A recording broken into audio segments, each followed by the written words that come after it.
All right. Can you hear me, Peter?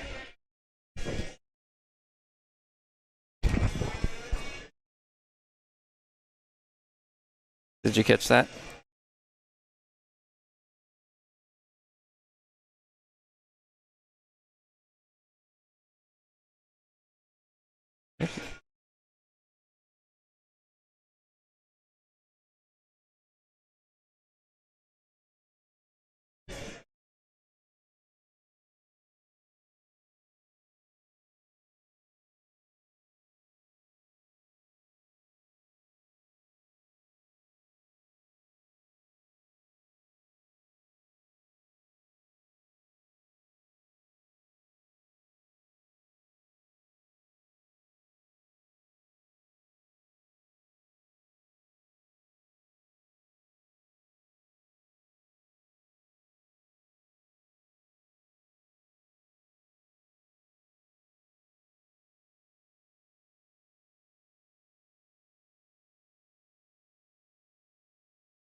All right. I think we had a little bit of issues with the audio. I think it's working now.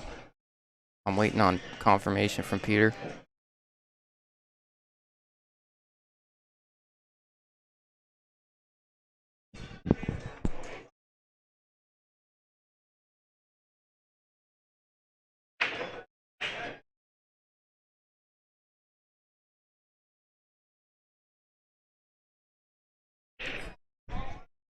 All right. Tim's giving me the thumbs up, which is telling me I'm okay.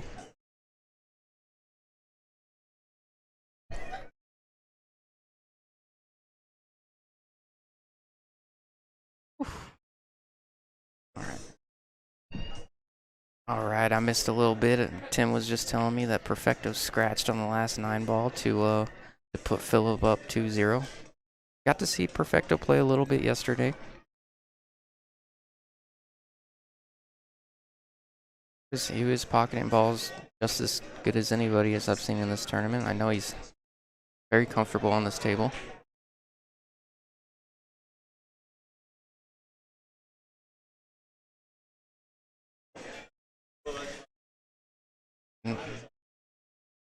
Thank you for thanks for the help, Pete. I don't know what I'd do without you. I was freaking out. I was like, what in the world is going on?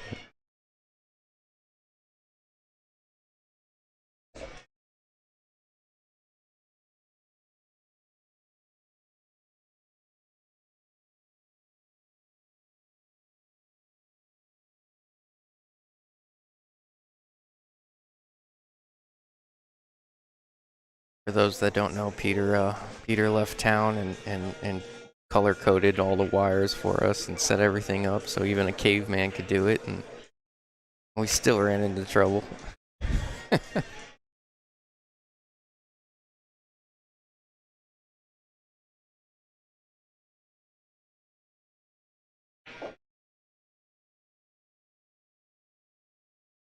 Perfecto hasn't been afraid to rifle balls in on this table. He's now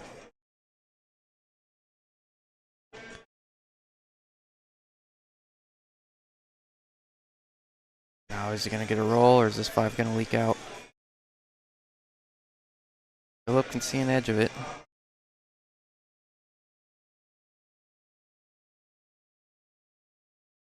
Anticipate a safe, catching it real thin, maybe using the 8 or 9.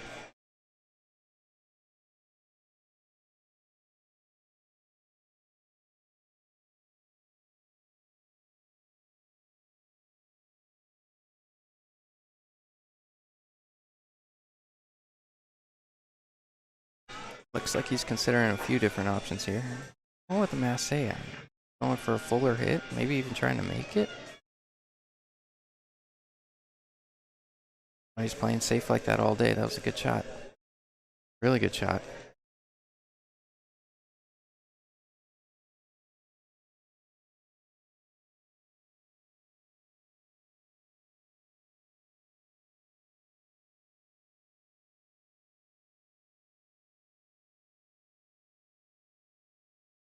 Oh, that was a good hit. Really good hit. I think he I can't tell. He might have got him with the 8 there. You can usually tell when you look at Philip's body language. He's looking at the cut, which tells me maybe you can see an edge of that 5.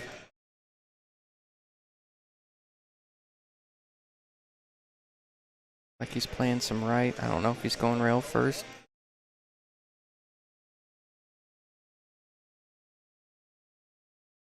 Yeah, he was.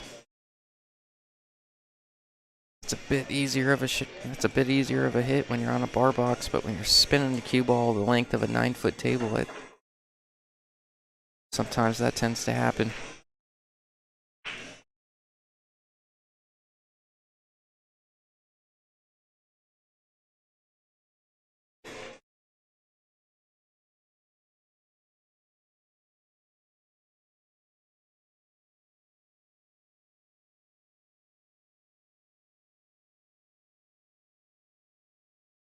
Perfecto is not afraid of distance on this table. Most players try to get a little closer to that ball.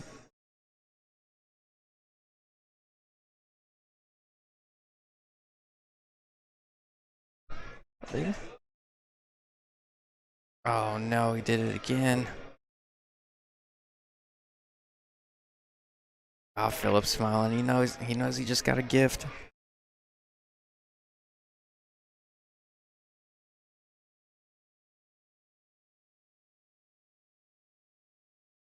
This is to bring Philip up 3-0. This is a straight race to 6. They're close enough in Fargo. There is no handicap in this. Good shot.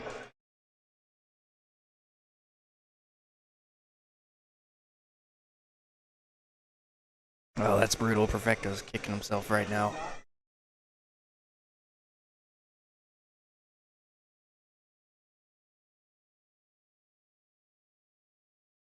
Perfecto's pocketing balls real well. He's rifling them in, and he's losing his cue ball a little bit. Bringing a few more pockets into play.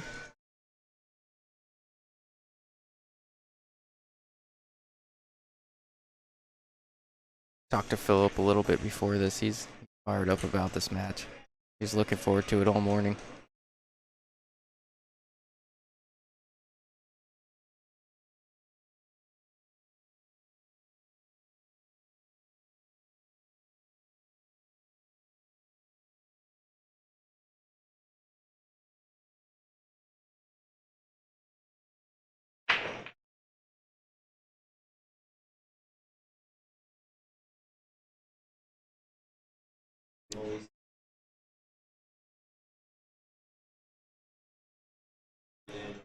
Powerful break there from Philip. Got a good look on the 1. I don't think the 2 passes the 9 closest to the camera. I think he's going to have to choose to go in the other corner. So I'm not sure. Yeah, he played it like it passes the 9.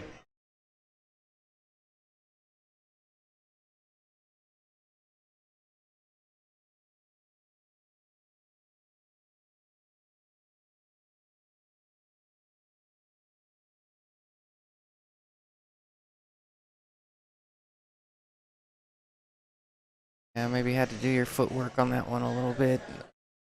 I don't think that 2 passes.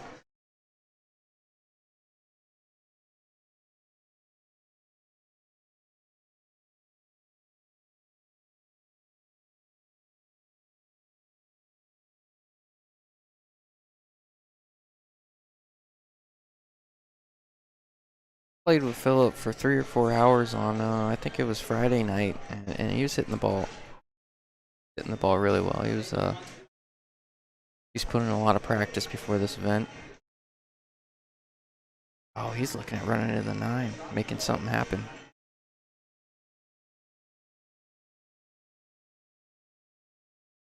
He's looking at playing the 2 off of the 9, and then maybe even giving the 9 ball a chance to go.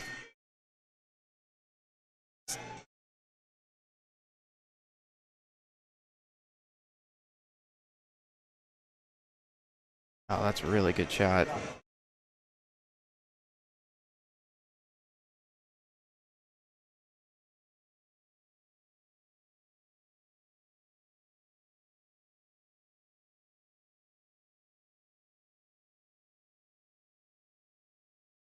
Oh, whoa.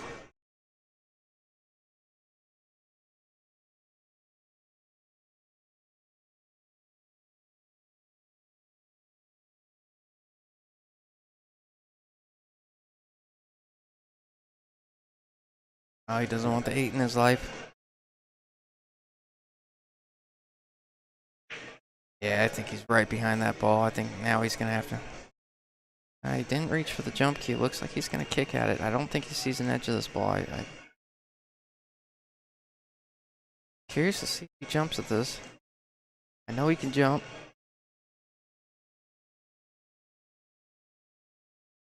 He's trying to see if there's enough room between the 8 and the 8 in the pocket to go down to the bottom rail and back up for the 6. I think is what he's looking at. You could go 2 rails if you choose to. I think you have to hold your angle a little bit going that way. I like the 1 rail. I like what he's doing here. Going to the jump cue.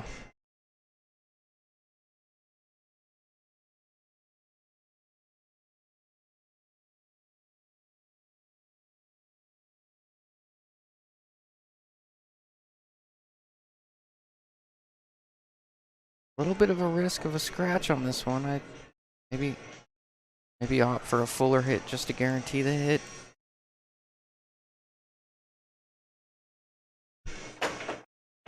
Oh, he landed right on top of it.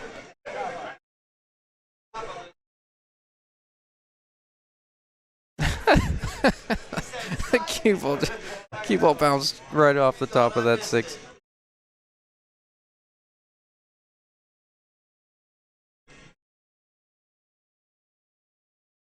Oh, these are.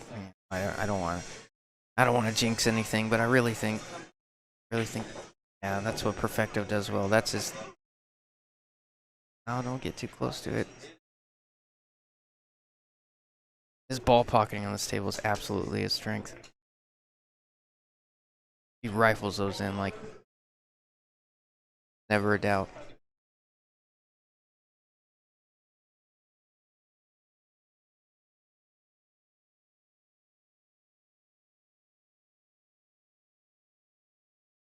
Oh, you know, the thought went through his head. He was sitting there. He's like, I've scratched twice already. This cost me 2 games.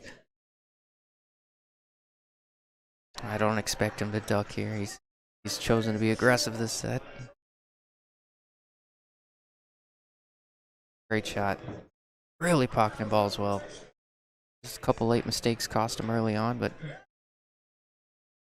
one good shot away from getting back in this rack. This set.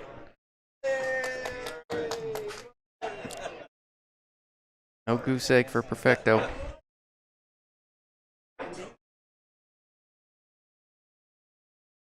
Really good out there. That cut on the 7. It didn't look doable from this angle, but nailed that shot.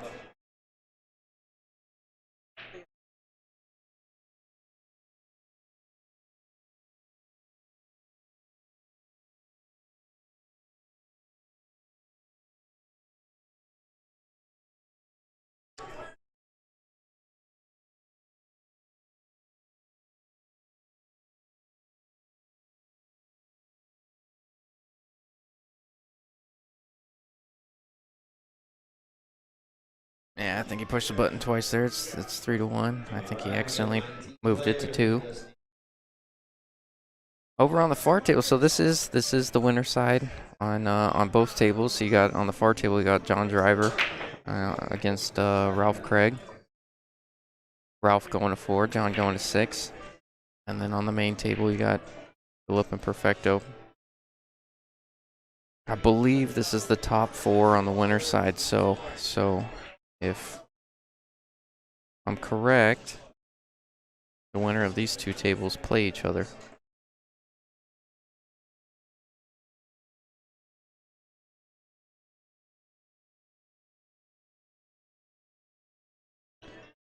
Well, if Philip can't see it, we're going to see the jump cue again.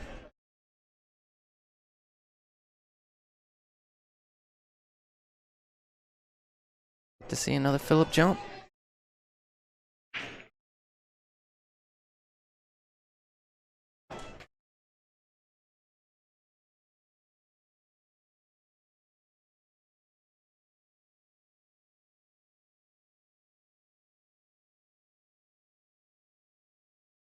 Don't think jumping over the 2 is the problem.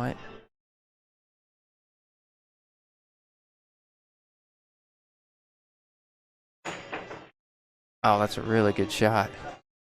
Great shot, Philip.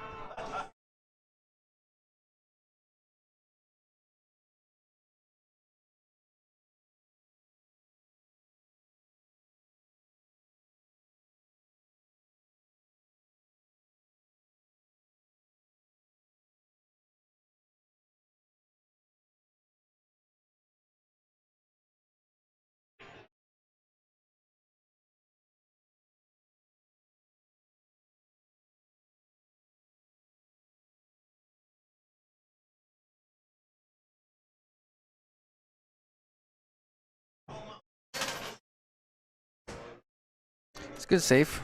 There'll be a common theme on these 9-footers leaving distance when we don't have a great look. Usually a pretty productive save. I don't think he got there. Wonder if Perfecto can see it in the side. He'll choose the side if he can see it.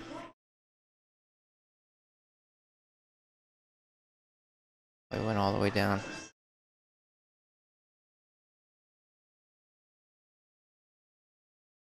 Yeah, Perfecto's not afraid of those long cut shots. He's not afraid of long shots on this table.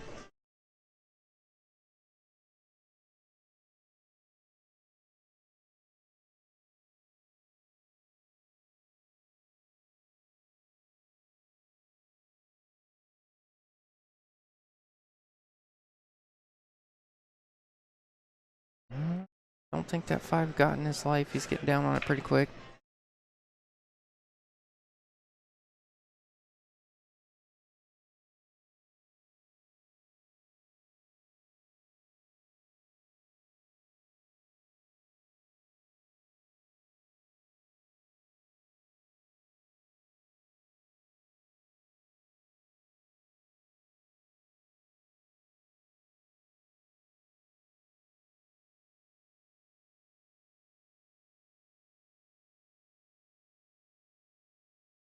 Oh, that was a brutal kiss on the 3 to leave it right back in the front of the pocket. Phillips got a realistic chance of getting out from here. This table does play tough. I mentioned it all day yesterday. If you don't know, these pockets play 4 and an 8. They play every bit of it.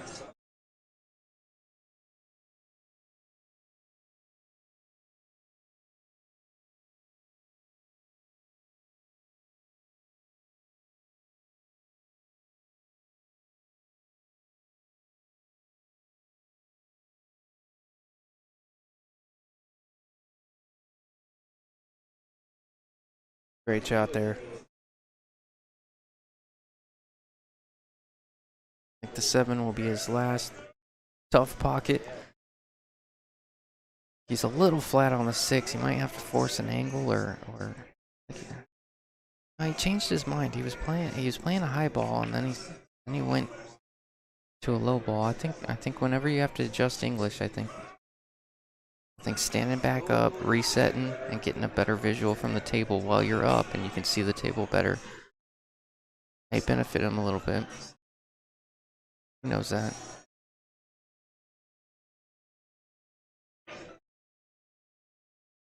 Oh, don't do it.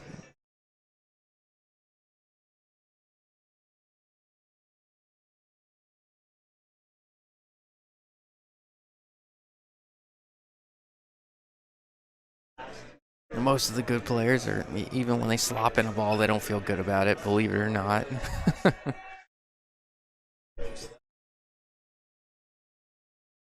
Yeah.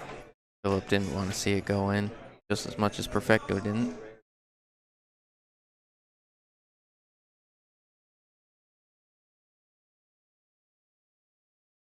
Good shot.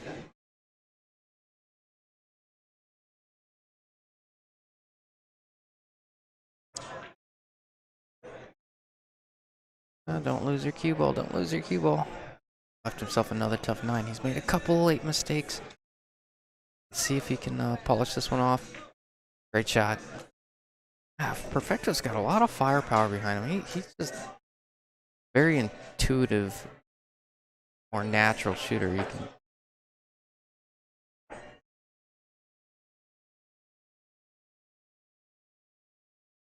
can tell he's comfortable. He's not At least it doesn't seem like he's nervous in the slightest.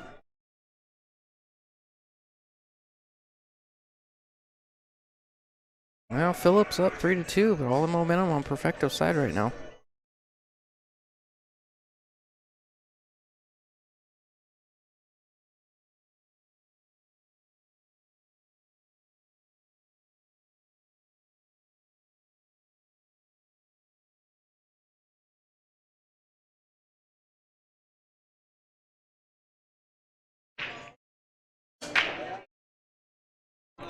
Three.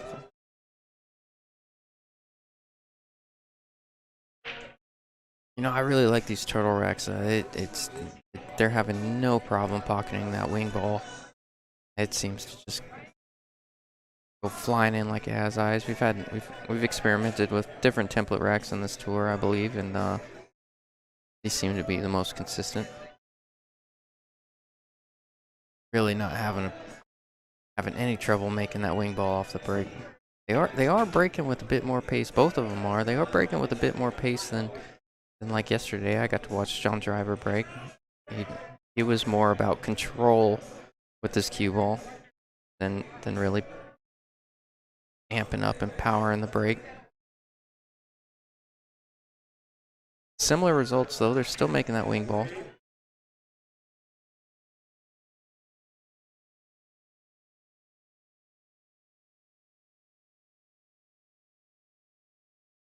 Wow, Ralph just made an incredible shot over there. He kicked a 7 in across the table. God, that was a good shot. I wish we had a replay button. That was so good. You weren't watching that?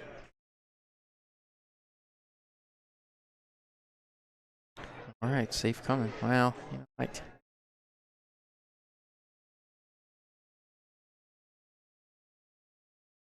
the double kiss killed him there. He really wanted to just barely miss the 2 coming back up.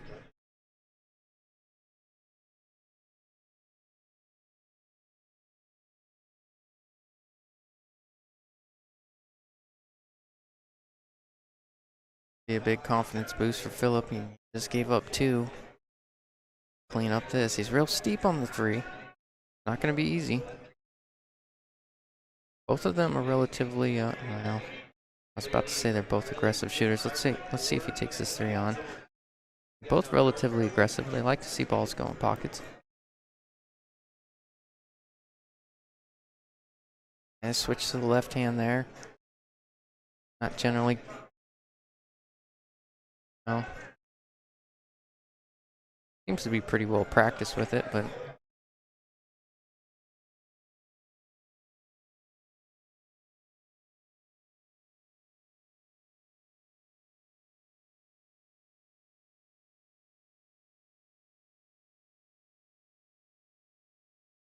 Perfecto showing he does not mind letting that stroke out a little bit.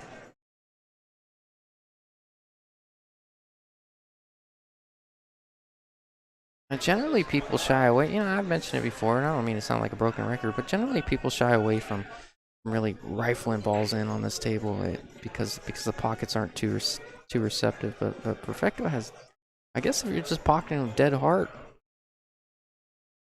no need to worry about that.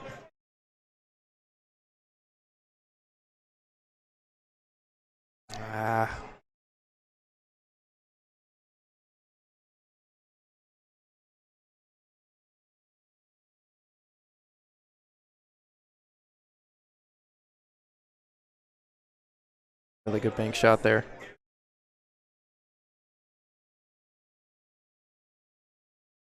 I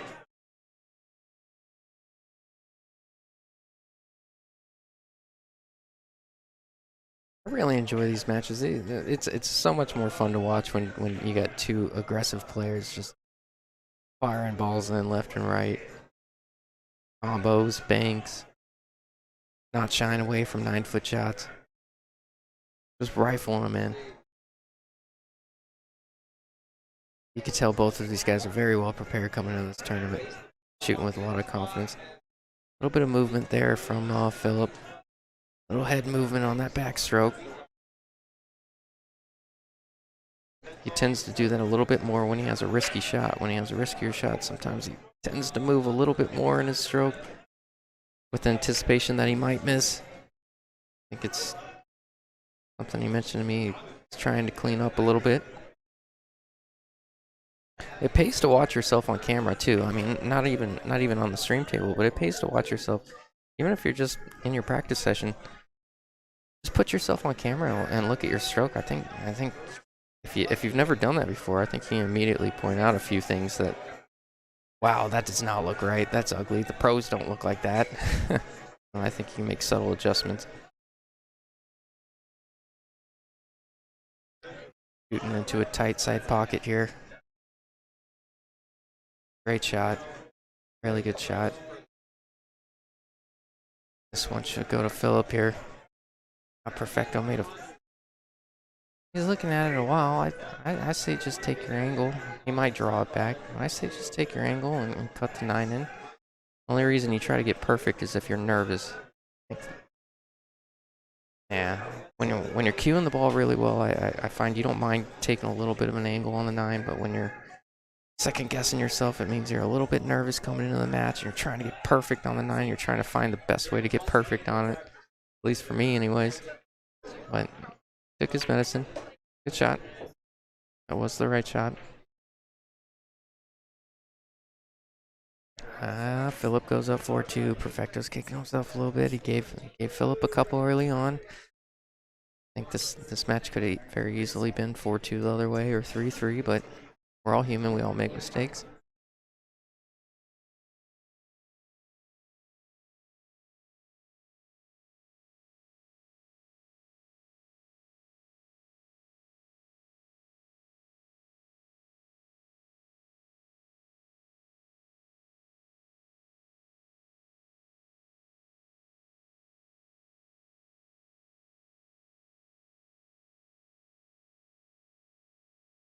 All right. Another look at Philip's break. Watch the 7.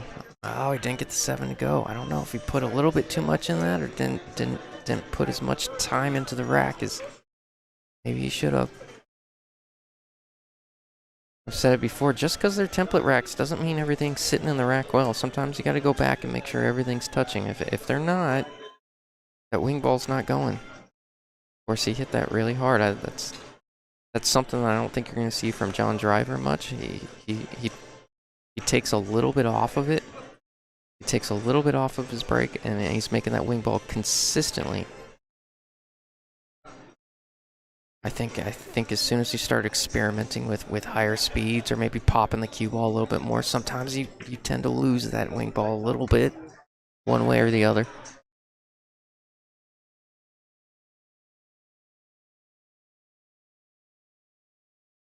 I don't personally find a huge added benefit to really smashing the balls with the template rack unless you're trying to make more than one. But these guys have made it this far, so clearly it's working for them.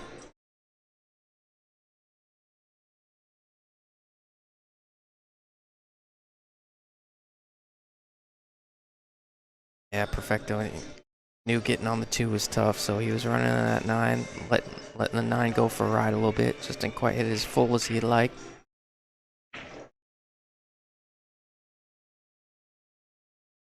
Perfecto shoots quick, but on that stroke particularly, he's a little quicker than usual.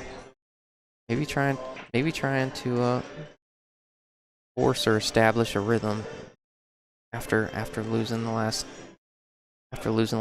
game and going down 2. I don't think it's frustration. I think he's really just trying to get back in the rhythm of things.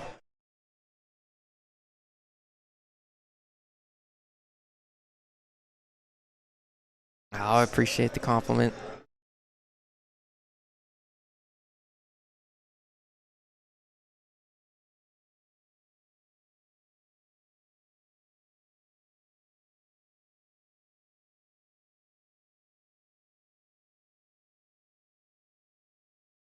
Looks like he got some coverage with the 6. Philip will be too far to jump. I think he will be kicking at this from the side rail. Oh no, maybe he can get to the bottom rail. Looks like there's a gap between the 6-8. He's gonna spin it with a lot of right. A lot of right. Let that right take. Just like that. Great shot. Did have to manipulate that cue ball a little bit to get the hit on the 2. Really good shot.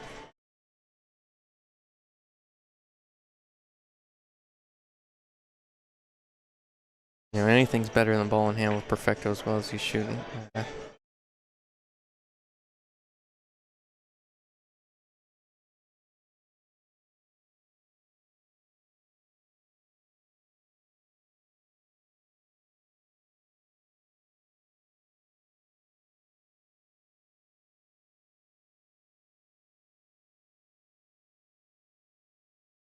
A little bit different than what we've seen early on. They were pocketing balls really well, even from distance. Now I don't know if it's maybe a hint of I don't know how else to put it. Maybe a hint of carelessness because it's only the 2, and on this table it's tough to get out from the 2, or maybe a sense of frustration from missing the last couple. But Perfecto came with a good one there.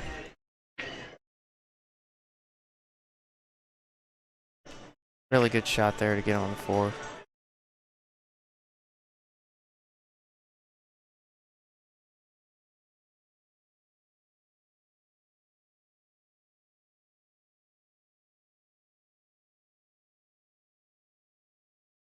I think Philip can see the 4. I don't know if he can cut it in. Can't tell from the camera angle, but I'm a little bit more elevated than the camera. I think he can sneak by that 7 and maybe play safe. Maybe get a fuller hit on the 4 and play safe on it. Try to create distance, bring that 4 ball up.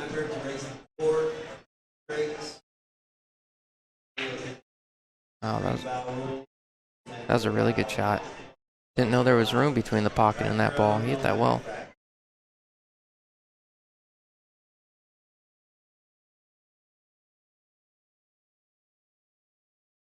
Players got to buy. David Rydell.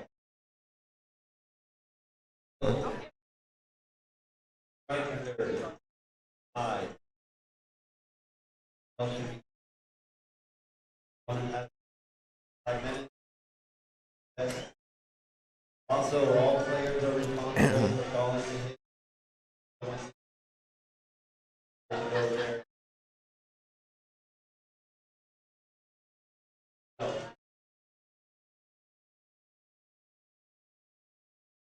Let's go with the high ball here. I don't know about that. I think you can kind of throw it in.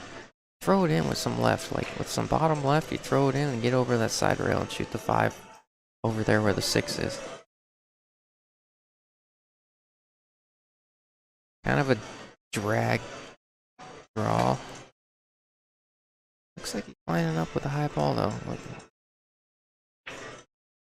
Yeah, trying to come around the table.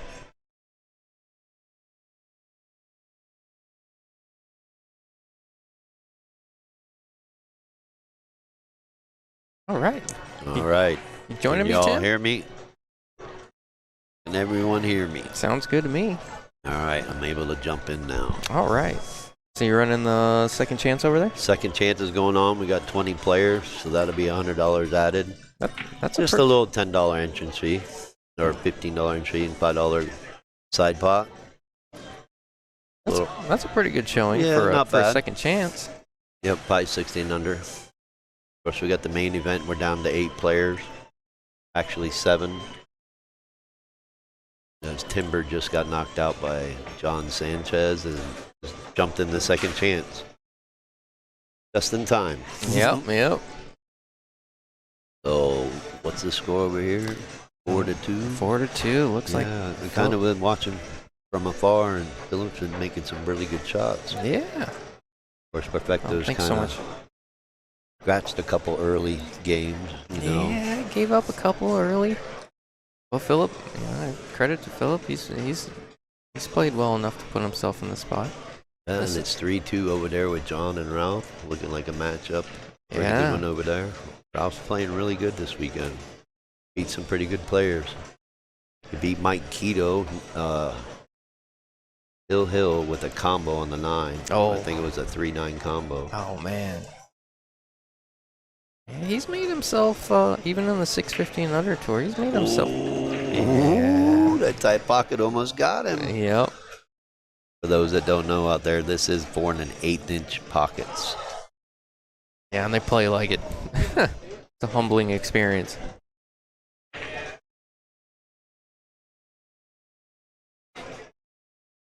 Bracket right there. All right, had to step away. Had a question for the second chance, but 5-2, winner of each table plays each other for the hot seat. Oh, that's so cool. And once Scott Bush and Ray Filiano finish up their match, we'll be down to the final 6, and we'll bring everybody over here, play those 2 matches. John Sanchez will play the winner of that match, I believe. I'll have to look at the bracket. But looks like it's been a pretty good tournament so far. Hope everyone's enjoying it.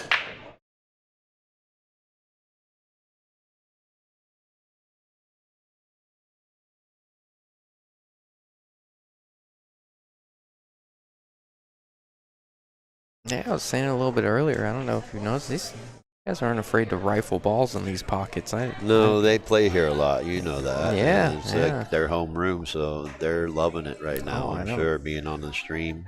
Oh, I bet.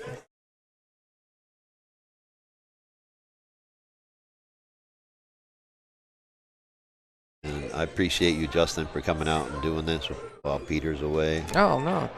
For Father's Day, went to California, so hope Oh. he's made it safely. Yeah, no, this is awesome. So,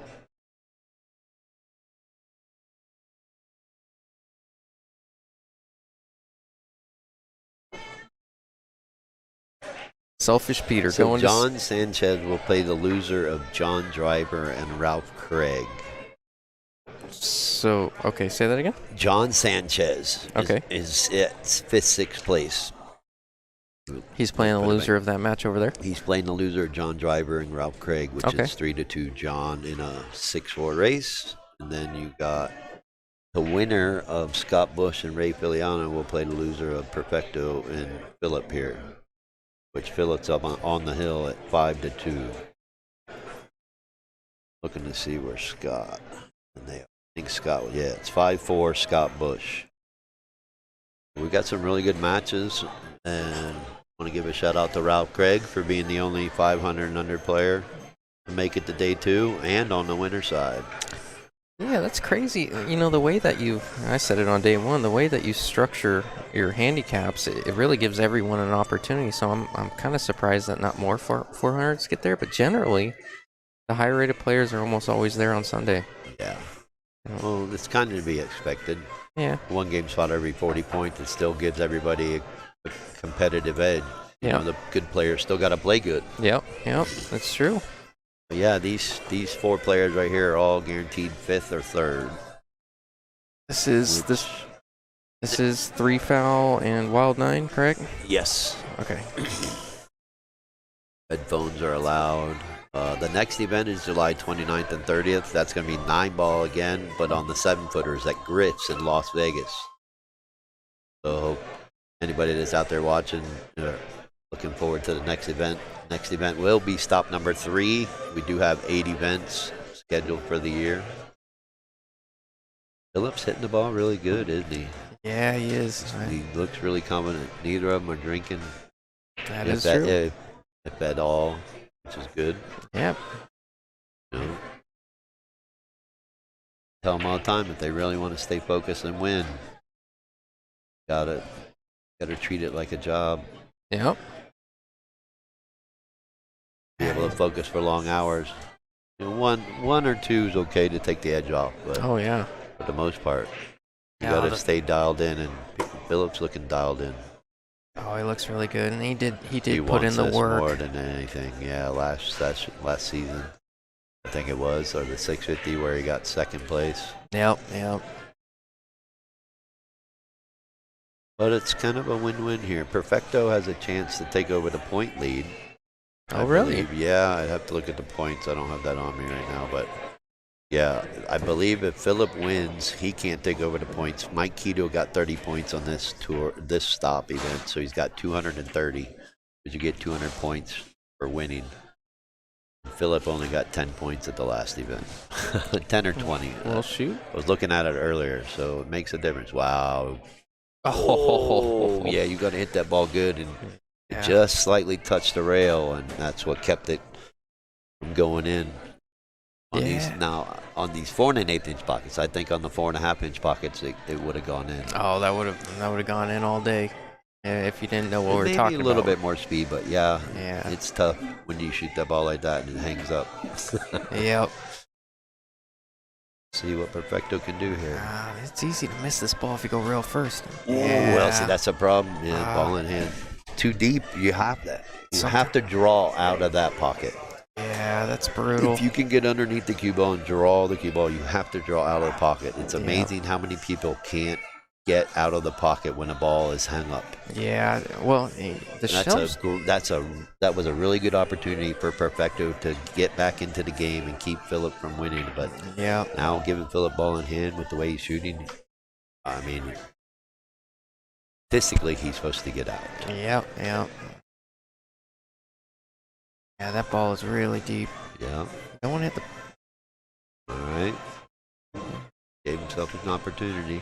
He chose some distance. I figure he was probably worried about that point coming back out. I don't so think he drew it wanted a little. too much of an angle. I think he wanted just a little bit because I think he can just stop it, pull it down by the side pocket a little. He doesn't have to overstroke it. Mm-hmm.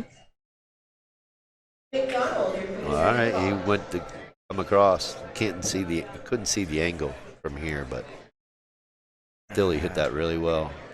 Say as good as Phillips playing, he doesn't have a lot of pressure being up 5-2. As good as he's Ooh. playing, I think this is going down.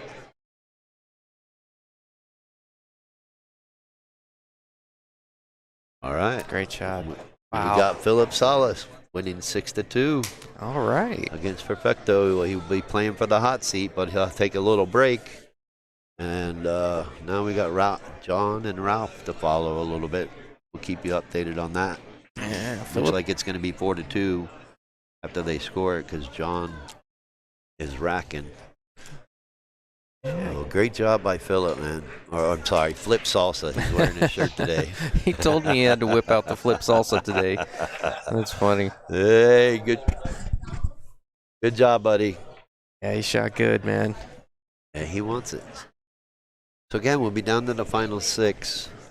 I think I'm looking over. Ray's on the 9 ball. Looks like a tough shot. Over on the loser side. Oh, he's on Still 5-4. He's on the 8. The 8's on the bottom rail. Oh, is it? Yeah, he's in a tough spot over there. Yeah, cue ball on the jaws. Yeah. 8 on the end rail. I see it now. We got some great matches. We had some really good matches all weekend, really. Yeah. Didn't have any crying or complaining, so that was good. That's new. It's still early, Tim. Still got a few hours. No, I think it'd be all right. The law of average is not in your favor. Thanks. Why are you here again? Anyways, John's been shooting good this weekend, too. I got who he beat. Let me see. Since I got the bracket Driver or out. Sanchez? Yeah, John Driver. Oh, Well, yeah. The one match I commentated when he played Wes. It was as good as I've seen John play. Well, he started out. Here, I got it. He started out. He didn't get a bye, so he had to play Wes Smith. And he won 6-0. Wes was a 491. Yeah. Then he played Felix Chavez from New Mexico, who's a 456, and he won 6-2. Then he played Timber, who ran over him 6-1, which Timber's a 521. John being a 552. That's pretty strong. Then he played Scott Bush, who my friend from Vegas is here. And he beat him 6-3. Scott's a 540. And then now he's playing Ralph, 466, and it's 4-2. So basically it's a race to 2 from here. Yeah. Yeah, John's playing really good. I know he's got that. I've been over to his house. He's got a 9-footer with tight pockets over there. Oh, really? Yeah, it's nothing. So the truth comes out. Yeah, I asked him a little bit yesterday. I'm like, you're playing as good as I've ever seen you. He's like, I'm putting in hours on my table before I get here. That's awesome. Yeah. Well, I'm looking at the excuse me, the performance ratings here, and we got John Driver in the lead right now with shooting 664. Phillips shooting 651. Scott Bush is 620. Don Sanchez 607. Perfecto Diaz 602. Chris Carpenter 569. He's out already. Ray Filiano 566. Wait a minute. I thought this was the 560. Oh, yeah. What's going on here? Yeah, No, a bunch of sandbaggers. I'll tell you what, digital Kick them all out. digital pool is awesome because of that right there, where you can just look at the performance rating of all the players and see how they're playing. So anybody that's not using digital pool, you're missing out. You're giving a disservice to the players. I'll tell you what. I can't imagine how much easier it's made your life as a tournament director too. I mean, they don't have to. You don't have to input each individual score. No, I don't have to remind them what the score is or what table they're playing at. Yep. All right, it looks like we got Scott Bush won. Well, all right. So he will be playing Perfecto. They'll be playing on table 12 over there. So I'm going to have to step away for a minute, but if you don't mind, keep on that one for a little bit, and we'll be back. Yeah. Thanks a lot, everyone, for tuning in and watching. Share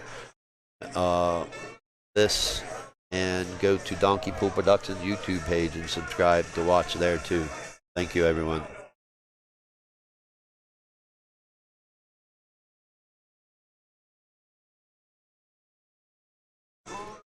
All right. Tim's gonna ditch me for a couple minutes, but I know it's hard to see off in the distance, but I'll stay here for some of John's set over there. Yep, John's up 4-2. Remember, Ralph does go to 4 because there is a Fargo difference. Like I said earlier, doesn't matter what your Fargo rating. Everyone really has a chance in this tour. The way the handicapping is formatted. I think that's why Tim gets the. I think that's why Tim gets the participation that he does, because everyone does have a chance. And generally, the player that plays the best wins.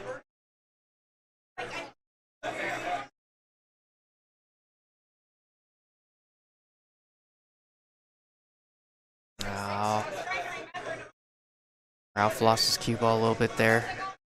Gonna have to kick at the 8.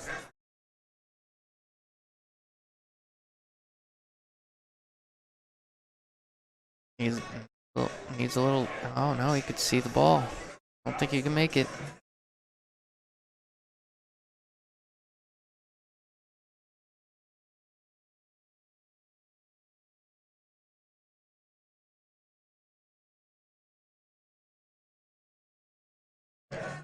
Let's see what John chooses to do here. He can choose to be aggressive, and he can cut it in, which is what he's looking at. Or you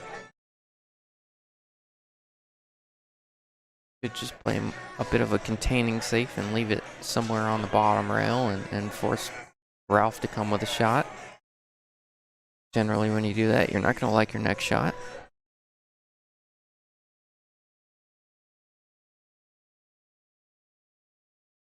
Oh, he hit it good, but left himself tough on the 9.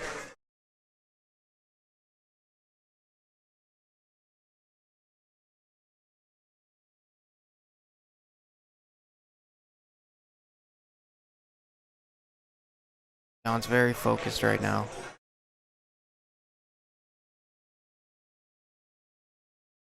You can generally tell when one player is really feeling good or really focused on the table. His eyes do not leave the table.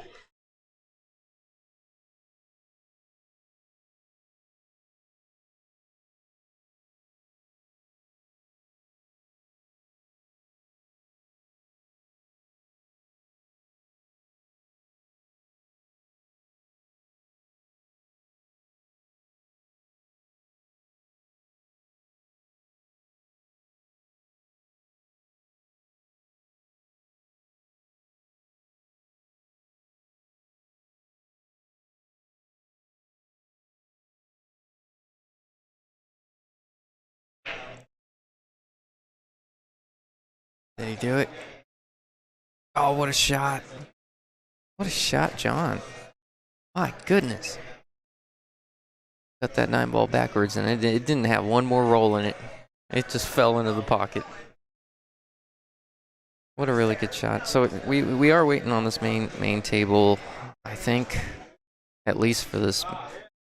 Well, I think for at least for that match to end over there before we get this one started. So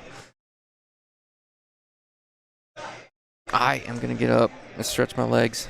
I've been doing this for 2 hours. I stretch my legs for a minute, but I'll be watching. Be right back.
Behind Mike Keto, 10 points.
All right, we are back.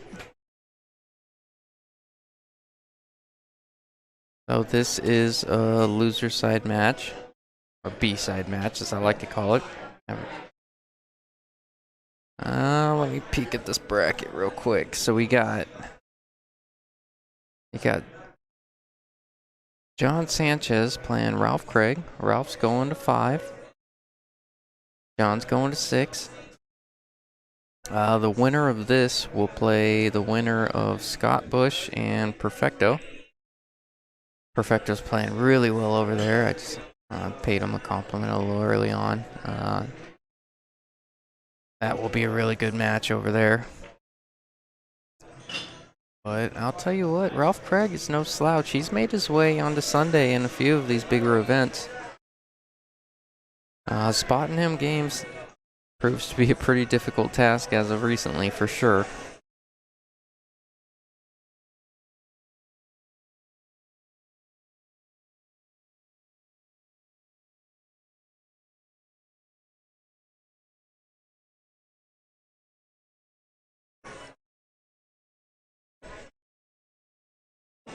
All right, looks like we got Tim hopping back in, huh?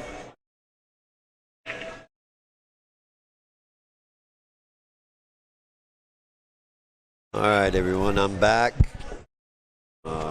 Just started. I know we're down to the final 6. Going pretty good so far. What did I miss, Justin? Anything? Nope, just the lag. And who won that? I believe John won the lag. Nice. So no break and run. So no break and run. Ralph missed an opening shot, trying to force the cue ball back and forth. But I was just saying earlier, I believe it was the 615 under that Ralph made it to a Sunday too. Yep, he got in the cash on the 615 under. Yeah, so he's proven to make it to day 2 pretty consistently. I was just saying it. He's proven to be a much more difficult competitor, spotting him games as of recently. Being a 466, and he's playing good. You know? He's tough to beat. He's a smart player. He knows how to play safe. Yeah. And it's always tough to beat players like that. Yeah, I think there's something to be said about that, with especially the players that maybe feel like, they're in the 400s and they don't have a chance in this tournament. You absolutely have a chance in this tournament. Well, and again, this is his home bar, so yep. I mean, a lot of people play better in their home court. They feel more comfortable instead of going out of town. And then you got other players that play better when they go out of town because they don't know who they're playing. Yeah. Never met the guy. You tend to take it for granted when you know how some players play. You let up on him like, well, I know it's Ralph, but he might miss a ball too. You can't do that. How would you put yourself in that category? How would you rate yourself when you say someone's better on the road than maybe knowing your opponent? Oh, I've always been better on the road. Yeah? Yeah. You just feel like you can't miss, right? Well, I've never been one of those players that try to hide my stroke or anything or lay down. I always want to try to play my best.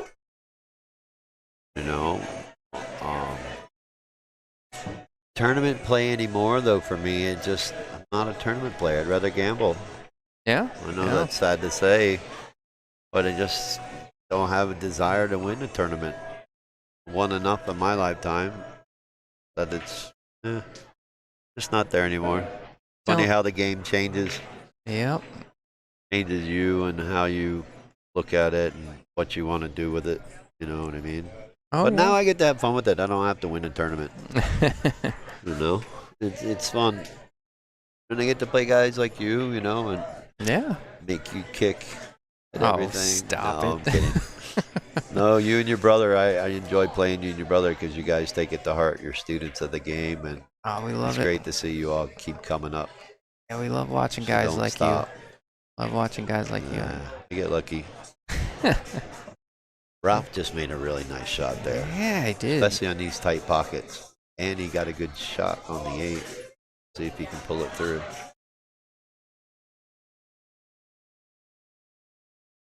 He's proven to be a tough competitor in all these events, really.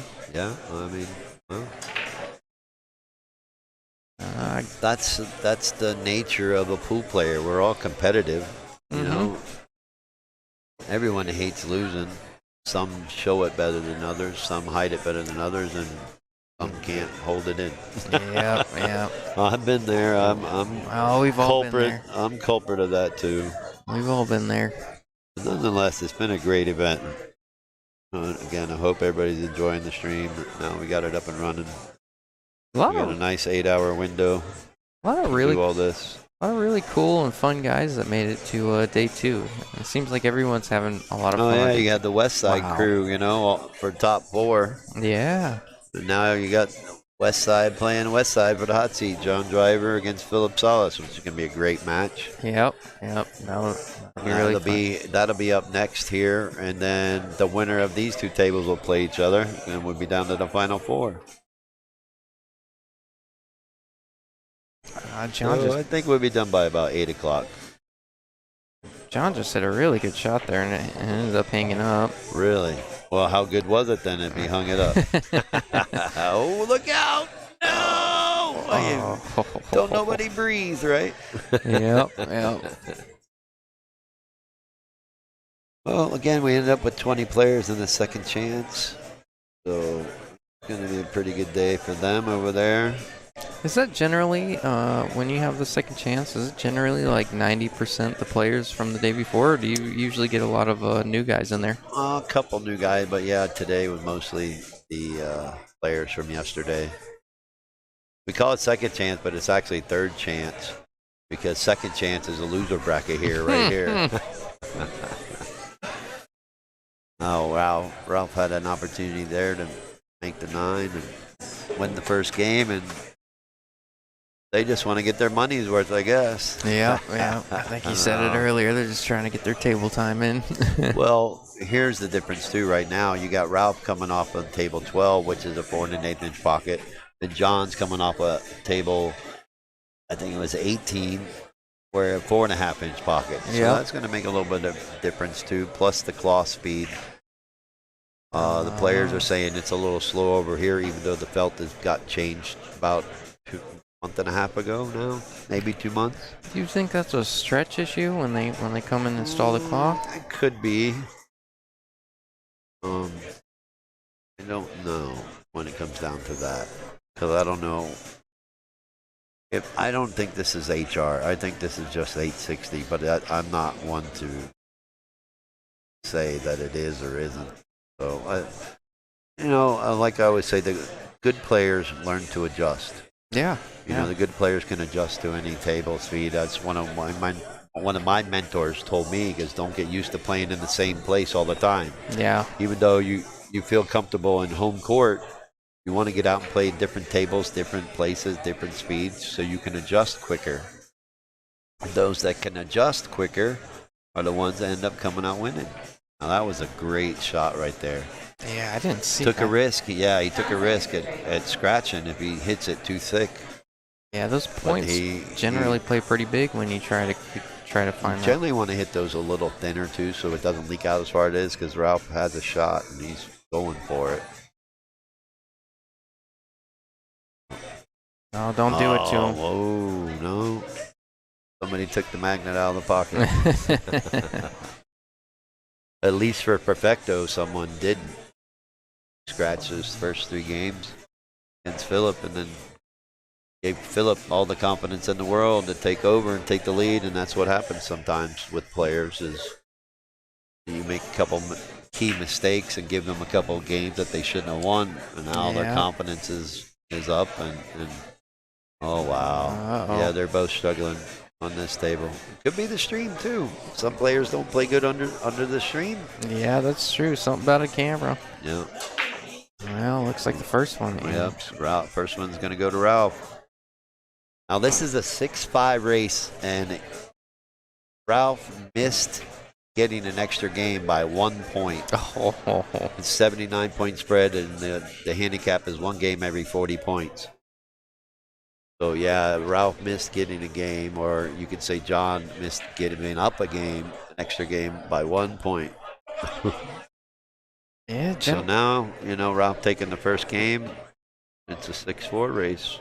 Well, 6-3 because he can't let him get 4 more or he's out.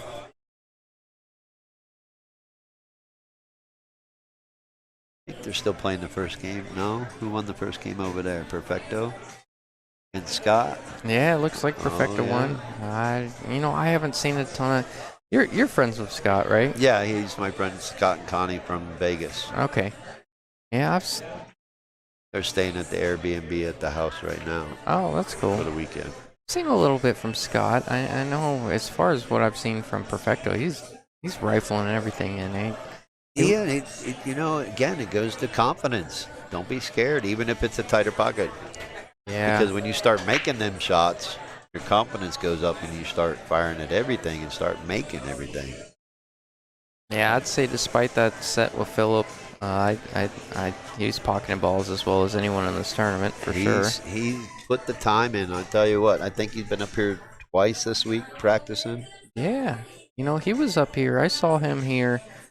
And I got off work early in the middle of the week on like a Tuesday or Wednesday, and I got up here and I'm like, "What are you doing?" He was setting balls on this table. I'm like, "What are you doing?" He's like, "Oh, I'm practicing for the next tour event." It was like 3 or 4 weeks in advance. Yep, he's been wanting this one really bad, and he's one of my best friends, and I hope he can win it. To be quite honest, because he deserves it. He put a lot of time and effort. A lot of players, they've gone through hell and back to get there, just to be able to play. I'm going to step away for just a minute to go take care of the second chance tournament, Justin, okay. So I'll turn this over to you. Perfect.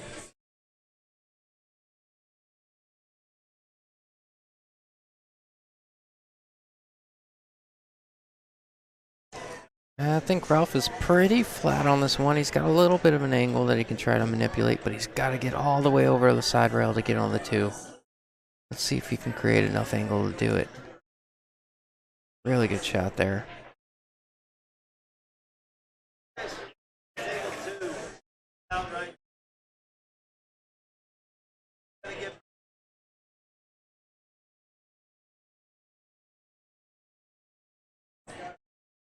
You can tell Ralph feels really good out there.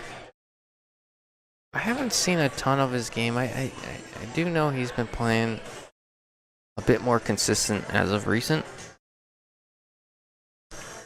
But I think those 2 shots right there will kind of explain to you why he's made it to day 2 and why he deserves to be here. I might be looking at a carom here. Running in the 5, get the 6 in the side. Oh no, the 5 past the 6. What a shot. Didn't look like it initially. Really good shot there. What's going on, Angel?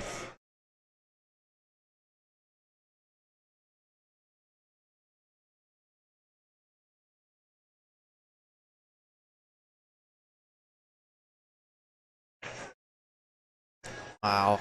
Really good shot.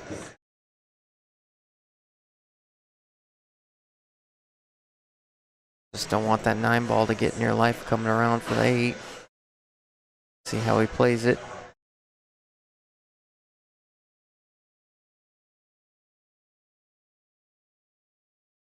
Yeah, I did.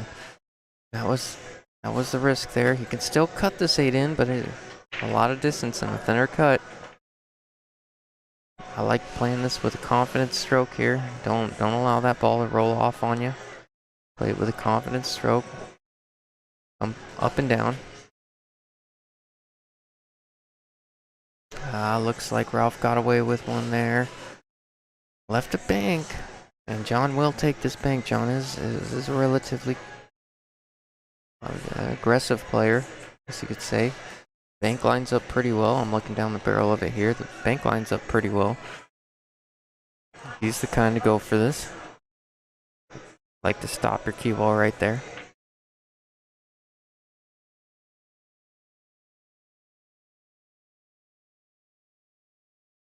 Looks like he got a bit of a roll, even though that 8 leaked off the rail a little bit. I don't know that Ralph can see an edge of it. Might have to kick underneath it.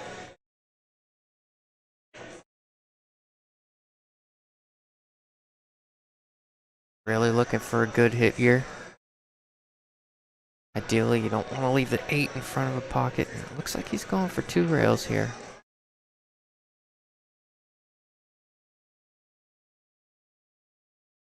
You know, even though he missed that, he's not leaving a ton. I think John's got a chance to stick that cue ball behind. Oh, what he's doing here. You don't want the 8 to rub the 9 on the way up unless he's going for the combo. Wow, it was lined up. What a shot.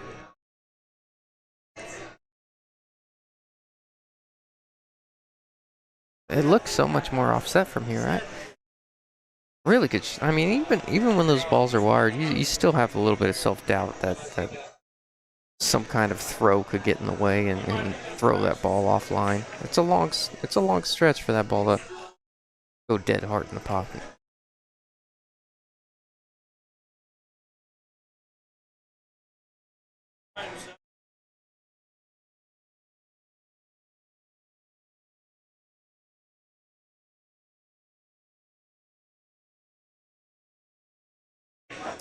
All right, so I haven't been over it in a little bit. I will. I'll just briefly go through the breakdown of the payouts here. So first, so if you're in everything, which I assume everybody that makes it to day 2 is generally in everything, but I have to get with Tim about that. But if you're in everything, here's how the payouts are. For first, big number everybody's looking for. First place makes $2,230. Second is $880. Third is $550. Fourth is $400. And fifth, sixth is $275. I believe we're down to our final 6 players. So I'm not mistaken. I believe the loser of both the matches on stream received that $275. And then we're down to the final 4 after that. Tim did give me the points list right next to these, if it means anything to you. So there is a points race in these tours. First is 200 points, second 160, third 125, fourth 100, fifth 680, seventh 8th 65, and then 9th through 12th gets 50 points. It's kind of a fun way. It's just an additional payout for the points leader at the end of the tour season to make a few extra bucks and keep it competitive. That was a really good shot from John. A bit unfortunate the 6 went to the bottom rail there.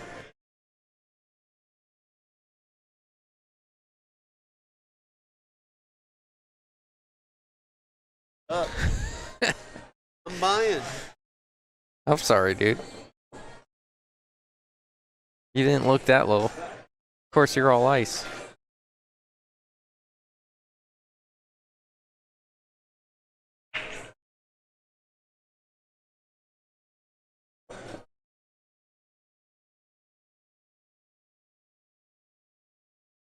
Yeah, Oh, did he scratch? Looks like he scratched. Looks like Ralph's got a 3-ball out here. It's 1-1. I'm back in. Yeah. All right. Oh my goodness. Oh, nothing hurts more than a ball in hand missed him. Wait a minute. No, he didn't get lucky. Yeah, I think he was trying to play safe and not pocket the ball and took it for granted. Yeah. That's what most of us do. Yeah. Like, all right, this is easy. You know, you got ball in hand. And I would say the easiest one on the table is the easiest one to miss because you take it for granted. Yep. Get so focused on shape. So many times. Uh-oh, I think John's just out of gas from the weekend. I don't know. That's not typical of him missing that kind of shot. He mentioned something when he came in. He's like, it's gonna be hard to compete with all these kids. He's like, I'm really the only real old guy here. Hey, 64. Is he? Yeah, Ralph was trying to talk smack last night about he was the oldest player, asking if he was the oldest player in the tournament. Said, no, I think John's got you beat because he's standing right next to me. Yep. And then he went, what? And I said, yeah, I think John's got you beat. And John said, yeah, I'm 64. Ralph said, "Dang it, you got me." Ralph is 60, so. Oh. Too bad this isn't a senior tour. We would have gave the oldest guy had left in the day 2 tournament a little extra jelly. Look at that. And He's cueing the ball well. that center pocket. And a little shrug. Like, all right, let's go. So funny how one shot can make you or break you, put you in stroke or break you down and start missing everything. Oh, yeah. One shot can make a Yeah. difference. It's those ones that you know you're going to make, and then you miss it, and then you second guess everything you've ever done. Yeah, well, like right now, John's shooting everything tentative because he missed all he shouldn't have missed. Mm-hmm. And now you got Ralph. He just made a really good shot on that 8 ball, and now he's pumped up. Yeah. You know, his confidence level, just you could see it. See it in players' faces. You don't even have to see the score. You can just tell by how they are at the table or sitting in a chair. Oh, yeah. You know, slumped over and looking at their phone or whatever because they're so mad at they missing. Yeah, and it's very telling for your. It's tough. We'd all like to hide it, but it's very telling for your opponent too. It's if you Oh yeah, sense it'll sense blood. Yeah, you sense some blood in the water. They missed a few shots, and you sense a little blood in the water. It frees up your stroke a little Perfecto bit. just made another great shot. He's up 2-0, about to be up 3-0. Yep. Oh, don't scratch. If you're watching that far table, you can still see things that are going on over there. Perfecto's up 3-0 in a race to 6. Yeah. Oh no, boom! And there is 3 foul. So now John has the option to take ball in hand. He's on 2 because he scratched 2, but no, he has the option. Now he can take ball in hand and play the 3 foul rule, or he can re-rack if he breaks, but if he does, then Ralph's not on 1. Yeah. Where do you like safer? My immediate reaction is I'm putting it underneath the 2 and put the cue ball in between the 5, 8, and 9. Yeah, that was my Put him in initial jail. instinct. Put him in jail. Yeah, and the 2-ball acts as a good blocker. Blocker 2 if he happens to bump the 8 or 9, but if he can, it looks like he can just low roll it right up in there. Yeah, if you can get that one close to the 2. And if he gets it in between that 5, 8, 9, he is in jail. Yeah, John. I think John's going to go for the run out, though. He's not a very big safety player. No. And because the rack's not, he didn't get far enough, because the rack's not really nothing tied up much. The 5-8, it looks like the 5-8 goes, but again, he didn't roll the cue ball far enough on the 1. Or off of the 1 to get to the 2. Yeah. So he was stuck with trying to play a little masse and didn't get there. But yeah, I think most people would have played the 3 foul rule and stuck him in there right in between that 5, 8, 9 and just lock him up. Yeah. Then if he gets it over by the 2 and he gets ball in hand, then he had the 2 to use to play the 3rd foul. But now we're going to see Ralph go aggressive again. Yeah, he's got some traffic here. That's the funny thing about the lower players too, is they're more aggressive than and partly because they don't know some of the safeties or they're not confident enough to shoot them, so they try to shoot their way out of it. Yeah, I find the confidence thing is a lot. I went from 480 something to 625, and then I got to see myself go from. I got to see the progression that I made myself to get from that spot, and then I see these guys. I'm like, oh, they're just at a different state of progression. But for me, it was always I was not consistent enough at my safety, so I chose to be more aggressive in situations like that for sure. Wait a minute, you were a 480? I was a 480. When? 480. Bull BS. I don't believe it. 4.5 years ago, 5 years ago. Did I know you 4.5 years ago? Yeah. 480? I don't believe it. I went- want to see the record. I went to, I played you the first time. You didn't remember it. You wouldn't remember it, but I played you the first time. Oh gosh, where was I it? think you said this before. Colby's, I think it was. Colby's, yeah. I played a tournament. When I at used to run Colby's. tournaments there, Well, 2018. Yeah, well, when I had 200 games, I was 485. When I played there, I was about a 495. And then I went up to you and I said, hey, Tim, I just got knocked out of the tournament. Is $20 too cheap a set to get you to teach me something?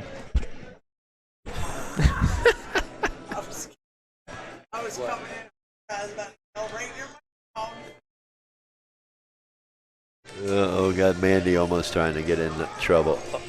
Yeah.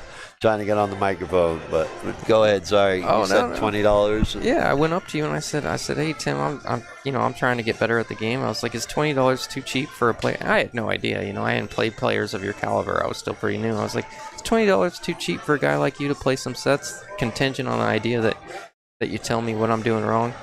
And then you're like, absolutely not. Let's do it. And you said something like 6-3 or something. You just pulverized me. You ran over me.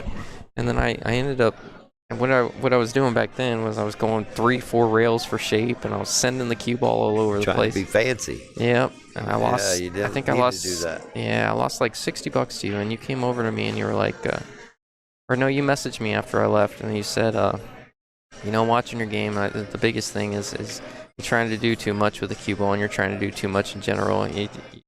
If you start really trying to keep it simple and taking the longer shots, I think you'll be a lot more successful. And I took that to heart, man. I remember it's been 5 years, and I remember that. I'm glad I was able to help you get better, and that's just been my philosophy. Yeah, Take your time, keep it simple, watch the pros. Well, that's something about you. Did John just have ball in hand and shoot that bank shot? I missed that one. I think I'm just sitting here watching and I was trying to listen to you. I think he had ball in hand and shot a bank shot. And he's about to get out from it. Wow, that's crazy. Yeah, John is. I don't think John plays much safe either. No. I think we're going to see just a shootout between these two. John's a very aggressive shooter. Yeah, he's starting to get his rhythm going there. Yeah, that's And that's funny too. You make a couple great shots like that 5, that 6. Yeah. Your confidence starts going up and up. Yep, that's true. Well, I mean, I'm glad I could help inspire you or help you, give you a couple great words of encouragement. Oh, yeah. Yeah, I learned a lot. All right, I got to step away for just a minute again. Yeah, man.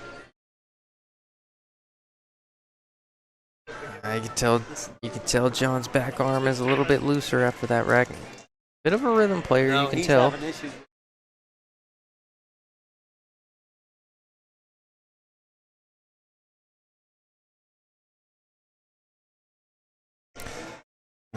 Of the few, I haven't paid attention to every single break, but a few of the breaks over here, they haven't quite been making the wing ball like some of the others in the tournament.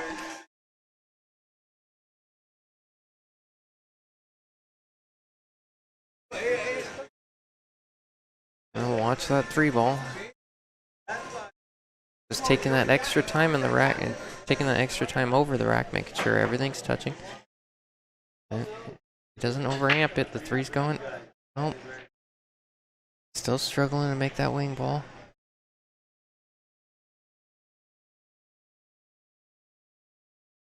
I think he hit that at a bad pace. I don't know if he just overspun it or there was a gap there, but there was something for sure.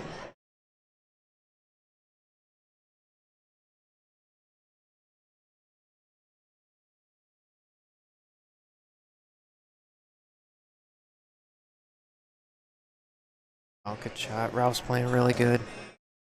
Oh, thanks, Alex. I really appreciate you, man. A blessing in disguise.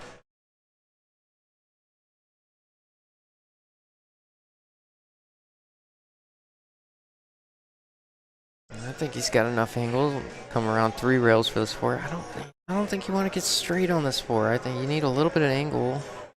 Well,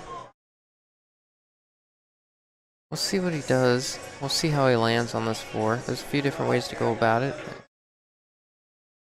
Get straight, your options are very limited.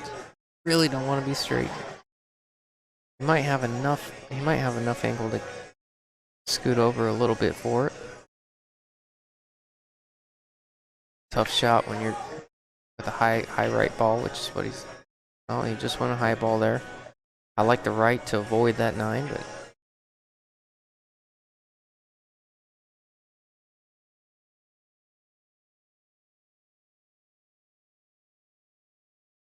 Oh, looked like he made that for a second. Both these players are showing that they're very fearless thus far. Really taking almost everything on. playing safe basically when they have to. Which, if they're here on day 2 and they've made it this far, it's clearly working.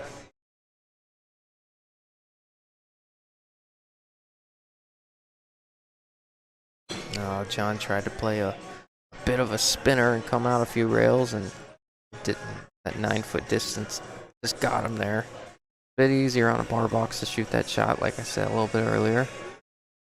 You spin those balls in, but when you go across 9 feet, sometimes that swerve can get you a little bit. Sometimes it's a bit tougher to judge over a bit more distance.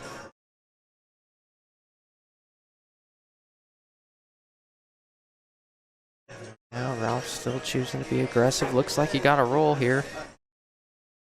Looks like he got him with the 7-8. John will be kicking. 4-0. Yep.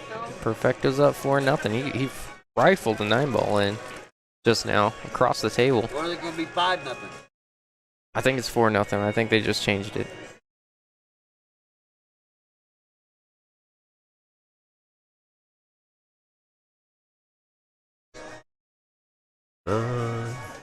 Yeah, 4-0 with Perfecto and Scott Bush.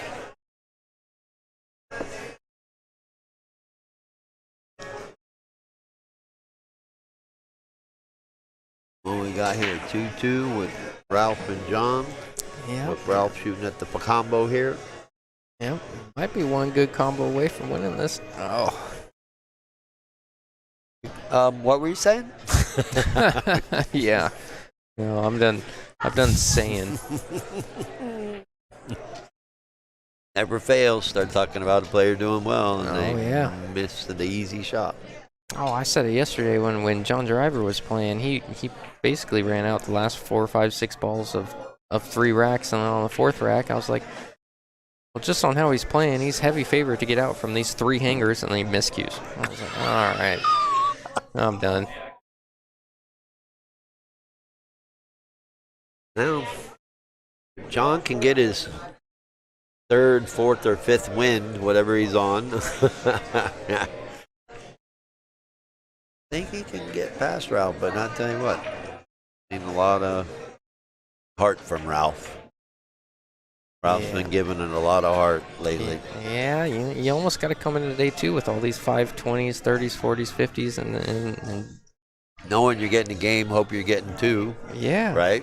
Yeah, thinking he really got nothing to lose. I think he was a little disappointed when he lost to John over there, because he was like, little feathers ruffled a little bit, because he felt he had a chance to at least get hill. And sometimes that happens. Yeah, John had a really, really good out.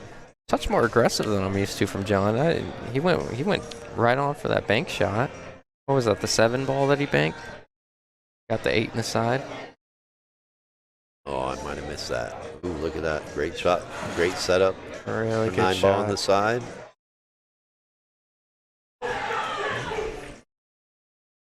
Looks pretty good.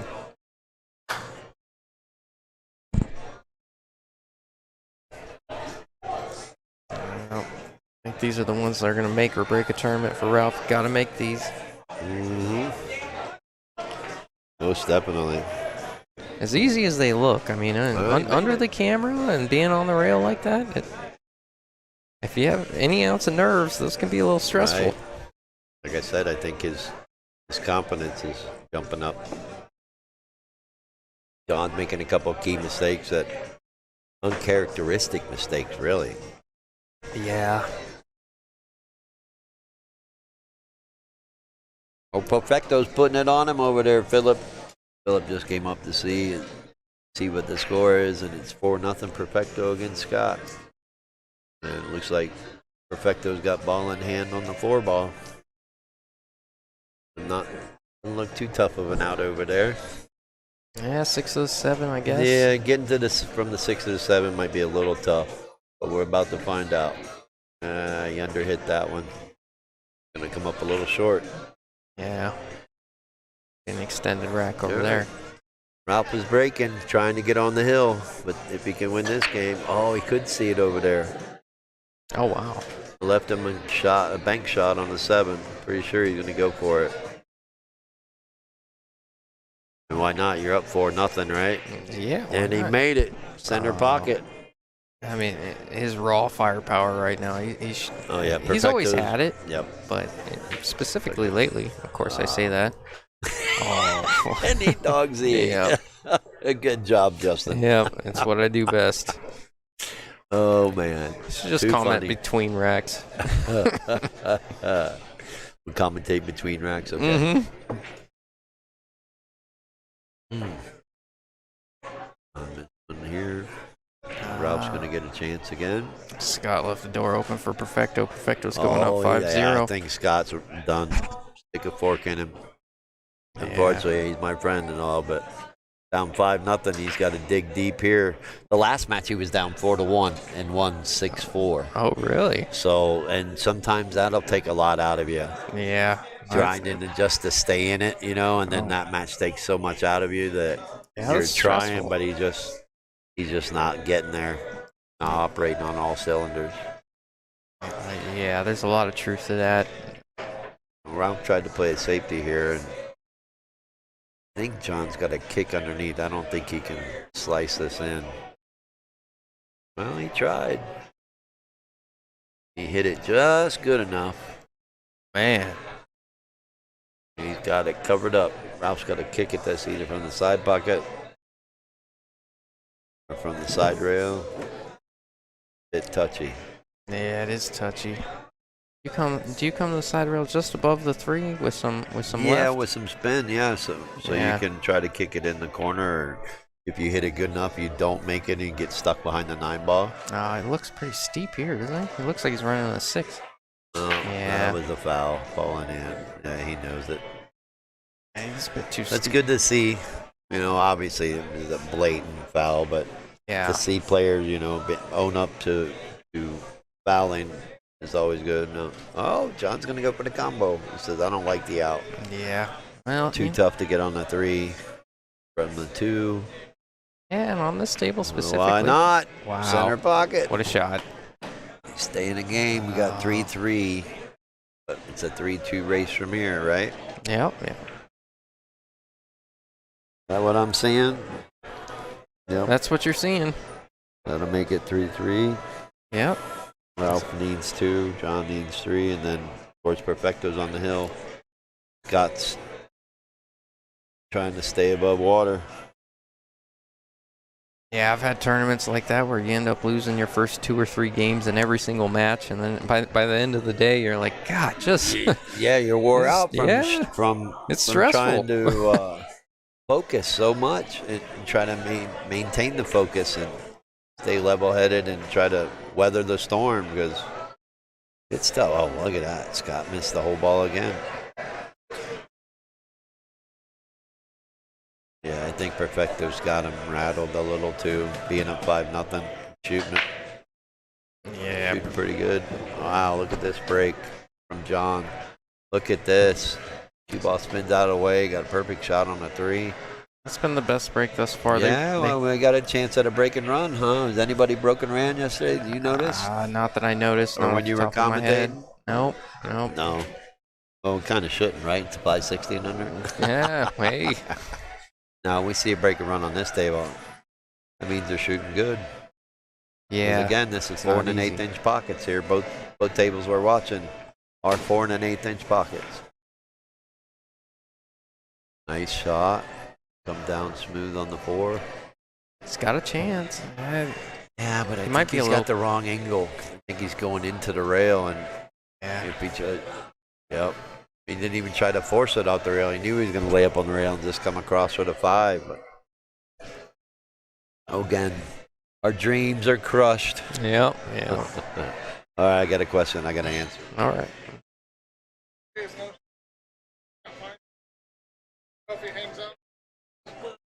Yeah, fucking left.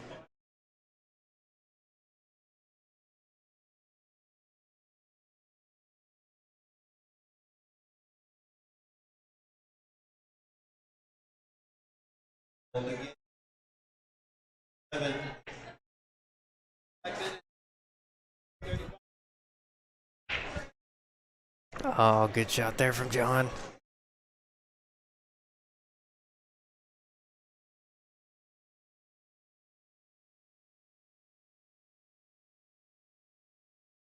All right, I'm back, folks.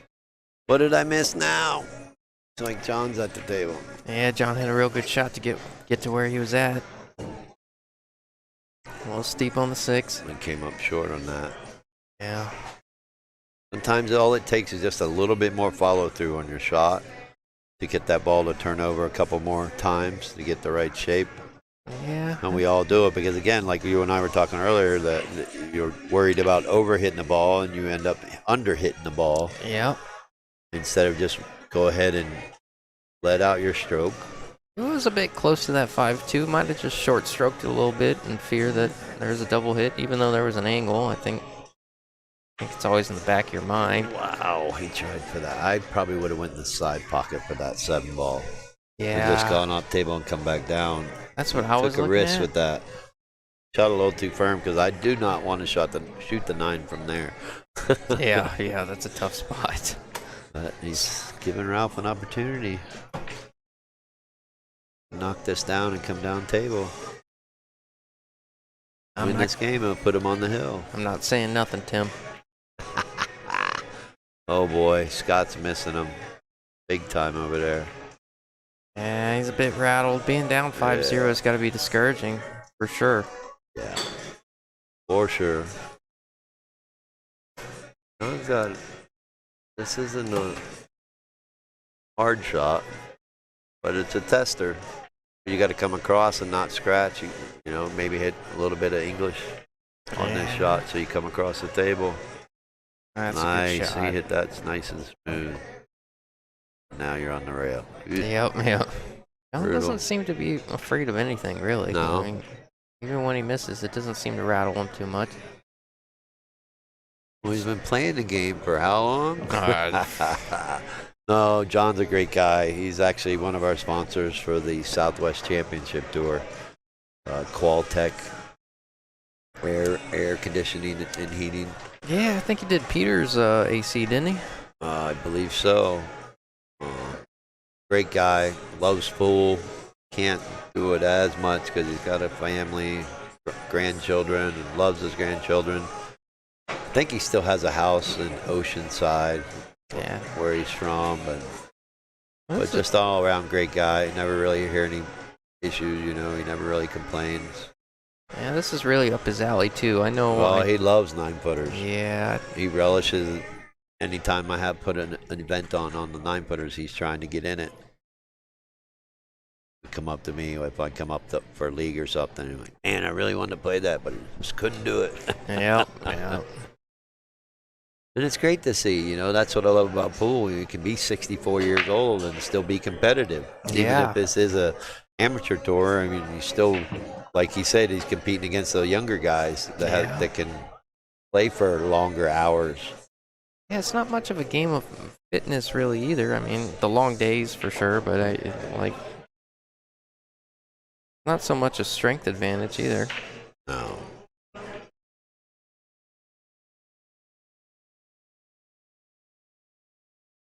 Well, do we dare say it, Tim?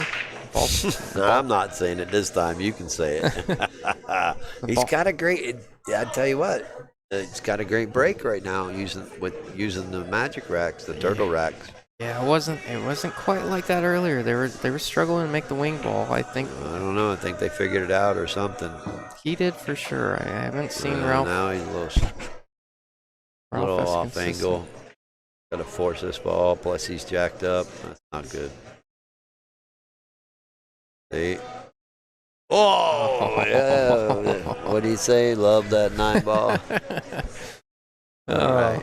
Now he's got another tester because he's got to shoot this a little firm. And every time he's been shooting these balls firm at the little angle, he's been missing them. So he's just got to punch it into the rail and make it come off about center table. Yeah, I was about to say, what's the ideal angle here, center? Yeah, you want to be in center pocket. Got away with it. Now let's see if Ralph can reach the center of the table to jump over this ball. Yeah, Ralph is a little shorter than John. I think he'll be kicking at this. Yeah, most definitely. Because if you hit it right, you can get in the right speed. You can get down behind the 6 ball with the cue ball. Yep. Don't want to scratch. Don't want Oh, to scratch. see what I Oof, mean? oof. Okay, Yep. hit that. He got away with it. Hit it with the Yeah. right spin. I like that shot a lot. Oh, did Perfecto do it? He did it. Skunked him 6-0. Oh boy. So we got Perfecto Diaz. Final 4. Oh, I gotta go pay our man Scott, and I will be back. So keep it up, Justin. Yeah. Keep up the great job, man. Appreciate you so much. Thank you so much. Oh. And to everyone that's watching, hope you enjoy. Thank you, dude. I smell a skunk in here. Oh, Tim's giving Scott a hard time. They're buddies. Obviously, it's frustrating, but he looks like he's being a good sport about it, and that's awesome. Sportsmanship goes such a long way in this game. Everybody can smile when they win, but it's tough to smile when you lose.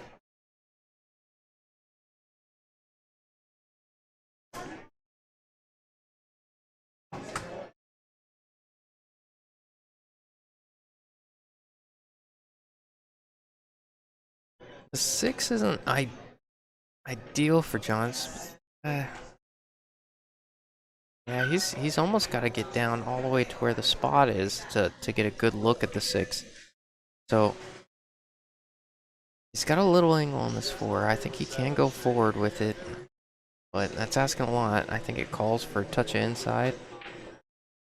Yeah, he tried it. That's a tough shot. Got to really be stroking the ball good to make that ball.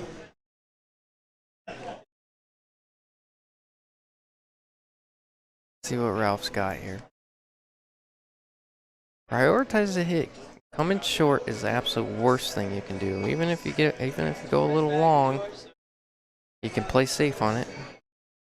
Like that. I don't think he'll choose to be aggressive here. You can play safe on it now. That's why you prioritize a look on the 6 versus maybe getting the perfect angle for a shot. That's a really good shot right there.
All right, now that answer a few questions about the bracket.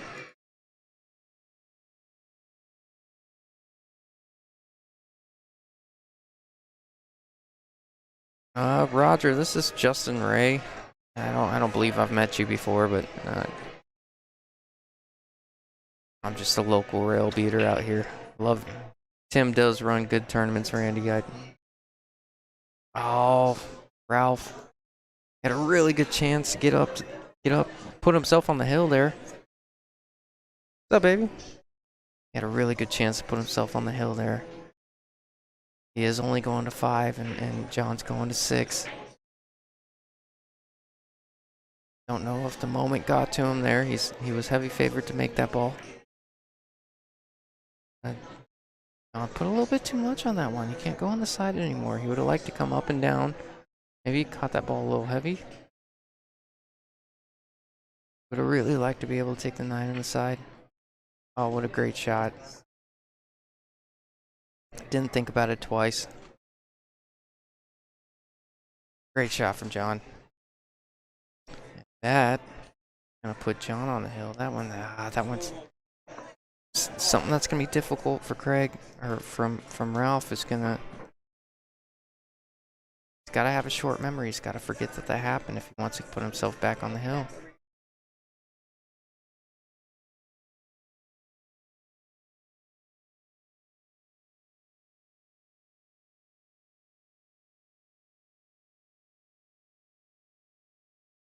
You can tell both these guys are in stroke.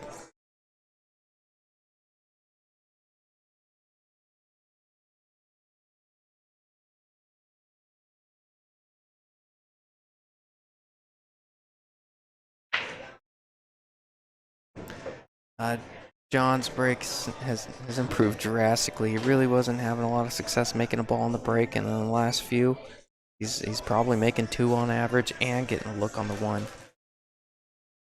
Now, I don't dare say it on this table. You never say 100% or guaranteed on this table, but he's got a chance to run out from here. Wonder if he can reach this. No, reaching for the bridge. I always lose a little bit of accuracy with the bridge, but John tends to rely on his ball pocketing. He doesn't mind a little bit of distance.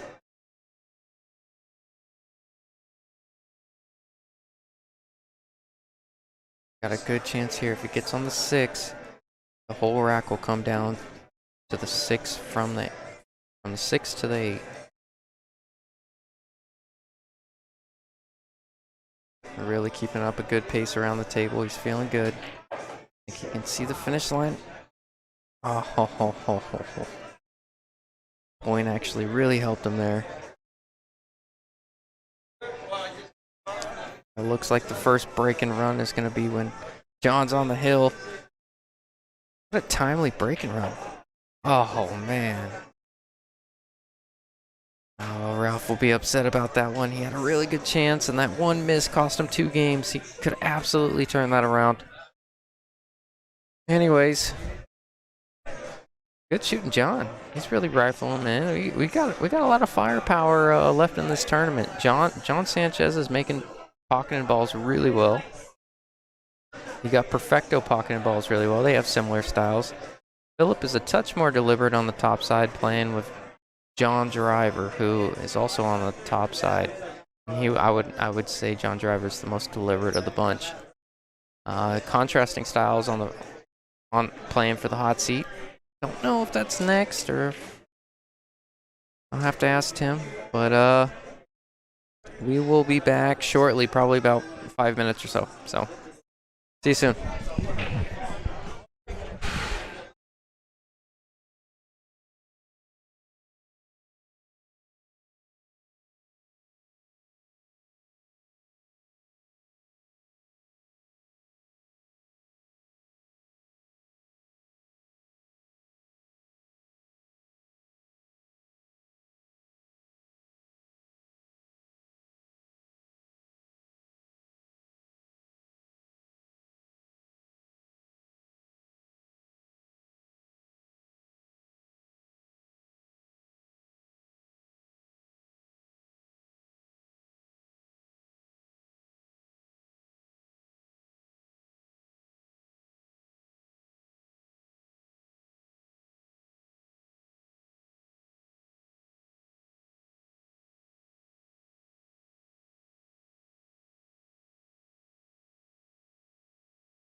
Hot seat. John Driver, Ellis, table 13.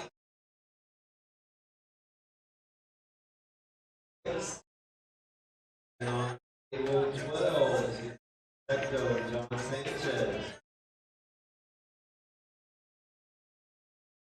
West Side Story, guys. Congrats.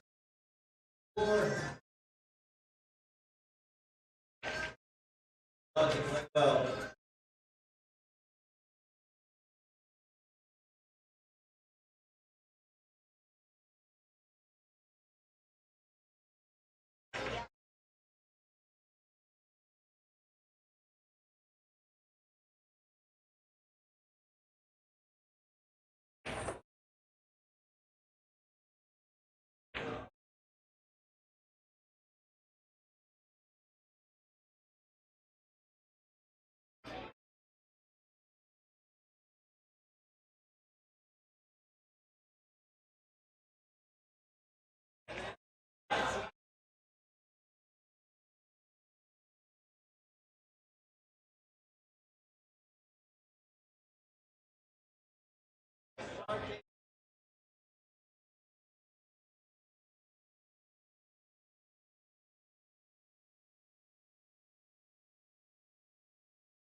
All right, we are back in the action.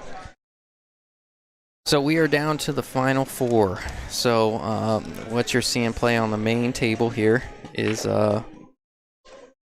this is the hot seat match. So it's going to be Philip playing John Driver. And then on the far table, you're going to see Perfecto playing John Sanchez over on that side. So we are down to the final four. So Everybody's in everything. yep. Tim's telling me everybody's in and everything. So I'll run through the payouts real quick. Once again, first is going to make $2,230. That's the big number everybody's chasing.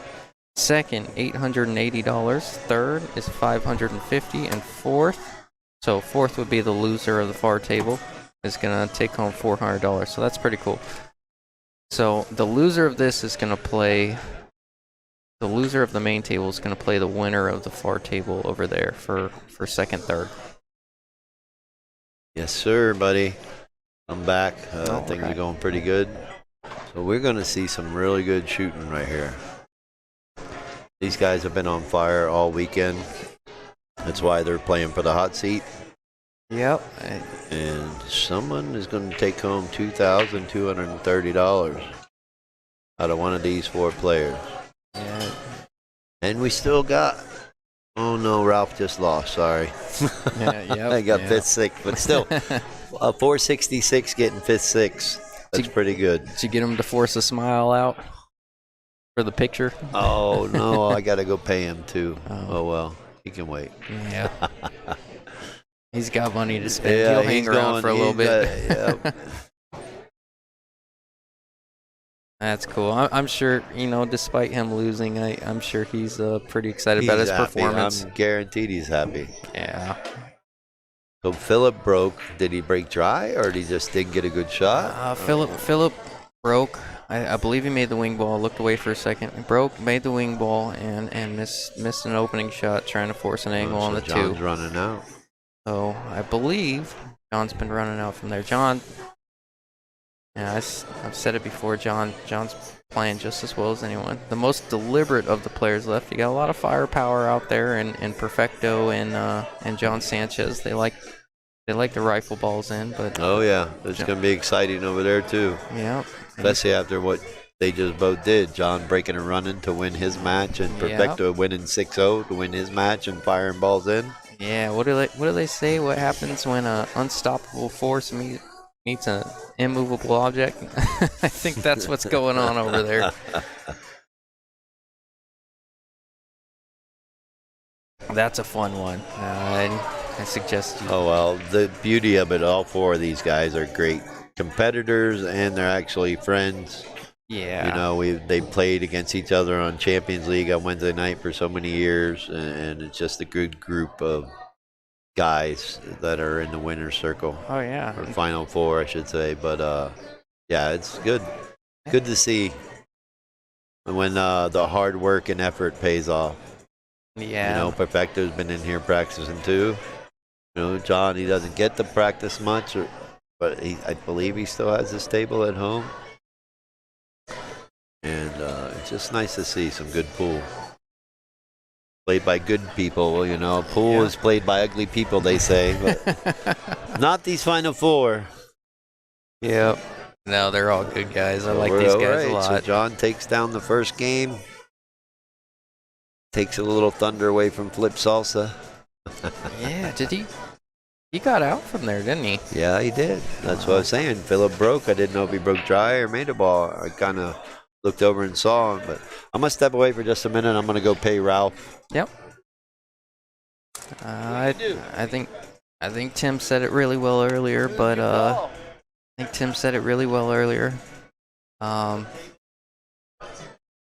John.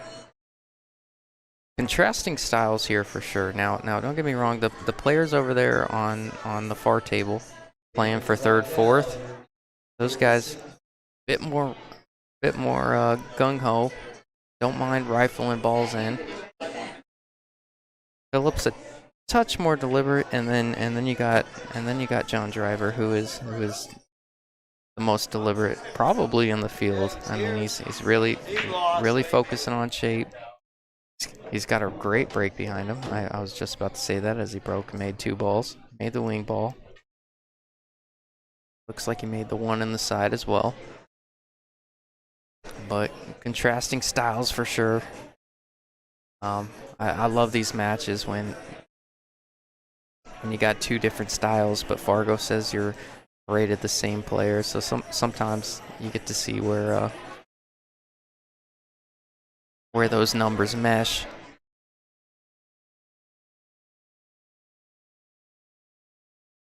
I think the key to the match would be for Phillips playing really well. I think the key to the match would really really be John Driver, maybe frustrating Philip a little bit, maybe keep him kicking at balls when he's got a low percentage shot. I think that's what he does well.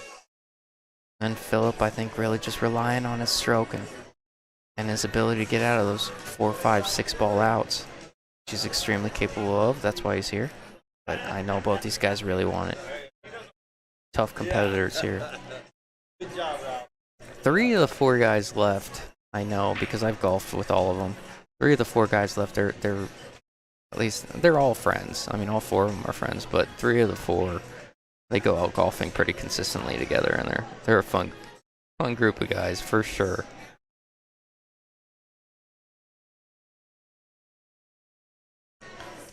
Haven't said it yet, but happy Father's Day to all the fathers out there. I'm a father of a 2-year-old. Very humbling experience, to say the least.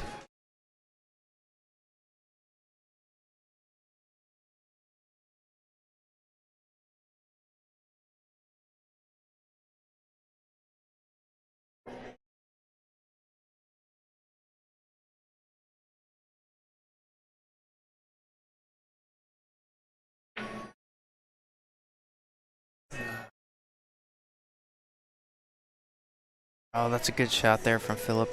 Very, I played with him a little bit on Friday. He's very comfortable with that shot, kind of running into it square and letting that 2 ball come around a few rails and getting on the bottom rail. John Sanchez just gave Perfecto a gift over there. Looks like that's gonna tie it up 1-1. Anyways, looks like John's looking at it like he can see the 2. I like.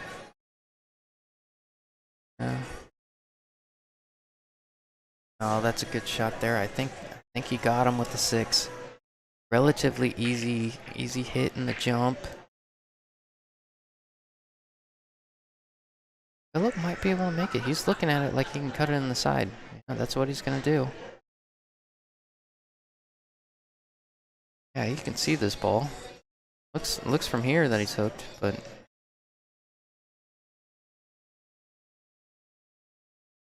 gotta move the cue ball a lot here. I come up and down with the cue ball. Ideally, getting between 6, 9, or maybe even all the way down for the 3.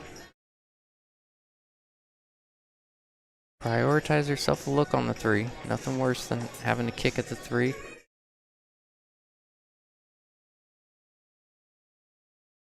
Oh, what a shot. Looking at it, I think based on the way he played that ball, that's all he could see out of the 2, so he did have to bank it. Wasn't completely hooked. That was a great shot.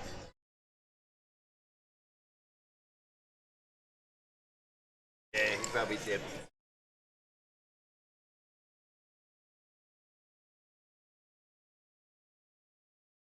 It has only just begun, Vern.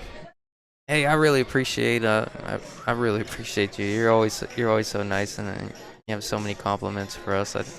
You're the best, bro.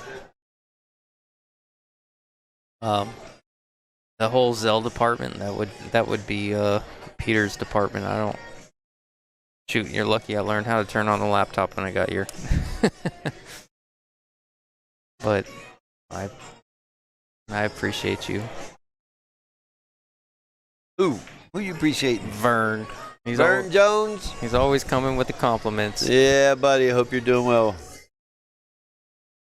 Always appreciate your support, sir. Yeah, you asked for Zelle info. I'm like, that's Peter's department. You're lucky I figured out how to turn on the laptop. Yeah, reach out to Peter. I don't have that information either. Of course, you all know I'm computer challenged. So we do appreciate everybody tuning in, though. Hope you're enjoying it. Yeah. I know Justin Ray does a great job in commentary, and I'm just trying to help out since Peter's not here. Oh, I love this stuff. Look at 9 ball. Oh. No. Lays it up in the pocket. I say good old 9 ball. We got a battle over there. 1-1 with Perfecto and John. Still got a... Yeah, did you see what happened over there? No. Oh, John had he had to cut it, but he had a little bit of a cut in the corner, but it was only about 4.5, 5-foot shot. Baby did again and hung it. He hung it and scratched. Oh boy. Not that he wasn't gonna make it from anywhere on the table, but the scratch was icing on the cake. Yeah, that don't ever help when you on the 9-ball.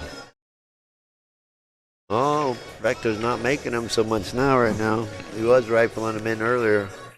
Yeah, Now the nerves are starting to set in. You know, Oh, you yeah. know your Final Four. You start You to wanna taste get the to the- money. Yeah, well, it's not even that. You getting closer to that check. That's what everybody's playing for, the trophy check.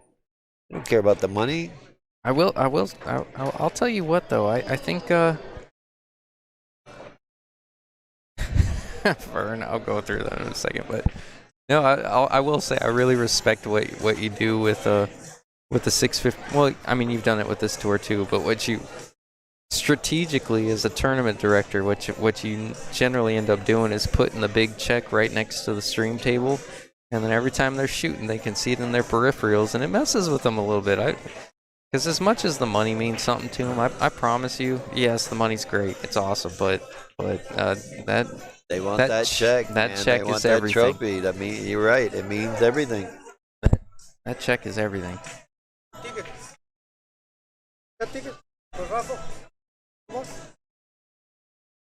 Hang on for a few. I'll get with you.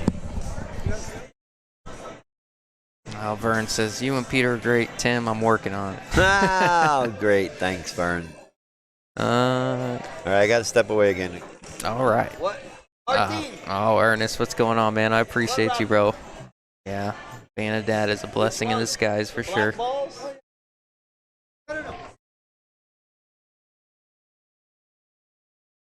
I got a cool little dude at home. Oh, John got a little lucky not to scratch there. You know, he left it up. He left it a little bit up to fate, running into the 9 there.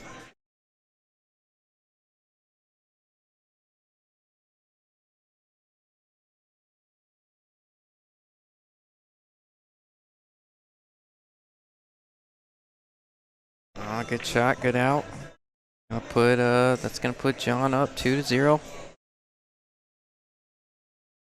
This match is far from over, though.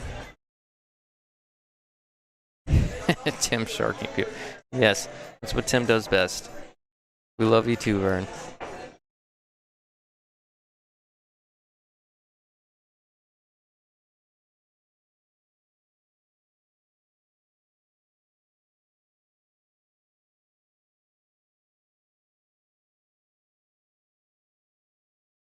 I like what he did there. So you know, you don't see. I don't want to call anyone out, but maybe when John Sanchez and Ralph were playing earlier. Later, brother. John Sanchez and Ralph were playing earlier. They missed the wing ball quite a bit because I think they just threw the balls on the template rack. John took the extra time to make sure everything was touching. All right, back again, putting out fires. So John takes that game. Yep, I sure did. All right, well, going back to what you said about what I've created, it's just something that I would want to be a part of or play in. Yeah. I mean, back when I was playing pool and competing, there were amateur tour in Florida, and that was the number one thing is try to win the amateur tour points. Mm-hmm. I actually kind of got screwed over one year because I took over the points, and the guy was supposed to give away a Predator Q for the point leader, and he ended up breaking down the tour, didn't pay nobody. So kind of that's sucked. brutal. For me, the people that took it over the next year ended up doing something for me decent. They got me a decent Predator for that. But yeah, I was a little distraught about that because I was playing my ass off to win the points. Yep. And then like 3/4 of the way through, the guy, who knows what happened. But like most stories, took off with the money and all the prizes and stuff. So Yeah, I don't know. it's just something that I've always wanted to do. You know, kind of that bucket list kind of thing. I created a tour. Been fortunate enough with the support out here and from all over, like you and I were talking earlier. Yeah. People drive 6 and 8 hours to come play these events. So Yeah. I'm doing something right. But I love pool. Like a good friend he sees you every time he goes, I don't know how you do it. I said, I don't know either. I said, I'm stupid like that. I just love pool. So I'm glad that everybody enjoys it and likes the competitive part of the game, and that's all I've tried to create, is to keep the game alive and still keep it competitive and keep it going. You know, Fargo took over the world about 5-7 years ago, you know, and I had to learn to adapt with that kind of system, and here we are. Yeah, Commentating pool. Yep. Hanging out in the pool hall. Oh, it's so cool, man. Well, thank you, though. I do appreciate everyone's support. And yours, mostly, for doing this. Oh, I Couldn't love ask for a better person to do it, Justin. I really do. You and Peter do a really good job, and I can only try to hope I can be as good as you guys. Oh, stop it. No, Peter's the face of the whole deal. He does such a good job. And I didn't realize. I know. I give him a hard time, too, about it. But I didn't realize how much smarter Peter was than me. Like, I knew he was smarter than me, but I went out to his parents' house in California, and then he got talking with, I think it was his brother. But I'm like, we're speaking different languages. What's that? I'm sorry. I got interrupted again. No. I went out there to Peter's parents' houses and just hearing him talk to his dad and his family. I mean, I'm speaking a different language than Peter. He is one of the smartest guys I've ever met. He is pretty smart. Really is, and I appreciate him a lot, too. He does a lot for us here at Donkey Pool Productions, and he's the tech guy. He's the guru. Yeah. But no, you and Peter come together really well and do a lot of good stuff. So I appreciate you. Yo, what's he saying? What's Vern saying now? Well, let's scroll up. Tim Sharking. I already addressed that. John is playing solid. Yes, John is playing very solid.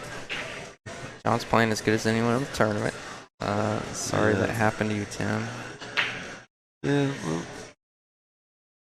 All right. Well, let's get back to it. Philip's got the bridge out.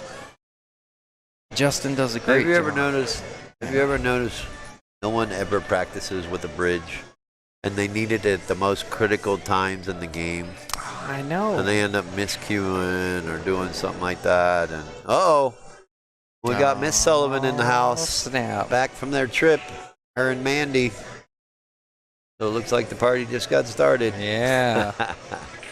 But yeah, no one ever practices with the bridge. And then when they need it at a critical time, they end up messing up. You know, I heard. No, I know he was trying to cross that, and he got away with it, I think. Might have. No, looks like it laid up for him. But no one ever practices with a bridge. Well, that being said, being a 700 player like yourself, have you ever practiced with a bridge? I used to, back in the day. Like practice? Like a whole session worth Yes. Really? Yes. That's interesting. I tell players all the time, if you want to get better, you don't practice the things you're good at. You practice the things you have trouble with. Yeah, I agree. No, I'm not the greatest with the bridge either, but I practice enough that I know what I got to do with that. Make sure that I'm far enough from away from the ball, or not, too close with the bridge. But there's sometimes I'd rather shoot left-handed than a bridge. I practice left-handed too when I fractured my arm when I was a kid. So, did you? Well, not so much a kid, young adult. But, it's all about practicing. Practice. Practice the things you have trouble with. That's how you get better. You don't get better by beating the people that you can beat up on. Yeah. Get better by beating the people that are better than you. Your confidence level goes up. What a great shot. Can he get the shape? Looks like he got there. He's just a little bit of distance. I think he came up short. You think so? I think he's got it. Maybe. Can't tell from this angle. He's got Where's Peter when we need a second camera? Yeah, he's shooting like he can. He's probably wine testing with his parents. I'll never let him live that down. What a great shot. That was a really good shot. He's giving himself an opportunity now. These guys can pocket balls, but they're not afraid. Pace better than I can. They're not afraid of the pocket. Yeah. That's that. I'm scared of this table. I wake up in a cold sweat thinking about this table. Oh, that's because you're a little bit more mature and know better. They don't. They're still learning. You saying it's a bit of a caveman complex? Look at this shot. He hit that really good, right speed and everything. I think he's starting to get dialed in. If you look at him, his confidence at the table. And Phillips is not out of it by any means. Only 2-0. Only takes 1 or 2 games to get in stroke and get back in it. The beauty of the races here. He hit that 8 pretty good. That's not as easy as it looks to get that pace correct. He hit that well. No, coming off the end rail or bottom rail. Oh no! Come on, go in. I wasn't rooting for him, I swear. Dang it! Who's your money? He may have rushed that just a little, or just a little overconfident. Those shots, though, I tell people all the time: shoot the 9 ball just as hard, or concentrate on making a 9 ball like you're trying to make when you're shooting the 1 ball. You know how hard you're trying to make the 1 ball or the first ball on the table to try to stay at the table. Yeah, you got to shoot the 9 ball with the same confidence. Yeah, and same tenacity as the first ball. You know, I heard something. Tell me what you think about this, Tim. But I heard something once when you're shooting the 9 or the 10 ball or the last ball, the rack, and I heard 95% of the time when you're shooting a ball, you're leaving position for another ball, and then when you're shooting a 9 or 10, you're really just focused on pocketing that ball. Do you think there's value in almost offsetting your mind a little bit and trying to focus on the cue ball a little bit, because that's more naturally intuitive to what you're used to shooting 95% of the time? A little bit. Kind of depends on the shot too, but like some players will train when they notice they're dogging the 9 ball, they'll play 10 ball, so they're constantly shooting through the 9 ball to play shape for the 10 ball. Right? Yep. If they're dogging the 10 ball, they'll rack 11 ball and forcing them to shoot the 10 ball. Yeah. And get shape on the 11 ball. So that's what you're kind of talking about, is you get on that last ball and you kind of lose shape of the cue ball. You don't care where it goes, so you're getting a little complacent and you end up missing the ball. Yeah. Because you're just firing at it and you're like, oh, I don't care, but you still have to care about where the cue ball goes. Yeah. And again, it goes back to how you shoot the first ball is the same way you should shoot the last ball. Yep. Start with the game by shooting with focus, and end the game by shooting with focus. Yeah. I think it takes a little bit of pressure off too, because if you're focused on maybe look at that break. Yeah. Oh, that was a really good break. Yeah. Well, anyways, I was curious what you thought about that. Sometimes I tend to maybe point to a diamond on the rail where I want the cue ball to hit. That way it kind of offsets my conscious mind and it takes a little pressure away from the situation. You know, most shots you hit, you're focused on the cue ball. Right. And then when you shoot the 10 ball, you're not focused on the cue ball, and then that ball in front of you becomes such more of a conscious thought. I think. No, you're not wrong. But it's just, again, it's how I look at it. I try to focus on pocketing the ball. I don't care where the cue ball goes, but at the same time, you want to make sure that the pattern is correct. Yeah. That you're not going to go into the scratch point, you know. And sometimes we just overhit it, or we think we're shooting away from the scratch point, and we're actually shooting right into the scratch point. Yep. Such a brutal game that we love to play. Oh, I know.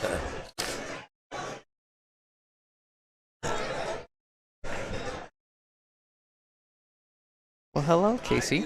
How are you? How are you? Good. Good, how are you? We already told them you're here and the party's starting. Party's here. Or Peter. That is Dad. Always. Oh, you didn't leave as early as you said. You know, you make a good point, Ernest. I think that slight off mindset is advantageous to shooting high pressure shots. I think there's a lot of value to what you just said. All right, I'm back. Casey stopped by to say hi, give us some loving. What do we got over there with Perfecto? Perfecto is up 3-2. Ooh, against the old man. Yep, against the The old old man of the tournament. Yep. Yep. Well, they got a discrepancy over there. I don't know. We keep waiting for John to run out of steam, but he hasn't done it yet. No, hell, it doesn't sound like it with that break and run the last match. No, he just got stronger as the day went on. All right, I'm going to go back to the second chance tournament for a minute. All right, sounds good. I'll be back.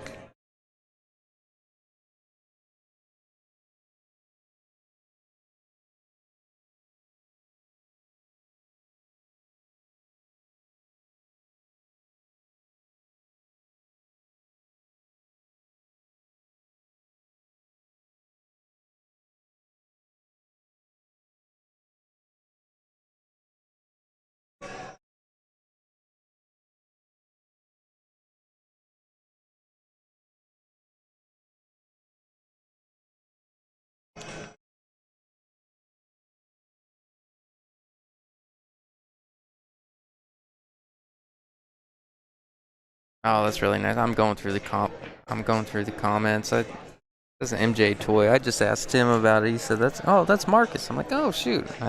If it is you, Marcus, I really appreciate the compliments, man. That means a lot. Really does. Well,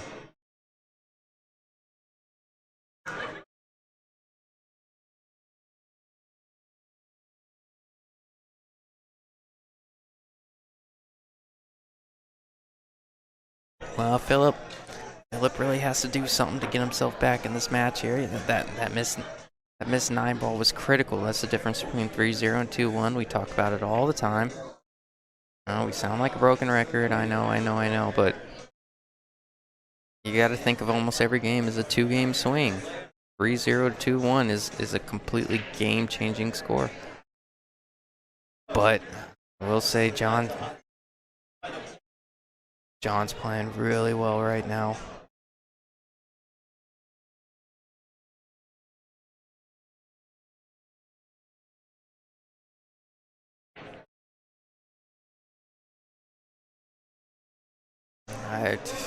Something about John Driver that I don't want to say that I've noticed. I've known it about him, but he doesn't shoot a shot.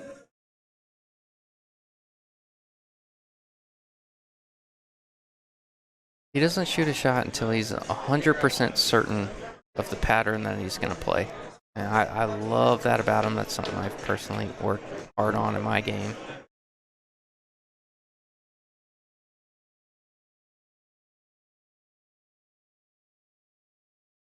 So I guess that's what we're really referencing when we talk about deliberate. Whereas Philip is a bit deliberate, but he can rely on his ball pocketing a bit more, and he's a bit more intuitive. I guess you could say he's a bit more relies on his ability.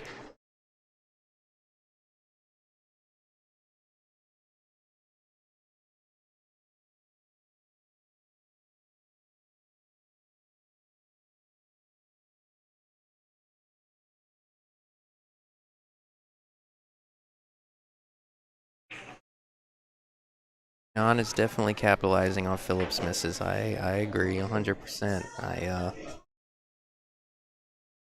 And this would be another one right here. This one would be really frustrating for Philip if John sinks this one. Going down 4-0 is a very demoralizing feat.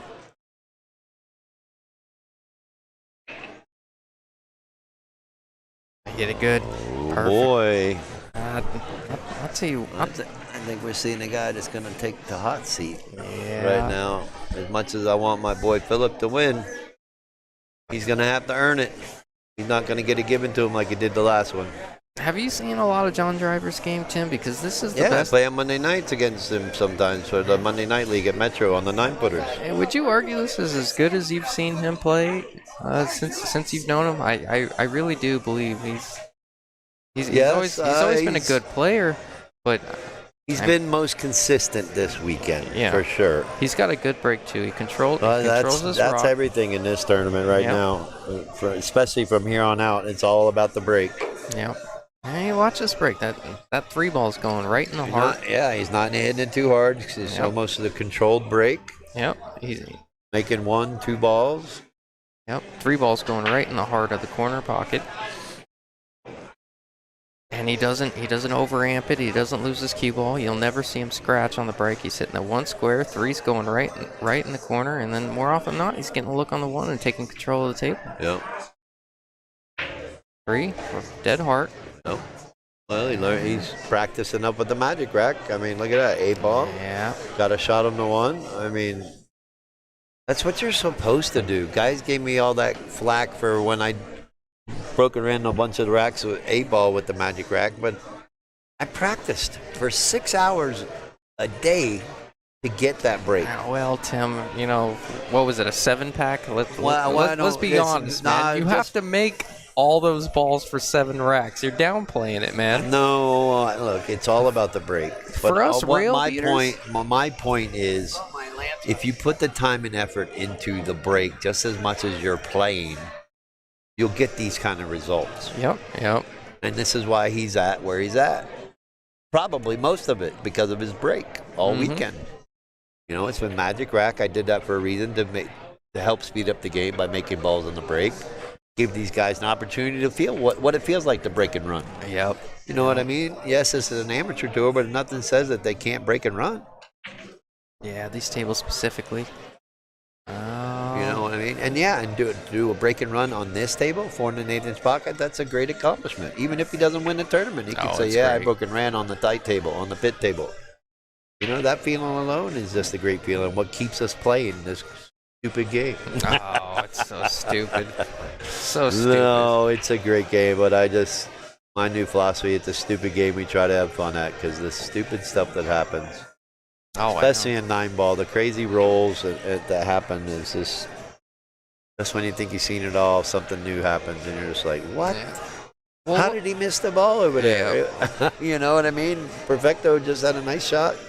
He's shooting the ball well, and then you miss one little ball. It's like, yeah, I've gotten so frustrated at this game, but I'll tell you what, I've seen Joven be the first one out of those chip tournaments. That gives me, you know, that tells me I have no right to be upset. When I get knocked out early, or I finish 4th or 5th or 6th, I have no right, because I can't even hold Joven's bag. But and he treats every loss like a champion. Have you ever seen Joven pout one day in his life? No. Such a good role model for the game. Yes, he is. Shoots well, too. Yeah, he's not half bad. I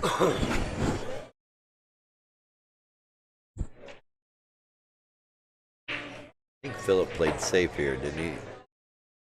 Mm-hmm. Get a roll. He's down 4-0. He's got to make something happen here soon, or we're about to see another skunk. Yeah, you got to try and control your. You know, these sets are all about momentum too. I think when you get 1 or 2 in a row, I think your sense of your confidence goes up. And yeah, most definitely. He's got a good opportunity to try to get out here, but he's gonna do something with that 5 ball. Yeah. And now he's on the 2 ball. Can't see the angle. He's got to try to create Looks an angle. pretty straight, doesn't he? Yeah. Might even want to just come straight down and try to play the 4-9 combo. But it looks like he's got enough room to go to the top rail and come off with spin to the side rail. But yeah. Then he's got to create angle on the 4 to get over to the 5. So let's see what he does here. Yeah. Always different here from this angle compared to being at the table. Yep. You're going to draw it straight back, play the 4-9. If you don't like it, you play safe. You know, you only have the 2 options. Yeah. Now, he might, if he's, I don't see him doing it, but he could cut the 4 ball backwards, you know, and try to maybe go into the 7 or go into the 9. He may look into the carom. See there? That's what he's looking at. If he wants to be aggressive with it. Me, I'm probably playing safe. I'm probably pushing it underneath the 9 and put the cue ball on the 9 ball. Or bank it up table and put the cue ball underneath the 9 that way. You could bank the 4 up table and try to play the shot. You can play the 2-way. If you make it, you can play safe off the 5. That's probably the higher percentage shot right now from where he's at. Being down 4-0, you're not chosen. I wouldn't be able to play this aggressive at all. Yeah, I don't. You want to put pressure on John here with where you're sitting. I don't think now's the time to take a risk, especially being down. You'd like a better look at the 4 than you have right now. Whatever you have to do to create that. I like your options. At this point, you're down 4-0. You got to play smart. Oh, he went for it. See, it might be. The only good thing is he left John a shot on the 4, but what's John going to do to get to the 5?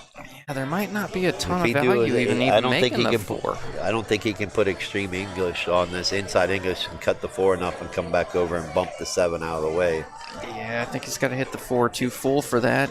He banks the 4. The cue ball's going up table. I mean, really, the value is to play safe from here. Don't even try to make this ball. Yeah, I like that. Don't bank it to the center of the bottom rail. Get the cue ball up behind the 6. I think even if you bank this ball, I don't think you'll have a good look on the 5.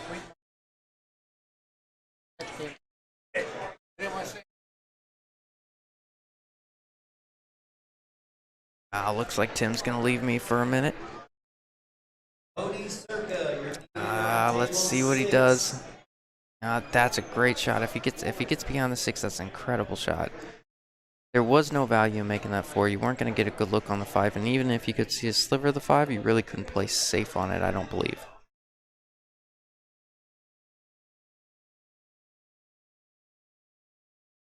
At least not an easy safe. Phillips really got to make something happen. Even though the scoreboard says 4-0, this match is far from over. It's on this table, anything can happen. I've said it before. But you really want to get momentum on your side.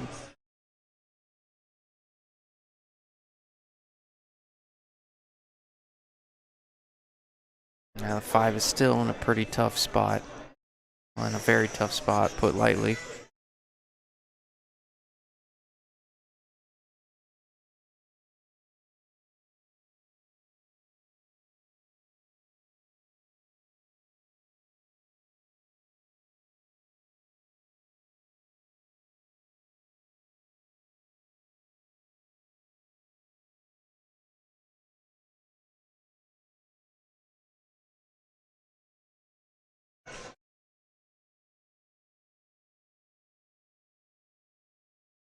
Yeah, so going over to the far table, well, John looks over this. Let's go over to that far table over there. You got John Sanchez and Perfecto. John's on 4, Perfecto on 3. I believe Perfecto was up 3-2 at one point, so he gave up the last 2. And remember, that is, so I'll say it for those that are just either tuning in or haven't quite followed the bracket, but that back table over there is 3rd and 4th. 4th place makes $400. 3rd place makes $550. The winner of that table moves on and plays the loser of this match, and that will be a 2nd, 3rd match. So looks like John settled down on this shot. Went with the safe. So they're in the safety battle here, huh? Yeah. I did what I said. He didn't even try to make the 4 when I stepped away, right? Yep, he did exactly what you said, Tim. Put the cue ball behind the 6. Yep. Or no, he Tried to get behind. Yeah, he tried to get behind the 6. He missed it by about a ball and a half. Right.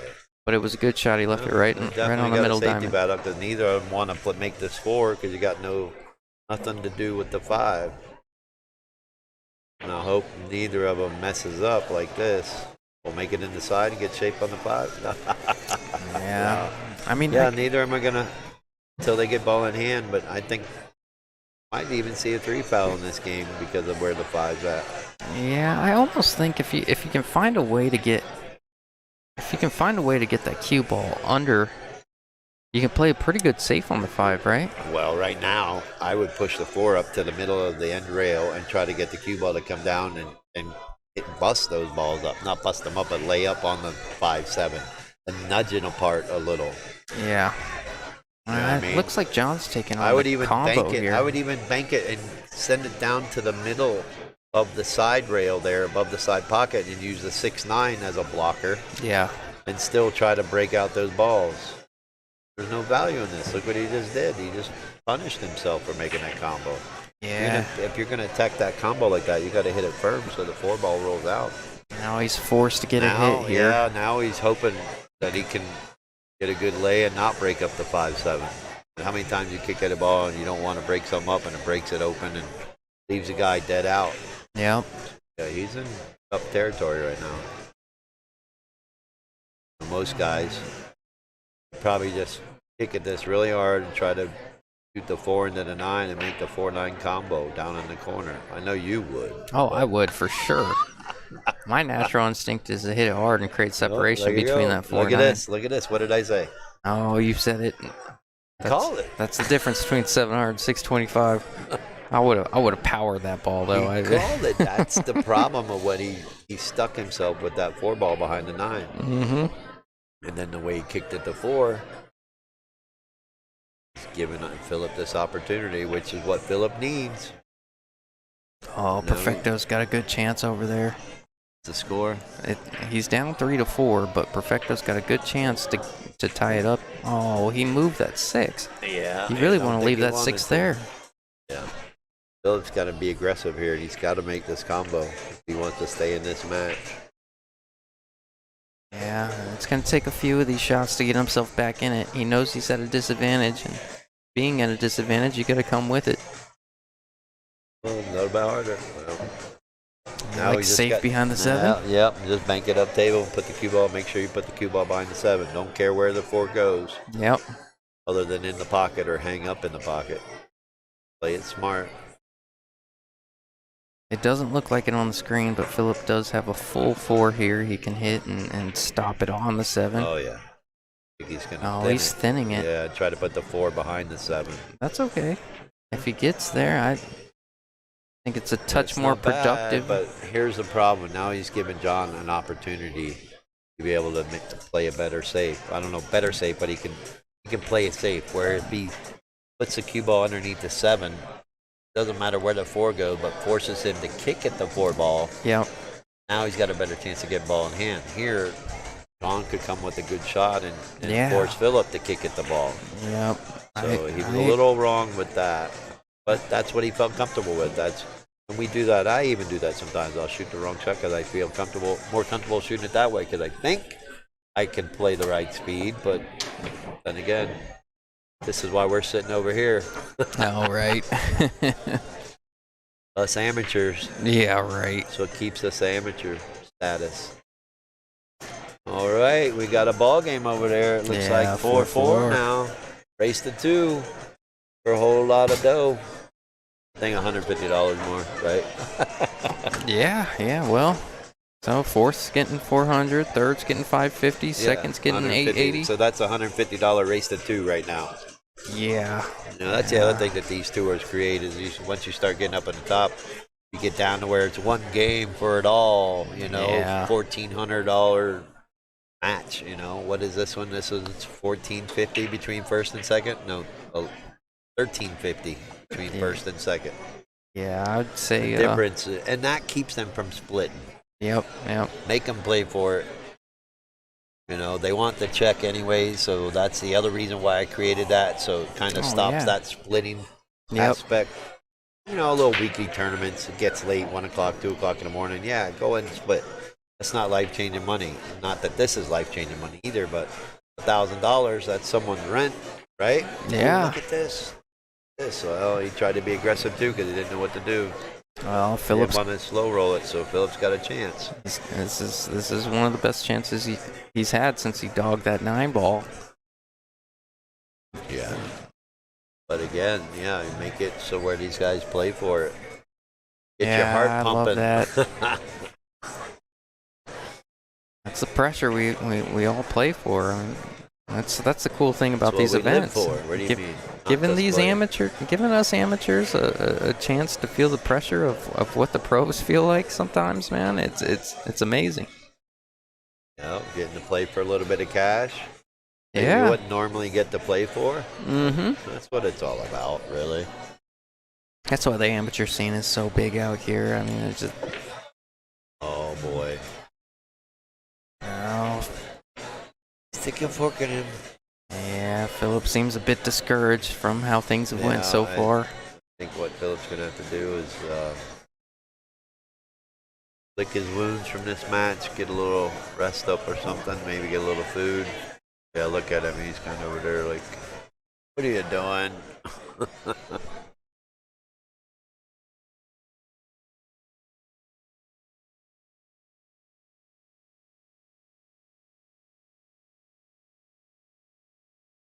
Nope, someone just bought us a free beer, so it might have been Anthony Begay.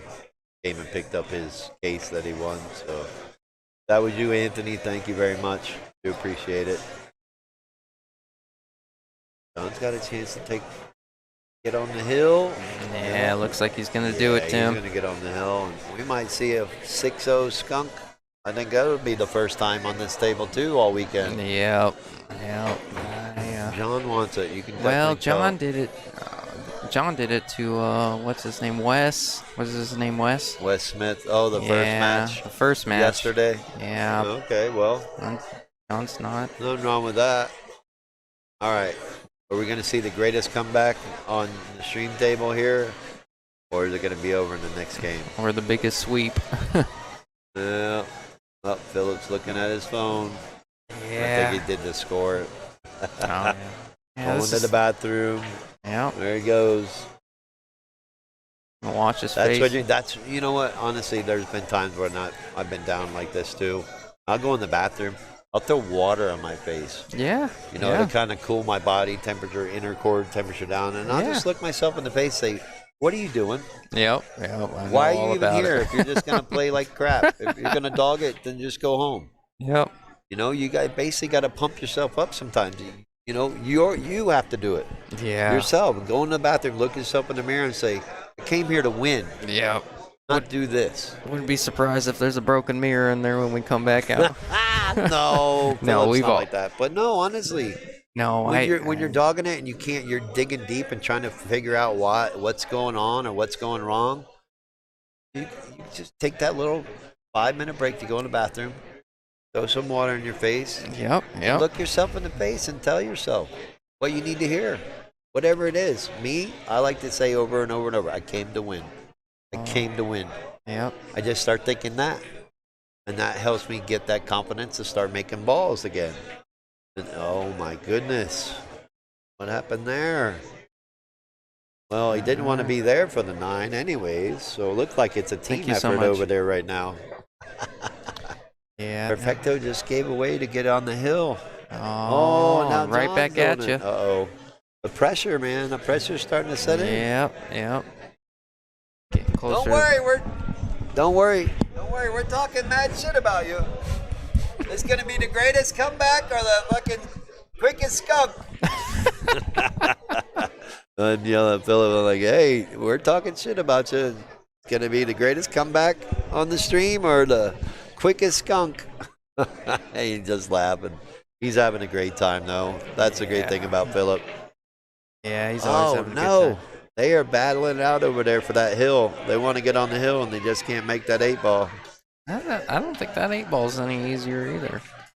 Oh, it was. Oh, don't do it. Oh, look at him. We're talking about the far table right now with Perfecto and John Sanchez. It's 4-4. This is to get on the hill for their match in a race to 6. All right. And they just made it. Now Perfecto got a bad roll off the point in the side pocket. For the bank, is he going to double it? No, it's going to come up short. He's going to make John bank it. Look Not at going to that. leave him a cut shot. Now here, I'm just banking to the bottom rail. I'm playing safe. Let my opponent make the bank. If he makes it, he earns it. Yeah, I think they're starting to foresee where they're actually at in this tournament, and things are starting to come to life a little bit. Yep. Some pressure going on. All right, look at this. John made the wing ball, but the cue ball's above the 1 ball this time. Oh, John. He went for the bank and hung it. Yeah, he fired it. That's going to put Perfecto on the hill. Much less pace, he would have been just fine. Man, that means That means Perfecto's going to get a second chance at Philip if Philip doesn't pull this off here. Now, I think John's starting to reach his limit. Perfecto's not giving up though, and can't count John out either. no. They're both grinders. Like Perfecto, no, it was Ralph Craig told me all 5 of these guys, these 4 and Ralph Craig included, have all played on a team together at one point in time in all the years that they've been out here.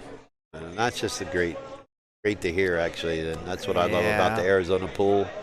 We're not just a pool community, we're a pool family. Yeah, it's cool because they're all like secretly pulling for each other, but they all want to, like I said yesterday, wring each other's necks. They want to beat each other down, but the good news is if they lose, they're gonna shake each other's hand and walk away with respect for the other player. Yep. And every single one of them, if they lose, they're gonna be upset about it, but they're gonna sit down and they're gonna cheer that guy on. Oh yeah, and that's most cool. Definitely. But that's what I do love about this Arizona community. Not just a community, we're like a family. Yeah, that's true. true. Come together. Sometimes it's dysfunctional. It's very, well, like every family is. Right.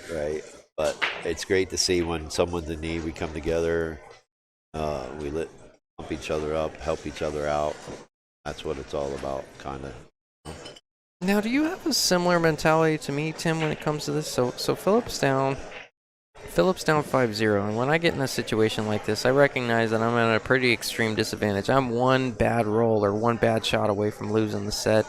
Does it take away quite a bit of pressure from you in a sense, and you kind of feel like you got nothing to lose, really? Sometimes, because you're down 0-5. I mean, you pretty much sometimes when I want to accepted win, your fate. You're ready to accepted your fate. You're like, I'm probably playing on the backside, so maybe that back arm loosens up a little. It is funny like that. Sometimes when you're down like this, you're like, well, screw it. I'm already down 5-0. I got nothing to lose, and all of a sudden you start playing better. Mm-hmm.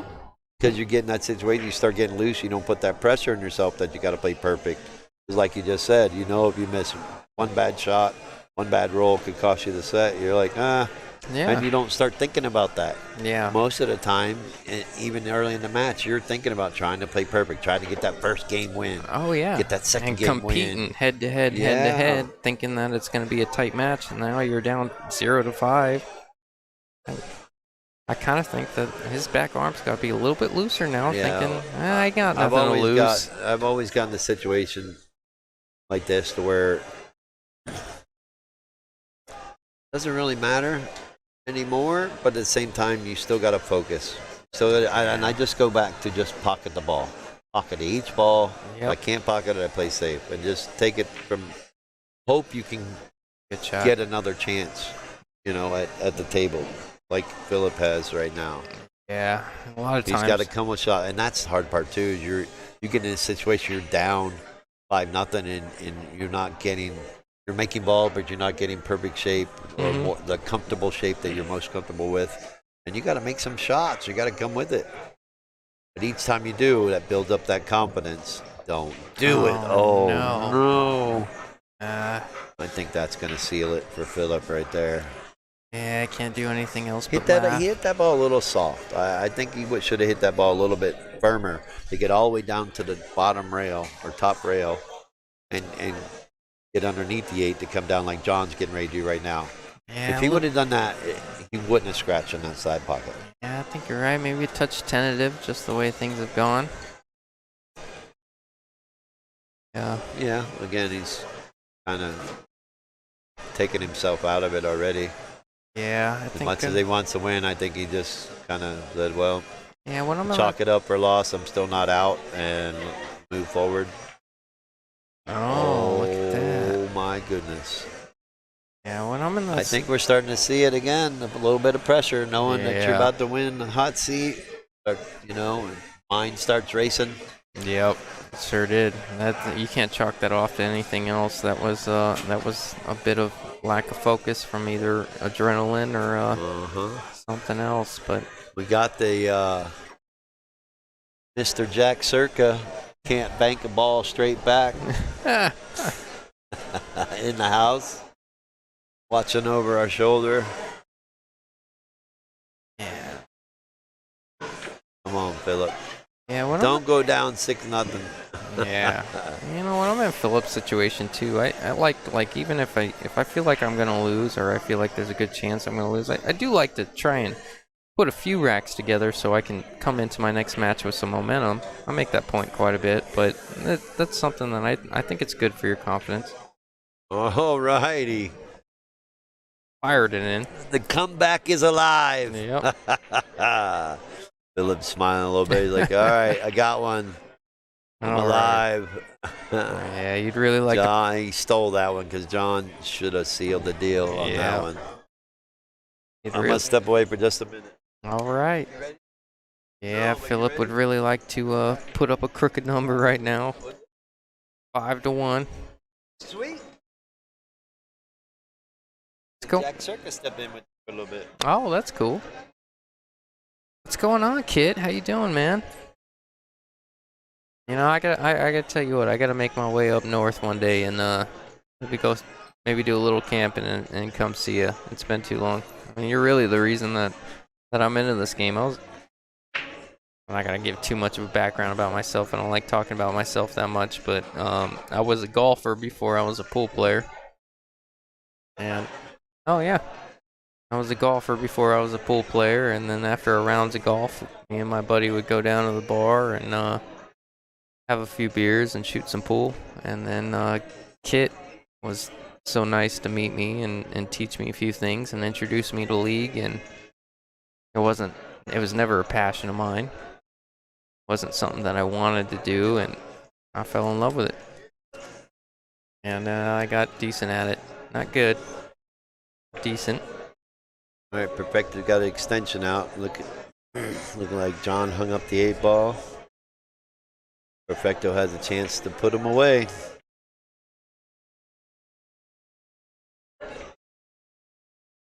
Yes, Chuck, golf. I was a golfer before a pool player.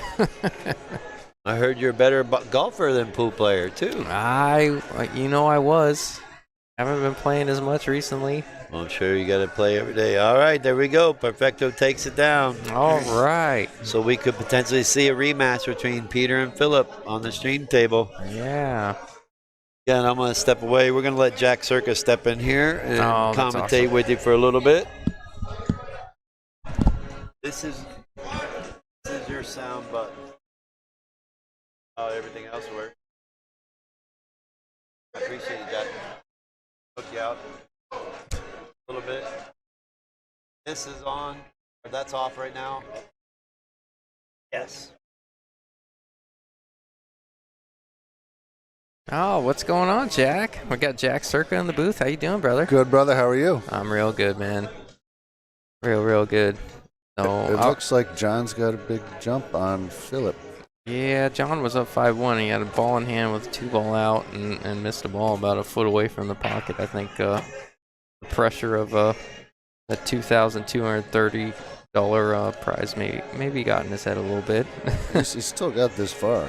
He's been shooting amazing. Have you watched him a little bit? He's shooting real good. No, but I gambled with him and you and someone else the other night, and I was impressed by the way he shot. Oh yeah. Oh, Phillips. And you. Oh, thanks, man. But do it again. on this pit table, I kept waiting for him to miss some of the hard shots, and he kept drawing them. Both him and Perfecto, I feel like they've been shooting a little better lately.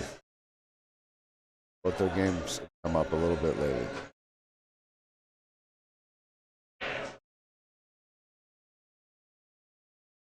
Yeah.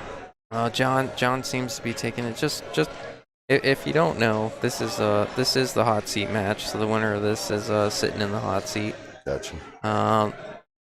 Perfecto won on the far table, and that brings us to Perfecto will play the loser of this match for third second. So winner of this goes to the hot seat. Loser plays third second against Perfecto. So that's pretty cool. But Yeah. hey, I've said it before, but congratulations on your win over what's it called, the Southwest Cup or Oh yeah, dude, that was so cool, man. That I got to experience it, and you guys, seriously, that was awesome. Yeah, and thank you for all your help.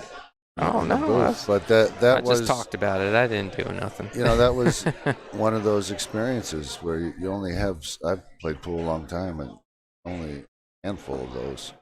How Yeah. much of an honor was it to be recruited as a captain for that? I imagine that's the highest honor really in It really Arizona was. I pool. was really surprised. I was playing pool with Lulick, Yep. and he asked me. Oh, what a shot, John. Oh, man, that was sick. Wow. I didn't see that coming. did Otherwise, I. I would have changed the conversation a little. But looks like Wow. John's going to take that one. 6-1. John Driver sitting in the hot seat. Guaranteed second if he doesn't get double dipped. Philip Salas is going to be playing Perfecto.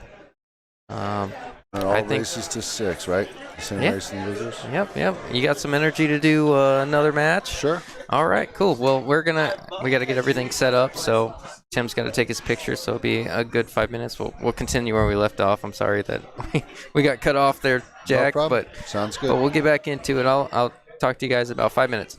Bye. Bye.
Okay, we're back.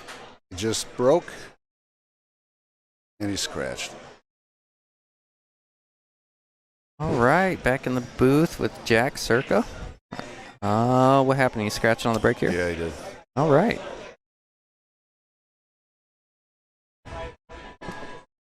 Oh, John Driver's here Oh, in the hot seat. Big time. He just stepped up. Yeah, flying high after that 6-1 victory, huh? Really a 6-0 victory if he didn't dog his brains out on the 8-ball. Good shooting, John. Oh, Perfecto hooked himself.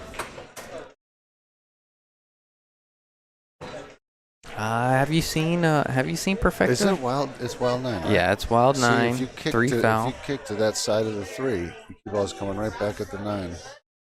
Yeah, I think. I would kick that way hard. It's just straight top. Yeah, maybe something happens. Oh, he's gonna jump it. He's looking at a jump. Trying to hit it full, maybe a bank.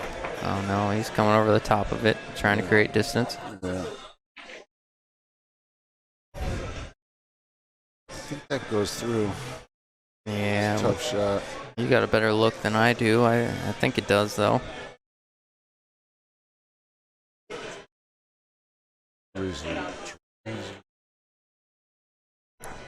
He can go eyeball and up and down. Philip doesn't mind that shot. Yeah, that's the way.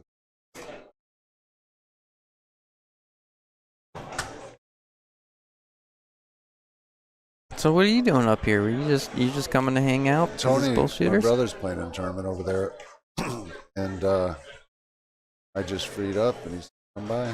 Oh, that's cool. Oh wow, dude, that didn't go. Yeah, I didn't think you hit that 6 without missing it. Hit a little firm though, didn't? Yeah. In these combos, you want to hit them soft so the ball stays in front of the pocket. Yep. Yeah, I see too many players hitting them with pace, not leaving them there and losing the 3 a little bit. Obviously, these guys know what they're doing, but Yeah. Yeah, it took me a long time to eventually learn it. It's gonna work out. no, Philip's got a good chance. I imagine he's got a little bit of a chip on his shoulder after that last loss. These two play each other often, Oh yeah. right? I mean, they've played each other way more than Driver. Yeah, I think someone said that these guys have been on each other's teams on numerous occasions, and they know each other on a pretty personal but level. I just think even in the past 2 weeks, I've seen them battling, getting ready for this tournament. Mm-hmm. 2 West Side guys for sure. Yeah. Philip got out. Philip got the first one. Yeah, I can sense that a little bit. He's got a little bit of a. Yeah, he's pissed. Yeah. Oh, I don't think he sent out the text. Sorry, the score hasn't updated yet, but Oh, sorry, Tim.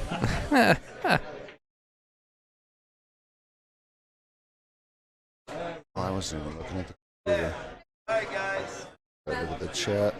Yeah, right. Oh, Kit. Oh, that's Kit. Kit up north. Yeah. What's up, Kit? He's a cool guy. Yeah, he was one of the ones that really got me into the game. I was telling the story earlier. I'm not gonna go back into it, but I was a golfer and I went to bars after I was done with my golf rounds with my buddy, and he introduced me to ball in hand rules and league and all that. Okay. I kind of took off from there. You've known him that long. And it's been about 5 years, 6 years. You've only been playing 5 years? About 6. I think he ran into me when I was about 22. I'm 28 now, so I'd say 6 years. I got into it competitively around 22, 23, and Shoot too good. oh, In stop 6 it! years. I fell in love with it. That's what it is. Well, let me guess, your brother's only been shooting 4 years or something? No, he actually, when I met Kit, I actually started bringing up Jared to the bar I was playing at when he was underage. So I was 22 and Jared was 20. Yeah. And I was like, dude, I know this guy that runs tournaments. You should come up, because he was a better player than I was at the time, because he played pool growing up. I really didn't. I hit a few balls on my dad's table, but didn't play a lot of pool. And and I've been playing catch up with Jared ever since. We've just gotten better and better and better. I'll tell you what, Phil's making this table look a little easy. Mm-hmm. It's a tester. Oh, he hit it right. No, he didn't spaz out, didn't slam it. He had a good speed. Yeah, he hit it good. This one I like going around. Yeah, I do too. Bottom You right, you just gotta go above that side. yeah, that's what I was gonna say. Just gotta miss the 7. Oh yeah. Oh, that 7 played pretty big right there too. I think that naturally the cue ball wanted to come pretty close to that ball. Just slow roll cut this. I think he's got the corner. I think he's got enough Yeah. room for it. Yeah. Oh yeah, I think yeah, that's Well, what he you're went saying. into the 7. Got a weird angle. I don't like either of these. Will you back cut it to the right? Chuck. Yes, you can. Oh, you're right. You're right. Let me change some of the wording Oh here. my goodness, what a shot by Phil. Oh, did he? Okay. You're gonna have to yell to him. All right, you gotta take over for a second, Jack. I gotta No problem. adjust some things. Philip made the sickest shot. Just because you said please, Tim. Oh, that was perfect. That was perfect. Wow, what a shot. Did you see that? His last 3 shots.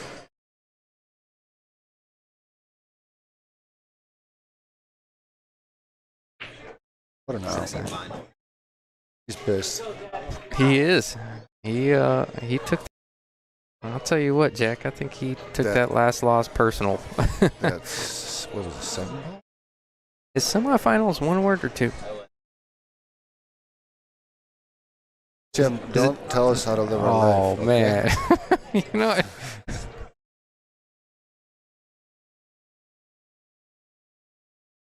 All right, drag this to the center. Oh, semifinals. Yeah, I'm sorry, guys. I had the hot seat match from the from the last one. This is the semifinals. This means loser takes 3rd, winner goes to the finals.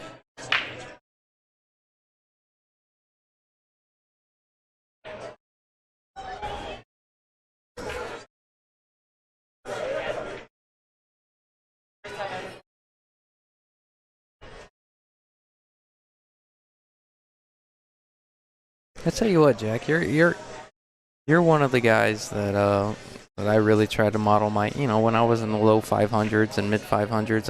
I really wanted. There's guys that you don't want to model your game after that are more of the intuitive firepower shooters, and then there's guys that are more strategic. And I think when you're trying to get better, it's guys like you that you really want to model your game after, and you were so deliberate on the table. You were one of my. I'm not trying to be corny, but one of my superheroes growing up, man. Huh. It was one of those. I always wanted to be that deliberate shooter coming around the table, planning my patterns, looking at everything, coming with creative shots. And you do that well. Well, that's very nice to say, and I appreciate that. I don't, funny, I don't ever get to watch yourself play except for video, so you don't know that or realize it, and I'm certainly not thinking that when I'm playing. But I try to learn every time I'm playing. I try to get better. Yeah. And I think a lot of people can instantly get better just by shot selection. Mm-hmm. Pattern play for sure. Yeah. It's I think I don't feel like I shoot any better than when I was a 570, 580. I mean, I probably marginally am more consistent, but I think getting down the percentages in your head, knowing which shots are worth taking on and which shots are worth You know, if you got a 75% shot, but you know it's an 85% safe, maybe it's worth playing safe on that shot. And that's something I learned from playing a lot. Yeah, it's something I call self-awareness. Like I think certain pool players don't have self-awareness, so they can't make the shot, so you shouldn't shoot it. Yeah. And then I understand when you say, oh, play safe, and a lower player may not see the safe, or they don't know how to play the safe. Yeah, I've been consistently. there. I get that too. And people say, oh, you should have played safe. Well, they don't see the safe, or they don't even believe they're a lower percentage to pull off the safe. Yeah. But you gotta can hit learn a lot from watching people, and what I like is sometimes those safes are easier than the shot you're trying to pull off. So if you keep it simple. Yeah, that's true. And I think something with you is you're willing. Not a lot of guys can, but something with you. If you talk to some of the lower rated players, getting them to humble themselves and say, you know what, I don't make this shot all the time. I think you have to have a certain level of humility to really adjust and get better too, and that's hard to teach. You can kind of tell which players are going to get better and which ones aren't, because there's a certain level of self-humility, and I guess just being humble and saying, you know what, I miss this shot sometimes. Maybe it's not worth taking on. Right, and he's running out nice. He just hit that a little hard. Yeah, Perfecto, he's got a lot of firepower. I don't know if you've watched him play it recently. He's pocketed balls probably better than anyone in the tournament. You got John Driver is a bit more deliberate, and Philip Salas is a touch more deliberate, but Perfecto he's just been rifling balls in on this table. I swear I said it before this tournament that both these two, I'm impressed with how they're shooting. They seem to be shooting better. Yeah, they are shooting good. They did put a lot of preparation in coming into it, like you said earlier. They played a lot with each other and a lot by themselves. Been up here in the middle of the day and watching them practice around 1, 2, 3 p.m. Yeah. Hey, back to what we were saying, the self-awareness. I think people play pool for different reasons. And everybody says they want to get better, but if many won't put in the work, they just rather hope they get better by just playing a lot. Yeah. You know? But some people play for the money. Some people play for the exciting shot, you know, the ego. And I think a lot of people rather miss that exciting shot than make the boring one. And you're not going to win. Yeah. But you might make that exciting shot 1 out of 7, but lose the other 6. Yeah, let's face it, good pool is boring, you know? Yeah. It sucks. Yeah. But it's boring. Good pool is boring. Instead of taking that 4-railer on the 10, that's true. Maybe just leave it on the rail and force your opponent to do something. But it can be. It's very true. Well, that's a good shot. If it gets there. If it gets there, it's not gonna. Oh, it's going to come up short. Oh, that's brutal. I liked it, though. Oh, he hit it good. Oh, he did. He kind of jumped up when he hit it. Yeah, if you notice that about Philip, he's got I mentioned that to him the other day. He's like, I never noticed that. But like guys like you and me, you've probably recorded yourself and watched yourself on camera before. No, I wish I did. You never did that? No, I did that. Now I wish I did. Oh, I thought I had a pretty good stroke until I did that. Oh. When I was like a 550, I'm like, man, I'm the when you're the low 500s and the 500s, I think the better you get, the more you realize how terrible you are at the game.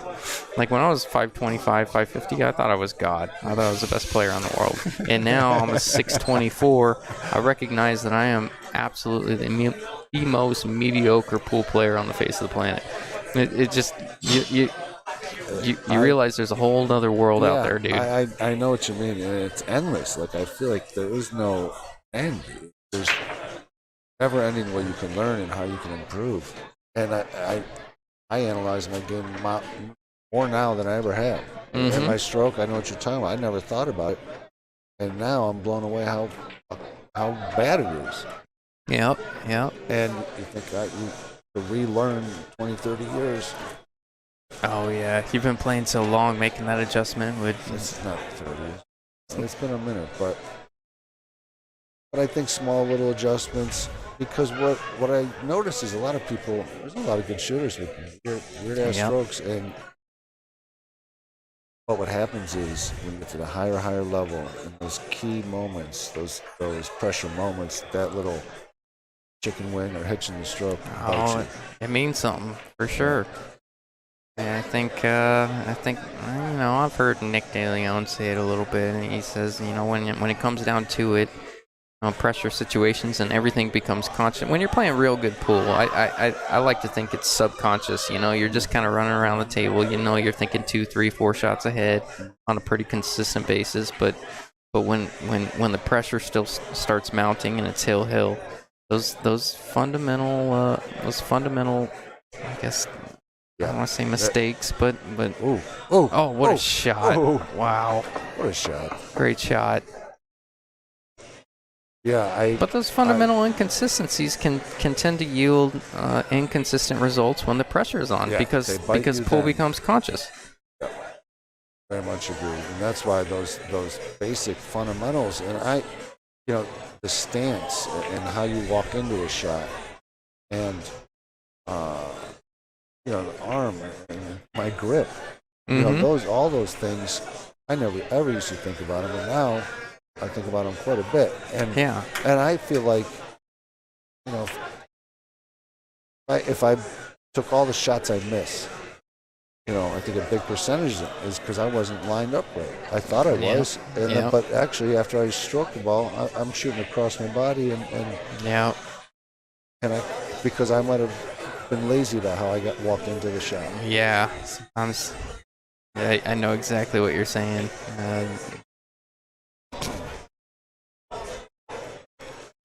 I think, I don't know, I'm not the best player, but I feel like you want to create something that's replicable in pressure situations. That way you can kind of Right. You can kind of lean on your fundamentals. When pressure gets high, your body knows what to do, and then when your conscious mind gets in the way, you can kind of just tell it to shut up and shoot your shot.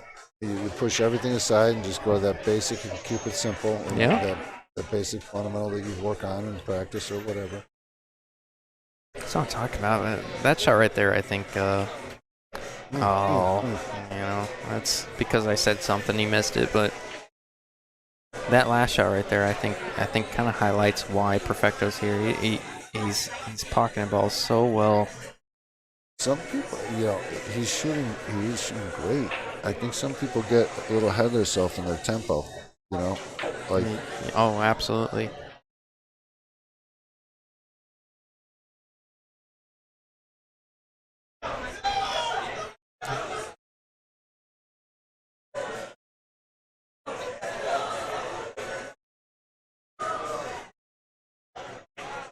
I read a really good article, or actually it's from a book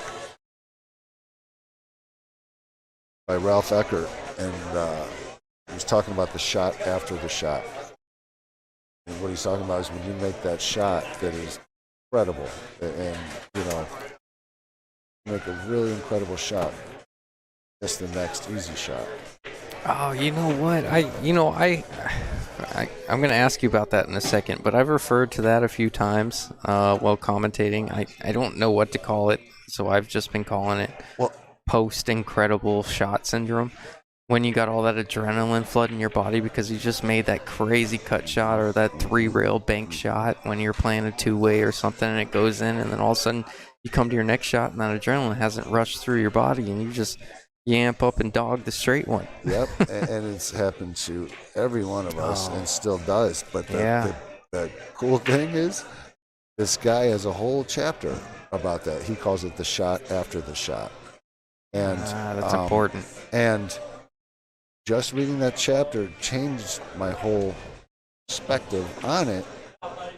And I've gotten way better from that. And I thought to myself, just by reading that chapter and changing my perspective on it, I actually got a little better at pool because now I actually miss less. And what he basically says, I mean, I don't want to butcher it because you really should read it. But he says, when you make that incredible shot, like you said, your senses are different and all that. And even if it's no matter what the shot is, he bears down like crazy. Yeah. You put 120%, and you remind yourself this is the most important shot of the game, and you focus like crazy. And I do that now, no matter how easy the shot is. And if it's too hard of a shot, I'll purposely lay up because it's the shot after the shot. And that was a ridiculous shot I just made, and I need to calm down. Yeah, that's awesome. No, I love that perspective. Well, let's address some of these comments real quick. Wow, Yes, I didn't even see. yes, Chuck, you can blame Kit for me playing pool and being in your Ernest? presence. What's up, Ernest? Semifinal. No, I didn't put the dash, but I guess maybe I should change that. Ernest says, "Sup, Jack?" He says, I think last time we played, he beat me. All right. One of the times. Yeah, Ernest is a great player. It's funny. You always remember remember the guys that beat you, but you never remember the guys that you beat. Chuck says, I refer to it as shooting the next shot one-handed because you're patting yourself on the back for the previous one. That's so true. Oh, that's genius, Chuck. You've heard it all. He's got the best one-liners in pool. He's heard it all. Chuck's great. Oh, Steven. I swear to God, bro. Is he in the room? I know Dara's here. Yeah, I gotta look at their arms. Oh, man. That's double arm Dara. Can you not tell by the hair? You know what? I literally made one of them show me their ID last night because of the hair, and I know them both well. Mm-hmm. But for a good hour, I thought they were messing with me, and we were playing scotch. That's hilarious. Well, we got a ball game. We got a ball game, Jack. I figure probably focus on this a little bit. We got a ball game, 2-2. Philip came out of the gates like he's upset about losing 6-1 or something. Yeah, that happens. And you know what I think? You can't get mad about that. It happens. You know what I mean? You can't have a great match every match. That's and true. People expect to win tournaments too much, and we all want to win them, but I think you just go the other way. Yeah, I think. It's only a short race. Oh, that's a good shot. Is that 2 going to come out, or is that 8 going to? Yeah, it came out. Work. He's got to get on that 4. Yeah, I think that says a lot about a character, how they're able to bounce back from a tough loss like that, and even in life, not even so much pool. I think, I haven't been the best about it in my life. Oh, stop it, Tim! Jesus, I've never been a little J. I'm 6 foot, but now I got some guy that's 6'3" next to me. 6'3". Are you 6'3"? Yeah. Yeah, that's about right. Now I'm little J. Jesus. It's Stephen getting back at me. Double J, yeah, you're right, Chuck. I like that better than Lil J. It's Double J. Ooh, he made it. He caught it on the way in, but he made it. Good speed. I noticed when Perfecto gets a little bit of rhythm about him, he starts shooting really well. I mean, he's been shooting well all weekend, but shooting real quick. When he misses, Oh, yeah. Well, let's that down in one pump there. You gotta respect this table. But he is shooting incredible. I think he's shooting good. Coming around 3 for the 7, or do you come back and forth? 3. 3? This is a weird, look how raked out he is to bridge his shot. You know what I mean? Like his body's stretched. Yeah. And there's sometimes where I'm all stretched out and you don't get stretched, Jack. No, I do, but to go 3 rails and you don't have enough follow through and you come up short. So I gotta remind myself. Good here. He's just coming back and forth. Maybe that's still a little scary with the bridge pumping it. I think for you'd be able to reach that shot. Maybe throw your left leg over the table. Yeah, I can reach Phillips it. a little shorter. Like if you want to go 3 rails and you got to fall through the top right. Yeah. Like if I come up a little short on the follow through Oh yeah. because I'm so ripped out.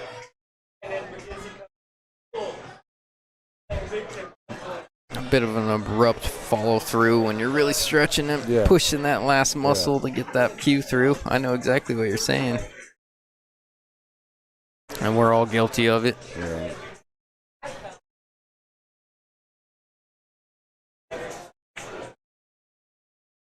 Ooh, got on the wrong side. Made that a little harder. We can follow it up. Yeah, Perfecto doesn't mind moving the cue ball a little bit. He'll come around 3 rails. That didn't work. Yep. Doing great, Thank thank you.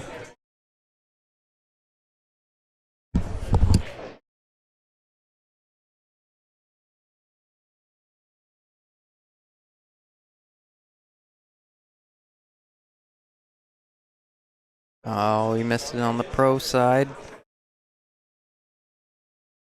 Oh, he missed that right. Yep, He yep. missed that well. That's I like to think that's every bit of that is intentional. You Yep. favor the pro side when you shoot that shot. Well, at least the speed for sure. Yeah.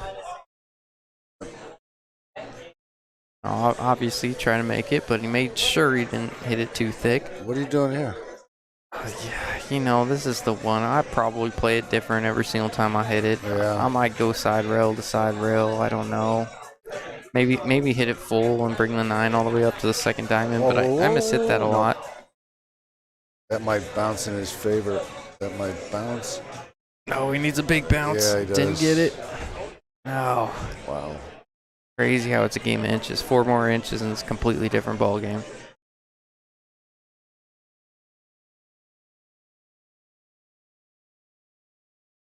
Oh, look at this Whoa, line. whoa, whoa! That's Look at in. this That's in the line. pocket. Oh my goodness, my Perfecto. Granola. This is the first time. So, just to give you a little bit of background, because you're watching the first time they played each other.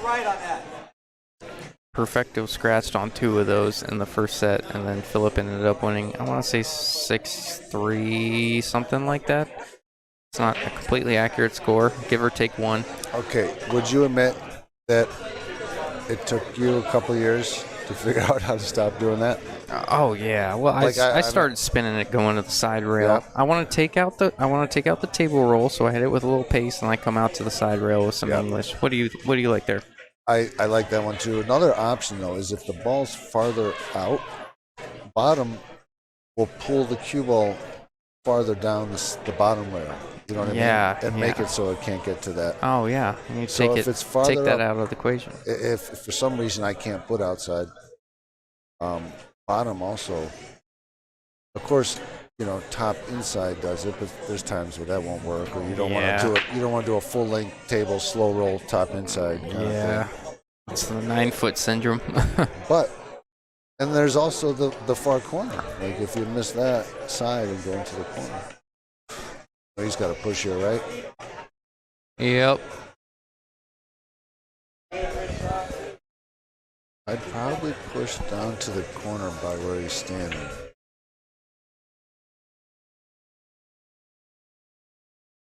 Yeah, it looks like he's just gonna push the 4 up. You don't want the 4 to get in your way if you do that.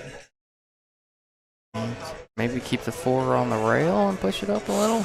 Just leave that gap there. Touch it. I'd push down in that corner.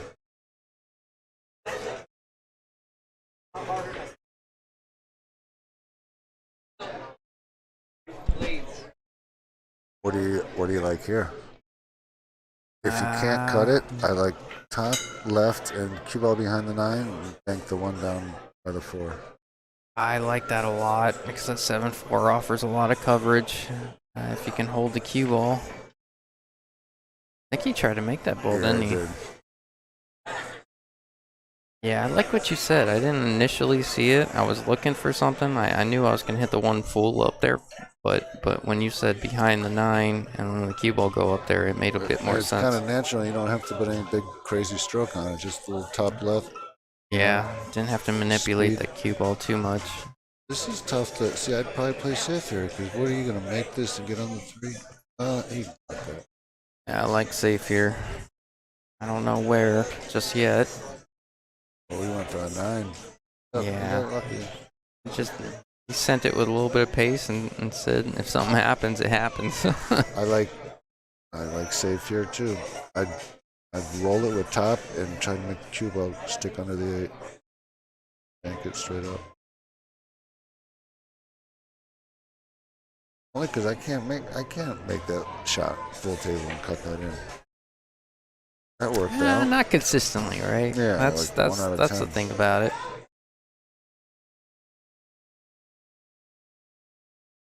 It's tough to roll this, but I like cutting that 1 into the 7, putting the cue ball down 38.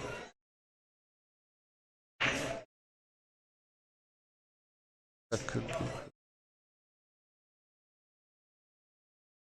All right. Well, cue ball going on the 4. Yep. That's the Bank shot, it right? with top left, and put the cue ball under the 4. Yeah, I like that a lot. There it is. Oh, there we hit it it. is. Oh. Snuck out. Yeah, that was an inch away from being just locked up. That's why I kind of like to hit it with the top outside, so it goes to that side rail. And Yeah. he hit it good.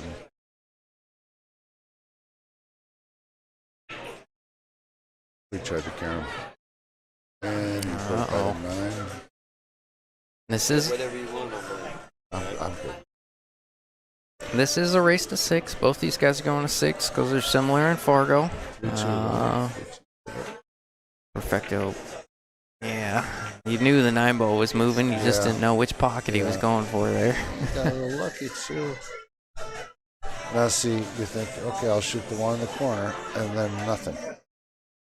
So maybe lay up now.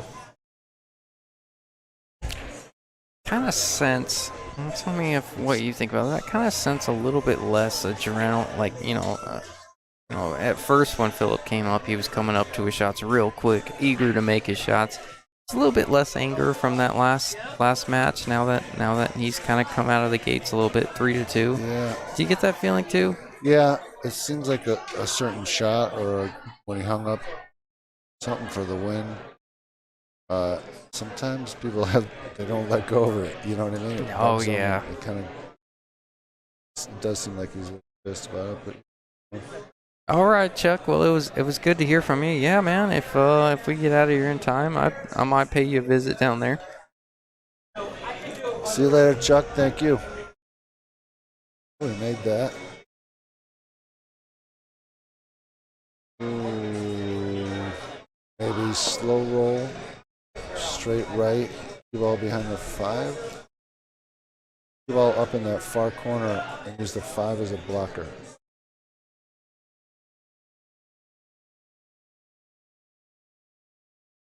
Yeah, tricky little shot here. Yeah, Right? I mean, but you don't. The 3's going to come to this rail. Are you talking about 2 rail on the cue ball? Like No, just going out the side of the 3 with extreme right and putting the cue ball in that far corner. Okay. And hoping the 5 ends up as a blocker, or you just leave him long. I don't see what else to do. Or maybe.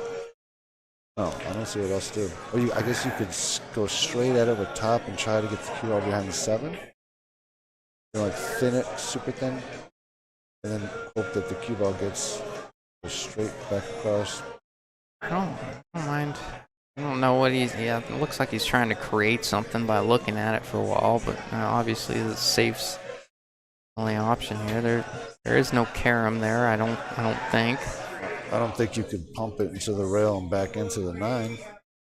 And Is he looking at rifling it, and then the 3 Carom? hits the rail and comes back into the right 9? top, but he doesn't have the right angle. See, think about carom, because the 9 might bank over there. The right carom.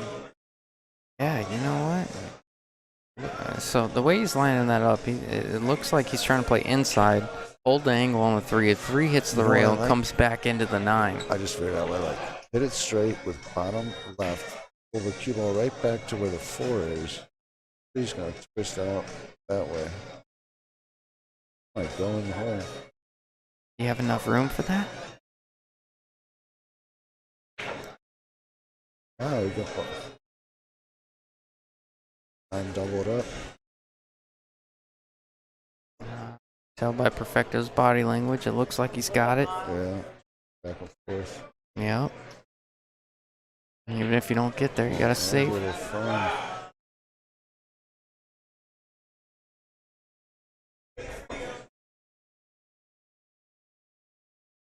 Good chance here. I'd argue maybe the 4 to the 5 is the toughest part of this. What do you think? I think Yeah. getting on the 4 is easy, but getting the right angle to get on the 5, I think is tough, right? Yeah, I would just try to put the cube on that rail like that. And Yeah. then Getting now on the he's- 5, I think was. Yep. I think here, just straight bottom and go straight across. Straight across to the side. Try to get straight in. Yeah, I like that. I don't like any top. The 8 scratch. Yeah, I like a bit of a draw stroke, a little bit of right to help it come closer to the Just 5, maybe come- off the just come rail. over to this rail. Just go over this rail and back. Yeah, a little firm, but that was what I was thinking. I've seen Philip hit this shot quite a bit. Yeah. He doesn't mind going with a high ball here. Whichever pocket he chooses, he doesn't mind. I don't like this. Oh, now Some he's people queuing love low. it. I just go the rail and back. We went the other way. No, that one might hurt him, Jack. Yep.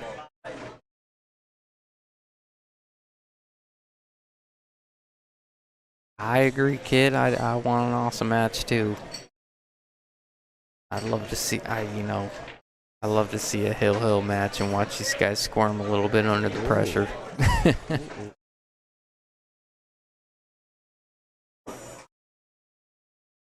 Can you miss the 8 going to the rail, Jack? I Or don't you're think running so. in the I 8? think you're hitting it. Oh shoot! Maybe with inside.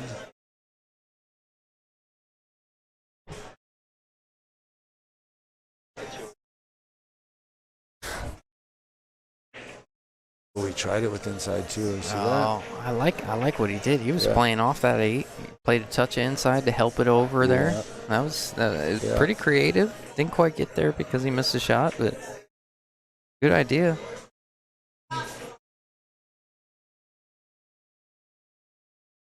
Ishly. Yeah. This is where you can almost go for the bank in the corner and just leave the cue ball there. Yeah, I like that a lot, actually. Bank it a little Well, he short played- and comes played up by the full 9. safe. See, that's all about speed. Yeah, that's one of those ones you play real low on the cue ball. He got excited. He saw the safe, stopped the cue ball, right, but a little fun. Yeah, you're right It's there. actually kind of hard to do, you know? Oh, it is. Because he's got to do a step shot. Contr- Somewhat firm, but hit it soft. yeah, controlling that speed. Uh-oh, it's going to... Oh, Shizzle. yeah, I think Oh, this might he be should do similar to what you something. just Yeah. said. Okay. Bank it. Yeah. Oh, he had the full ball. Yeah.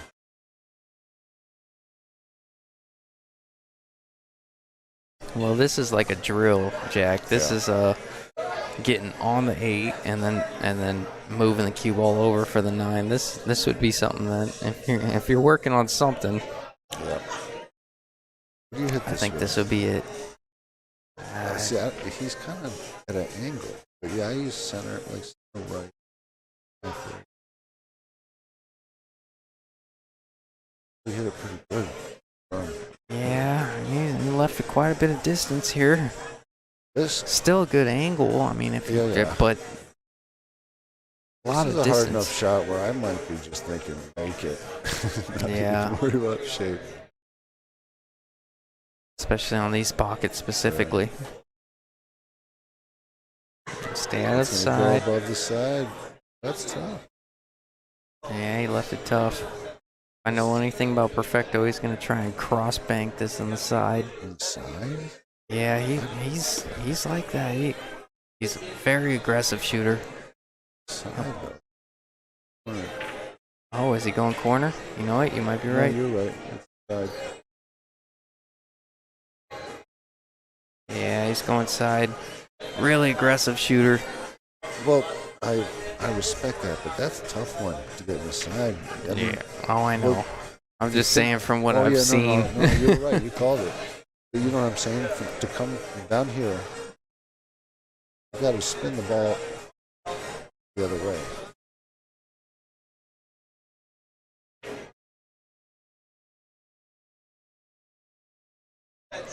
I think Phillips got a like drawing above this, or you go forward. I can't tell the angle. I literally think I might just stop it and try to bank the 9. He's got a little bit of an angle, so it'd slide over to the middle of the table if he did that. Oh, Oh, bump's well. not terrible. I got a little funky on him. Yeah, like it looks like ball going at the side, or is it? It's a little past the side. Oh, he's going down there. Yeah. That's probably.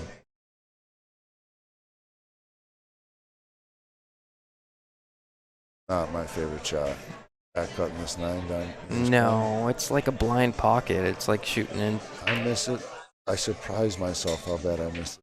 Oh man, Like, you're two not diamonds. alone. That's But like I'll miss the shot. Oh, what a like, shot. Yeah, that was beautiful. And some people love the shot. You know what I mean? Some people have no issue with it. Everybody's got certain shots they love and they hate. Yeah. Well, also too, you know, I refer to it as a caveman complex. But have you ever? And I'm not calling 400s cavemans by any means, but have you ever noticed like the more I learned about combos, the harder they became, because then you learn about throw, and you learn about spin transfer, and then you learn about the pace that you play the combo, and then you take all that into account when you shoot a combo, and then you watch a 417 combo balls 10 times better than you do, because they don't know they can miss that ball. Like it's just intuitive, and then we overanalyze. I think that's not the case there. But I'm just saying, like, I think there's so much intuition, there's so much natural. Well, I just think it just proves how mental this game really is. Yeah. Like I've said before, I would say 90% mental and 10% physical skill. And after 30 years, I would say it's more like 92 and 8. I think it's more mental. And it's amazing how good you can shoot at times when you're feeling great and carefree, and then it's amazing how bad on the same table, same game. Other times, and it's just when you get in your head a little bit. Yeah. Yes, you did meet me when I was a toddler kid.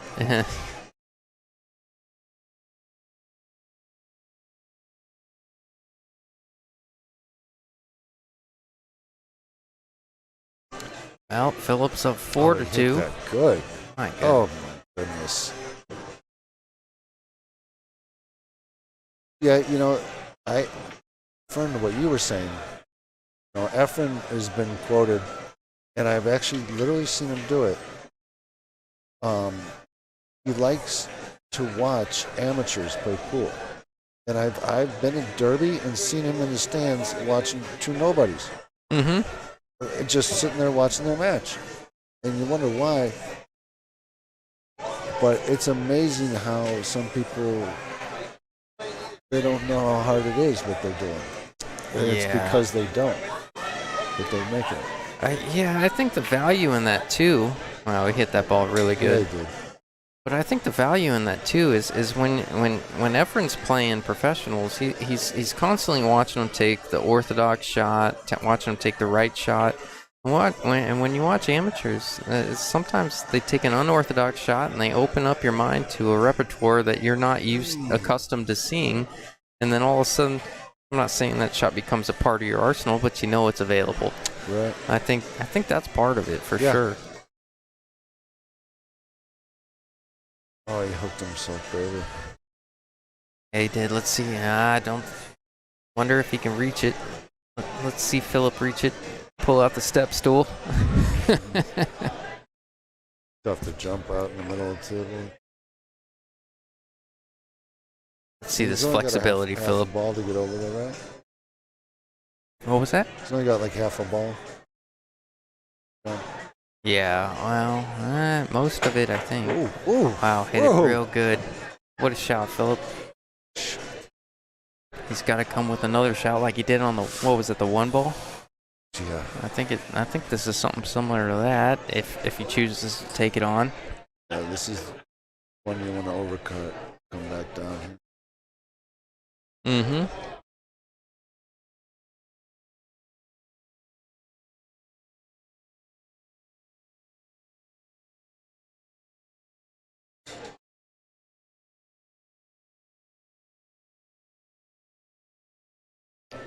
Whoa, whoa, whoa.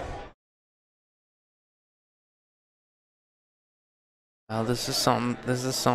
If you haven't picked up on it, this is something Perfecto does particularly well. He cuts these balls in.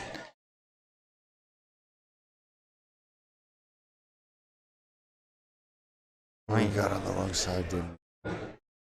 Yeah, it's gonna let this cue ball loose a little bit. I think as long as you're above the 9, it's a preferable angle, right? Doesn't matter to him.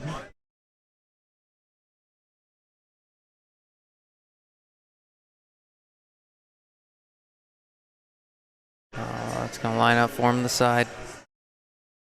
Oh, Philip's gonna go down 2-5 here. Philip puts a good stroke on this ball, Jack. Phillips can go up.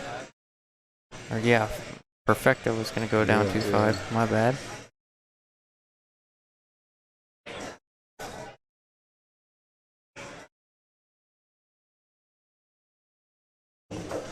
Oh. 5-2 Philip. I tell you, I talked to Philip. I talked to Philip a little bit before he came in today, and he's been fired up about this for a long time. He's put a lot of preparation into this. Yep. It's cool to see, man. Yep. That goes back to we were talking about people's different motivation on why they play. Oh yeah. And that's one thing I've always noticed about you and your brother. Is you have a lot of heart. You play with a lot of heart. You play hard. Philip's playing hard right now, like he wants to win. Oh, I appreciate that. Yeah, man. Well, I mean, some people have it, some people don't, and it's amazing how, you brought up golf. I played with, who is it? J.R. Warren, his son. Yeah. I don't know if you ever met his son. I have not. Well, I know of him, like, but no. Pro golf-ish or an instructor, but way into golf. Right? Okay. And you're younger than you. And I played in a tournament with him, and he's a 4-something, like pretty green at pool, right? Yeah. But he likes pool and he can make balls. And but I was actually Adam and I were signed up for a tournament, and Adam slept in and blew me off. Oh, man. So I got switched for. So I ended up Jr. Son subbed in, and I didn't even know him when we played, and we won the whole thing. Oh, no kidding. But the kid, he, like I said, he was an athlete in the golf. He played with so much heart, and he played so hard, and he was like a low 400, but it makes a huge difference. Oh, well, that's everything. Some people are low rated because they kind of play like they don't give a shit. You know what I mean? Yeah. It's those guys that there's a few guys. I'm not gonna call anyone out, but there's a few guys that go out just a couple times a week just to get away from the old lady at home, and that's just fine. Yeah. There's absolutely nothing wrong with it. But you can tell the guys that, like, I think for me, like me specifically, going from 485 to 625. I think me specifically, I can tell you all the steps I made and the progression I made and how much work I put into it over the years. I know it's not a few months worth of a process. It's years of putting in a ton of time and learning and being a sponge. Right. And I think you can tell. I think you can have I seriously think you can have 2 conversations with someone and really recognize whether they, even if they say they want to get better or not. You can have 2 conversations with someone and tell if they're going to get better or they're not. A certain level of humility, and you gotta love it. You gotta love it to an unhealthy passion, for sure. Like there's nothing healthy about how we like this game, for sure. There definitely could be a lot worse things. Yep, that's true. Anyways, thank you, kid. Yeah, no, I'm not so much humble. I've got my butt waxed enough to recognize how bad I am, so I'll continue to say so.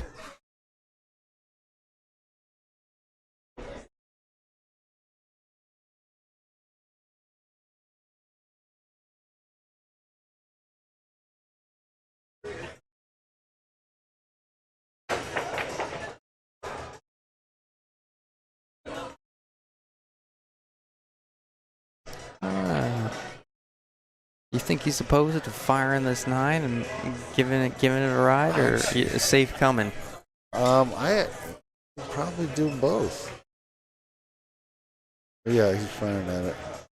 I didn't hit it too hard. You know, sometimes maybe he was playing a bit of a two-way, maybe shooting the 9 all the way up. I'm not quite sure. Oh, it spent a minute lining that up. Yeah, it was a bit quick. It looked like the two. Looks like you could have hid them both. Could have separated where they ended up. Where they would have ended up. Two in the queue.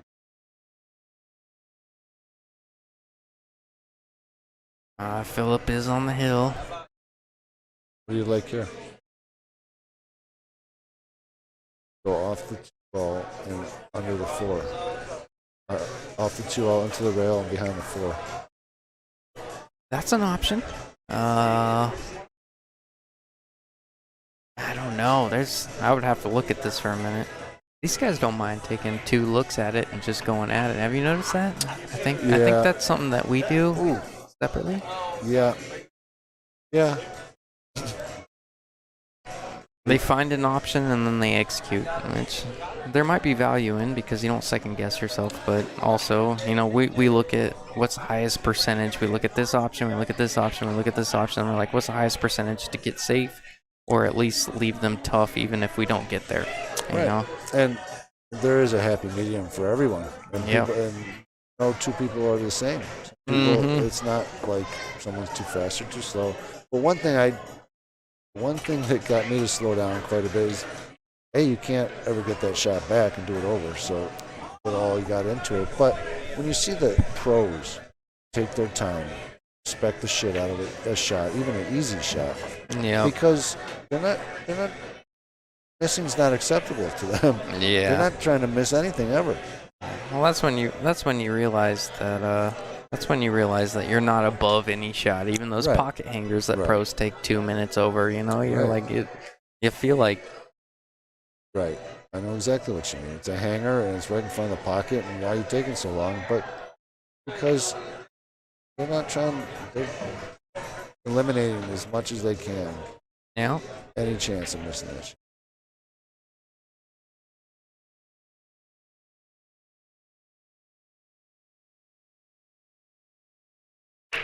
I didn't think you could see that ball, Jack.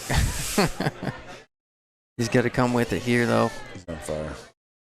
Perfecto. You can always tell when someone's nervous when they're squirming around in their chair a little bit. They're like, give me one more look. You got it, and it looks like a potential scratch. Ooh. Oh, man. That was the difference between... Oh, no, I don't think the point would have hooked him, but... That stop, that continuous stop. You know, I've said it before. I said it earlier, Jack. There's no such thing as always on this table, but Oh, yeah. This isn't the easiest layout. As easy as that 6 looks to the 7, it's not as easy as it looks. No, I don't. I already don't like it. He's going at the hole or the 8, one of the two. Yeah. Oh, don't do it to him. Don't do it to him. Oh, that might be ball game, Jack. Should have the angle.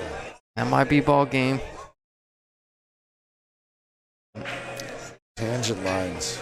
Yeah. Overlooked. I got a lot to learn. Tangent lines.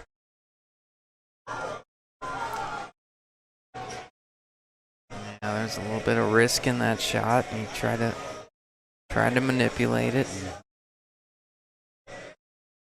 I think when you have something that close to the pocket and you are where you're at and your opponent's on the hill, you really you can't let that cue ball scare the pocket.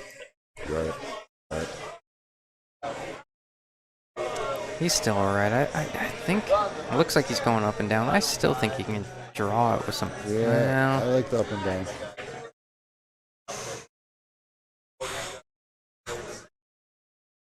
Ooh, look at this.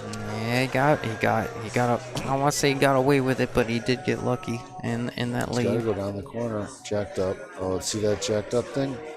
Yeah. That just made it way harder. I'm not a huge fan of that bridge. What do you think about that bridge, Jack? Oh my! Hit it great. I think he made it. Wow. He knows. He likes it, and it works for him. But yeah, the jacked up over a ball.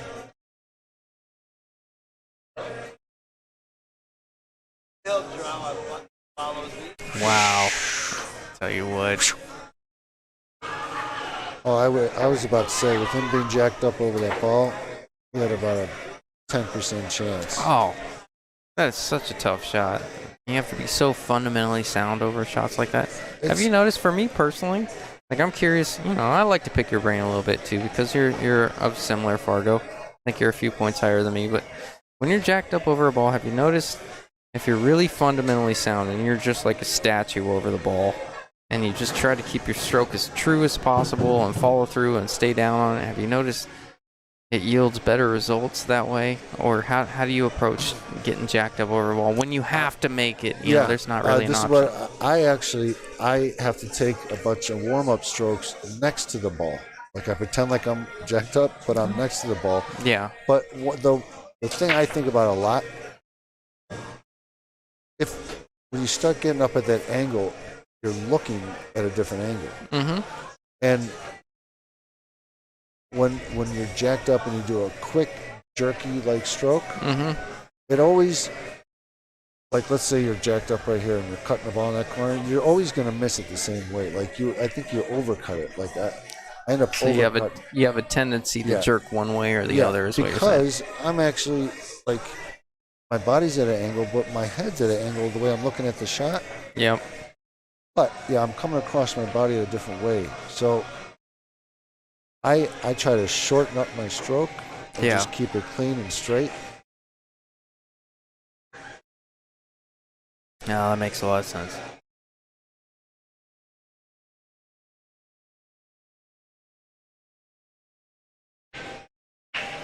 But I also think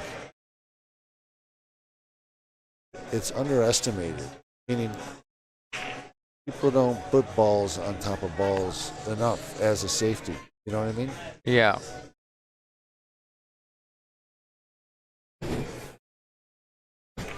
It's just hard getting beat that way. Oh yeah. When you do it and you execute it perfect, and then you have a 345 Fargo jack up and drill it full table on a 9-footer, and you're like, wow, I did that wrong. Oh, I agree, and I don't do it enough either. Sometimes though, it's a good easy option for a safe, or it may be your only option. Wow, that was a great shot. He hit that really well. And every part of that was intentional. He was going to use the 7. The 3-5 was a bonus, and I promise you that was part of his plan. Well, you know what I like is that he didn't kick it with a bunch of spin. Yeah. It would have never stayed there. Yeah. Yeah, we all have the tendency to overspin that, and then you cut it one way or the other, and all of a sudden you lose your line a little bit. Or the accidental spin. Or it didn't intend to put any English on it, just bottom, but it ended up in a little bit of bottom right. Now there's... Looks like you can see at least half of it, so he's going to attack it. I think he's kicked. Yeah, it was jump kicking. All right, Jack, I'm going to leave you to it for like 10 seconds. Okay. I'm going to run away for a second. Okay. Oh, I would play safe here. I would bank it over by the 9 or by the 2. The 2 is tied up.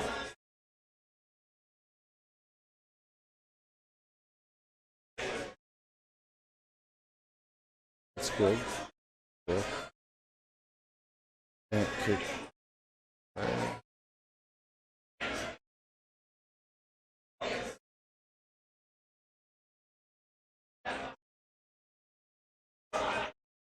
Pretty tough kick.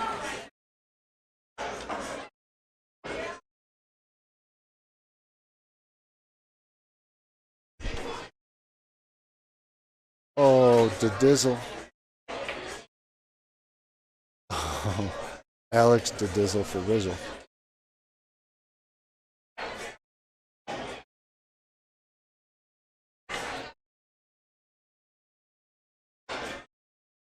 No chicken salad today, Alex. Oh, didn't even turn off the light.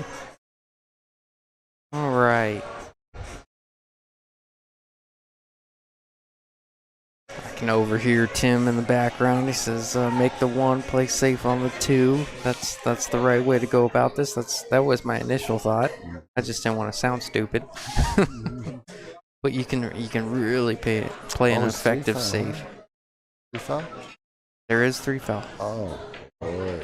You can lock them up on the 6s as long as you can get that 2 ball up there and miss that 4. Yeah. I think you can. I'm jacking up and putting straight bottom. Yeah.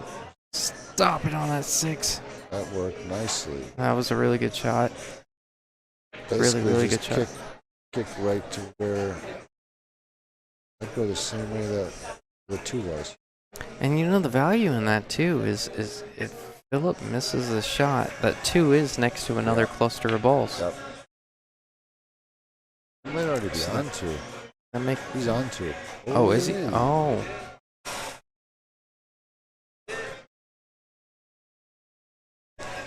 Two.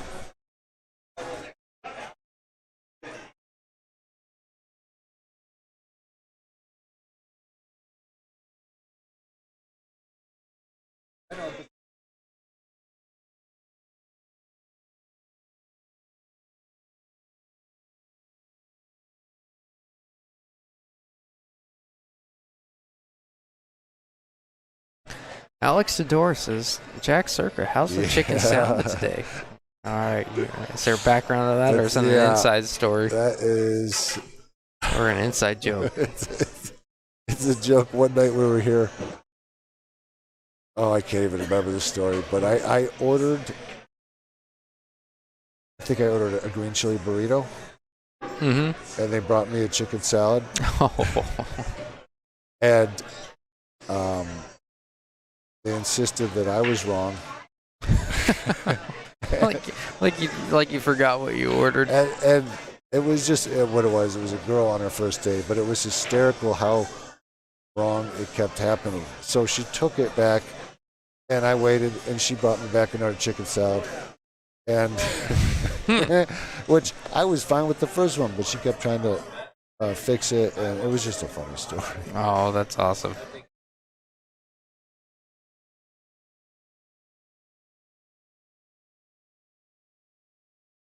Oh, that's a good shot from Philip there. Don't want to get on it. Oh.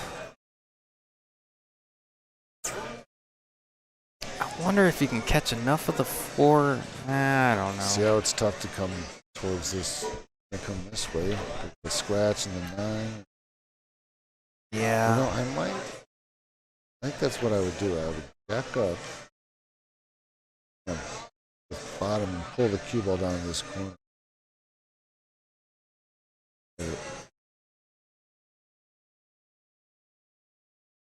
You really don't want to scratch. I think that's his concern there. We miss you too, Kyle.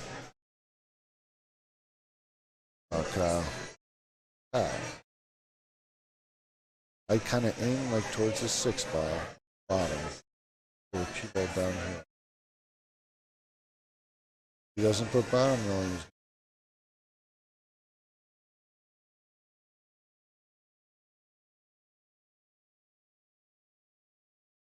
See how it wants to push through.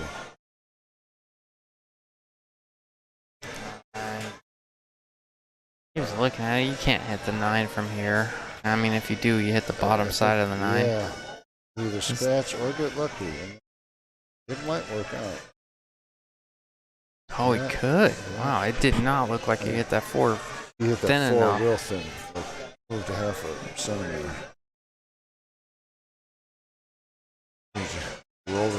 Roll the bank to the side.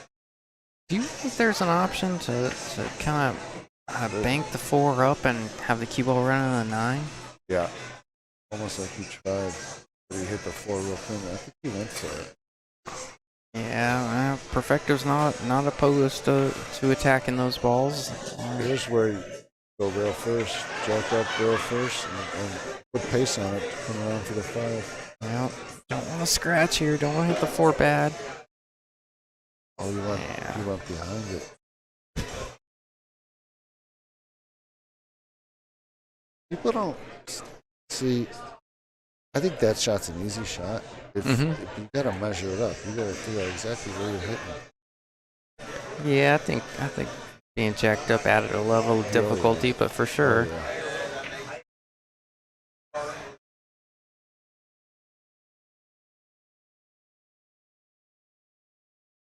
I'll tell you what, Jack, if Philip makes this and gets, you don't even really have to get good on the 5. You just any angle will do, I'm sure. Yeah. I put outside on it though. See, it's going at the side. If you get straight top, a little side-ish.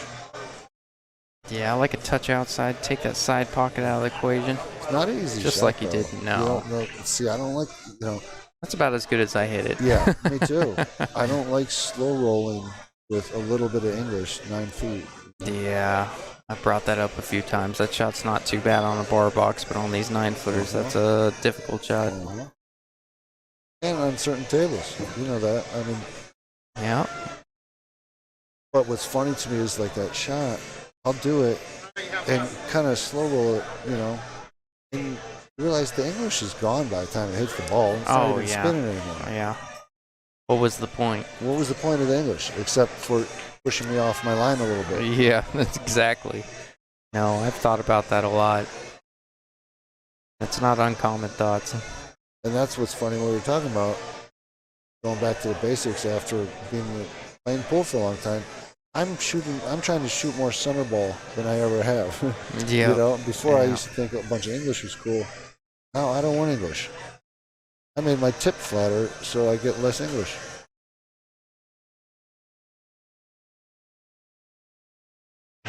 He was trying to shoot. I think he was trying to shoot the gap between the 9 and 7 there, trying to use the 6-7. Maybe a touch thinner to keep this 4 down there. Tough shot. Yeah, I was asking a lot. Nonetheless, it's still not an easy out. Not on this table.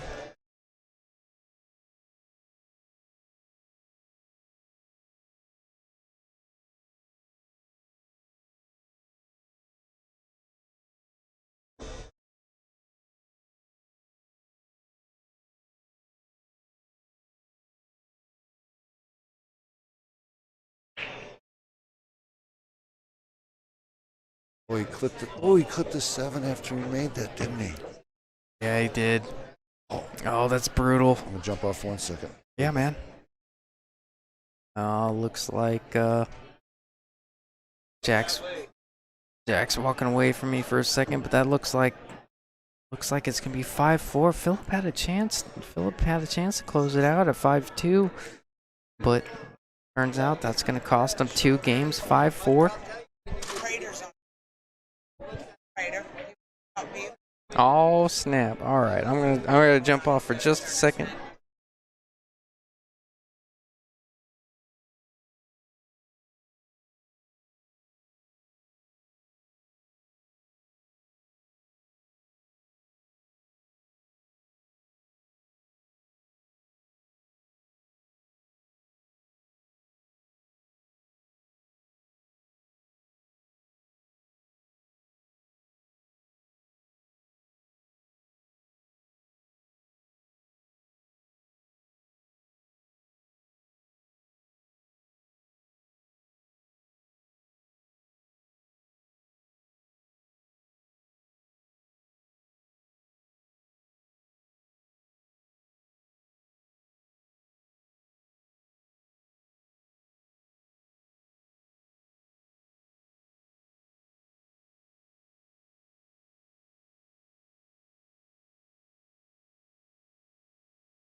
All right, so Back.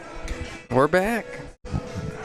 Peter just 4-5. Yep, 4-5. So it turns out when Philip gave up that rack, it actually ended up costing him 2, and hopefully not the whole set. Perfecto You'd is hate to not see laying someone lose over. that way. He's putting in a big fight. Yeah, oh, he's playing well. Peter he just called me right now. He said my mic's fine. He said your mic's cutting out a little bit. So do you want to try and move your microphone a little bit closer to your mouth? How's that?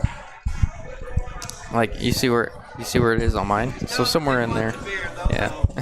How about now? How you like me now? Yeah, that's good. We'll turn you up just a little bit. Okay. He just said it was cutting out a little bit, I've so been I'll known turn to you up a mumble. little bit. I've been accused of mumbling in my life. All right, 5, 2, 4. This looks. Ooh, the 3-ball's tough. 3-ball is tough. Made the 4 on the break.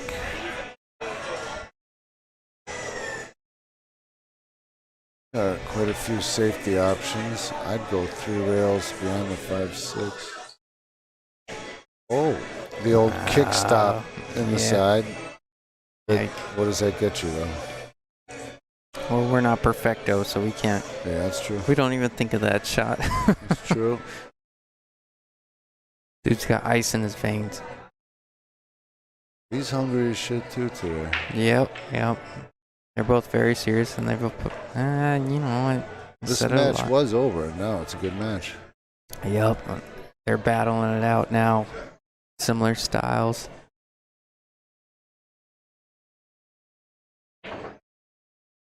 Oh.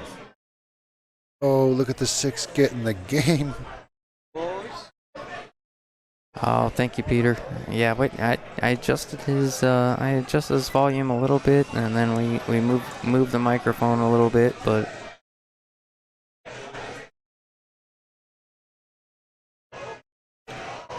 I don't think I have the yoga abilities to do that. no, Oh, impressive. that is impressive. Didn't know. I would have pulled a hammy. Yeah. I That. didn't know Philip was that flexible. Yeah. Go home and drink his prune juice after that one. Old man.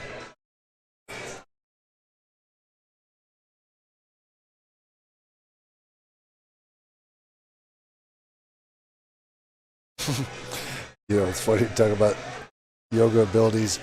I find that I have to stretch. It makes a big difference in my pool. Ooh. Oh, that ain't it, Chief. No, but we were talking about the basics and the stance. Mm-hmm. I noticed that I don't like my hamstrings. If they're real tight. Mm-hmm. I don't bend over enough, or it hurts my back. You want a beer? What kind of was it? Oh, it's PBR. It's cool.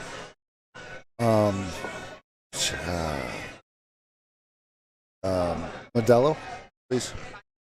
Yes.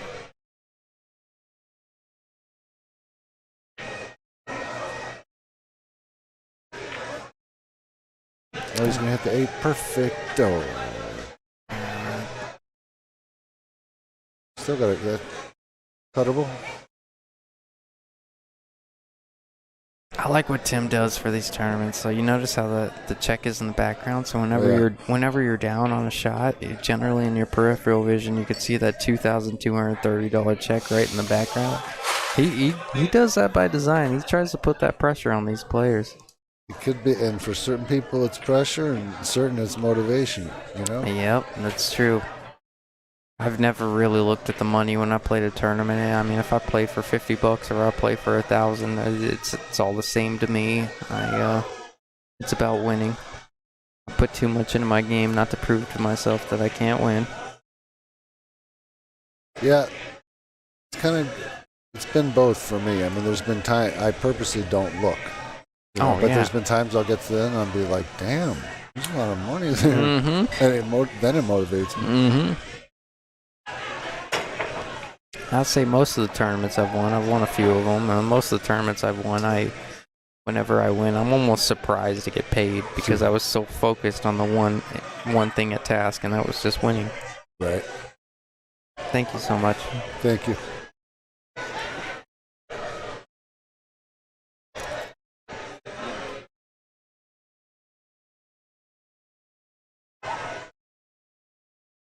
Modelo time, fool. Oh, yeah. I was thinking of a draft. No, Peter really wants to fend Perfecto off. Good safe there. I think he got. Yeah, I think he got coverage. Wonder if he took away the easy one rail escape, kind of by the 6.5, like if he hit the side rail over there. It doesn't look nice either way. I think he can go that way, even if he had to kick under it, go 2 rail into the bottom of the 3. Yeah. Going the other way, huh? Yeah, it looks like he's just trying to mass A and go real first. Ooh, he's hit it. Put it in front of the hole. Good shot. 8 might get in the game. Oh, No.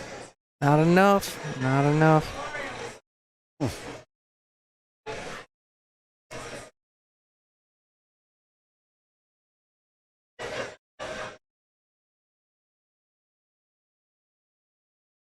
I don't know what I did. Go away. Yeah, kid, I'll let you know. I have to see how my schedule opens up. But it sounds like a good time, man. We do. Oh. Shooting cue. Full length jump. A little bit. A little bit of draw.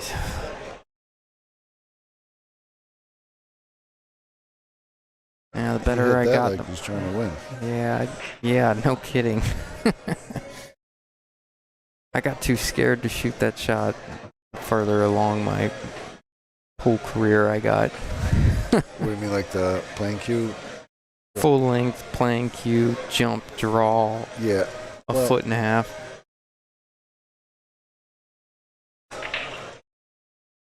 Yeah, with the leather tip, I can do it, but only if it's a tiny edge of the ball. I'm not trying to jump any good amount of the ball. Yeah, just enough to get it up in there a little bit. I like a safe here, Jack. I don't think. Kind of.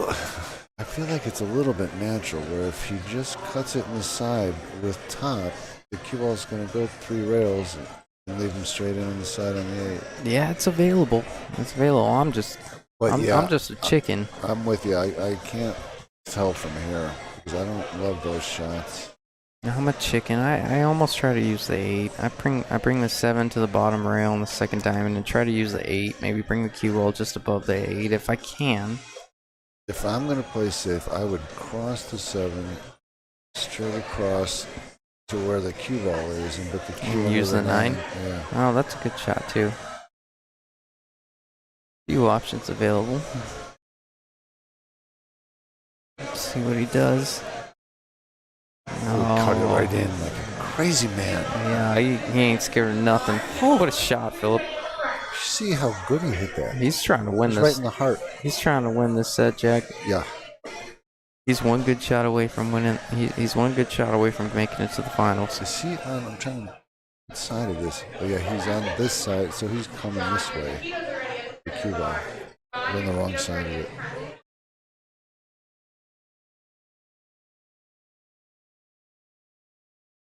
Oh, what a shot. Did he come up? Oh, he did. Perfectly. And this is a ball game, boys. One good shot. Miss makes it hill, perfecto, and Philip. Sunk ball here sends perfecto home with $550. You know his heart's racing a little bit. I like him getting up there if he wasn't completely comfortable. Yeah, I like him taking his time. Drilled it. Shots. Wow. What a match. Oh, Perfecto's a little upset about that one, Yeah, they both play good. but they're buddies, and you know Perfecto's gonna be over there rooting on Philip in the finals, and John.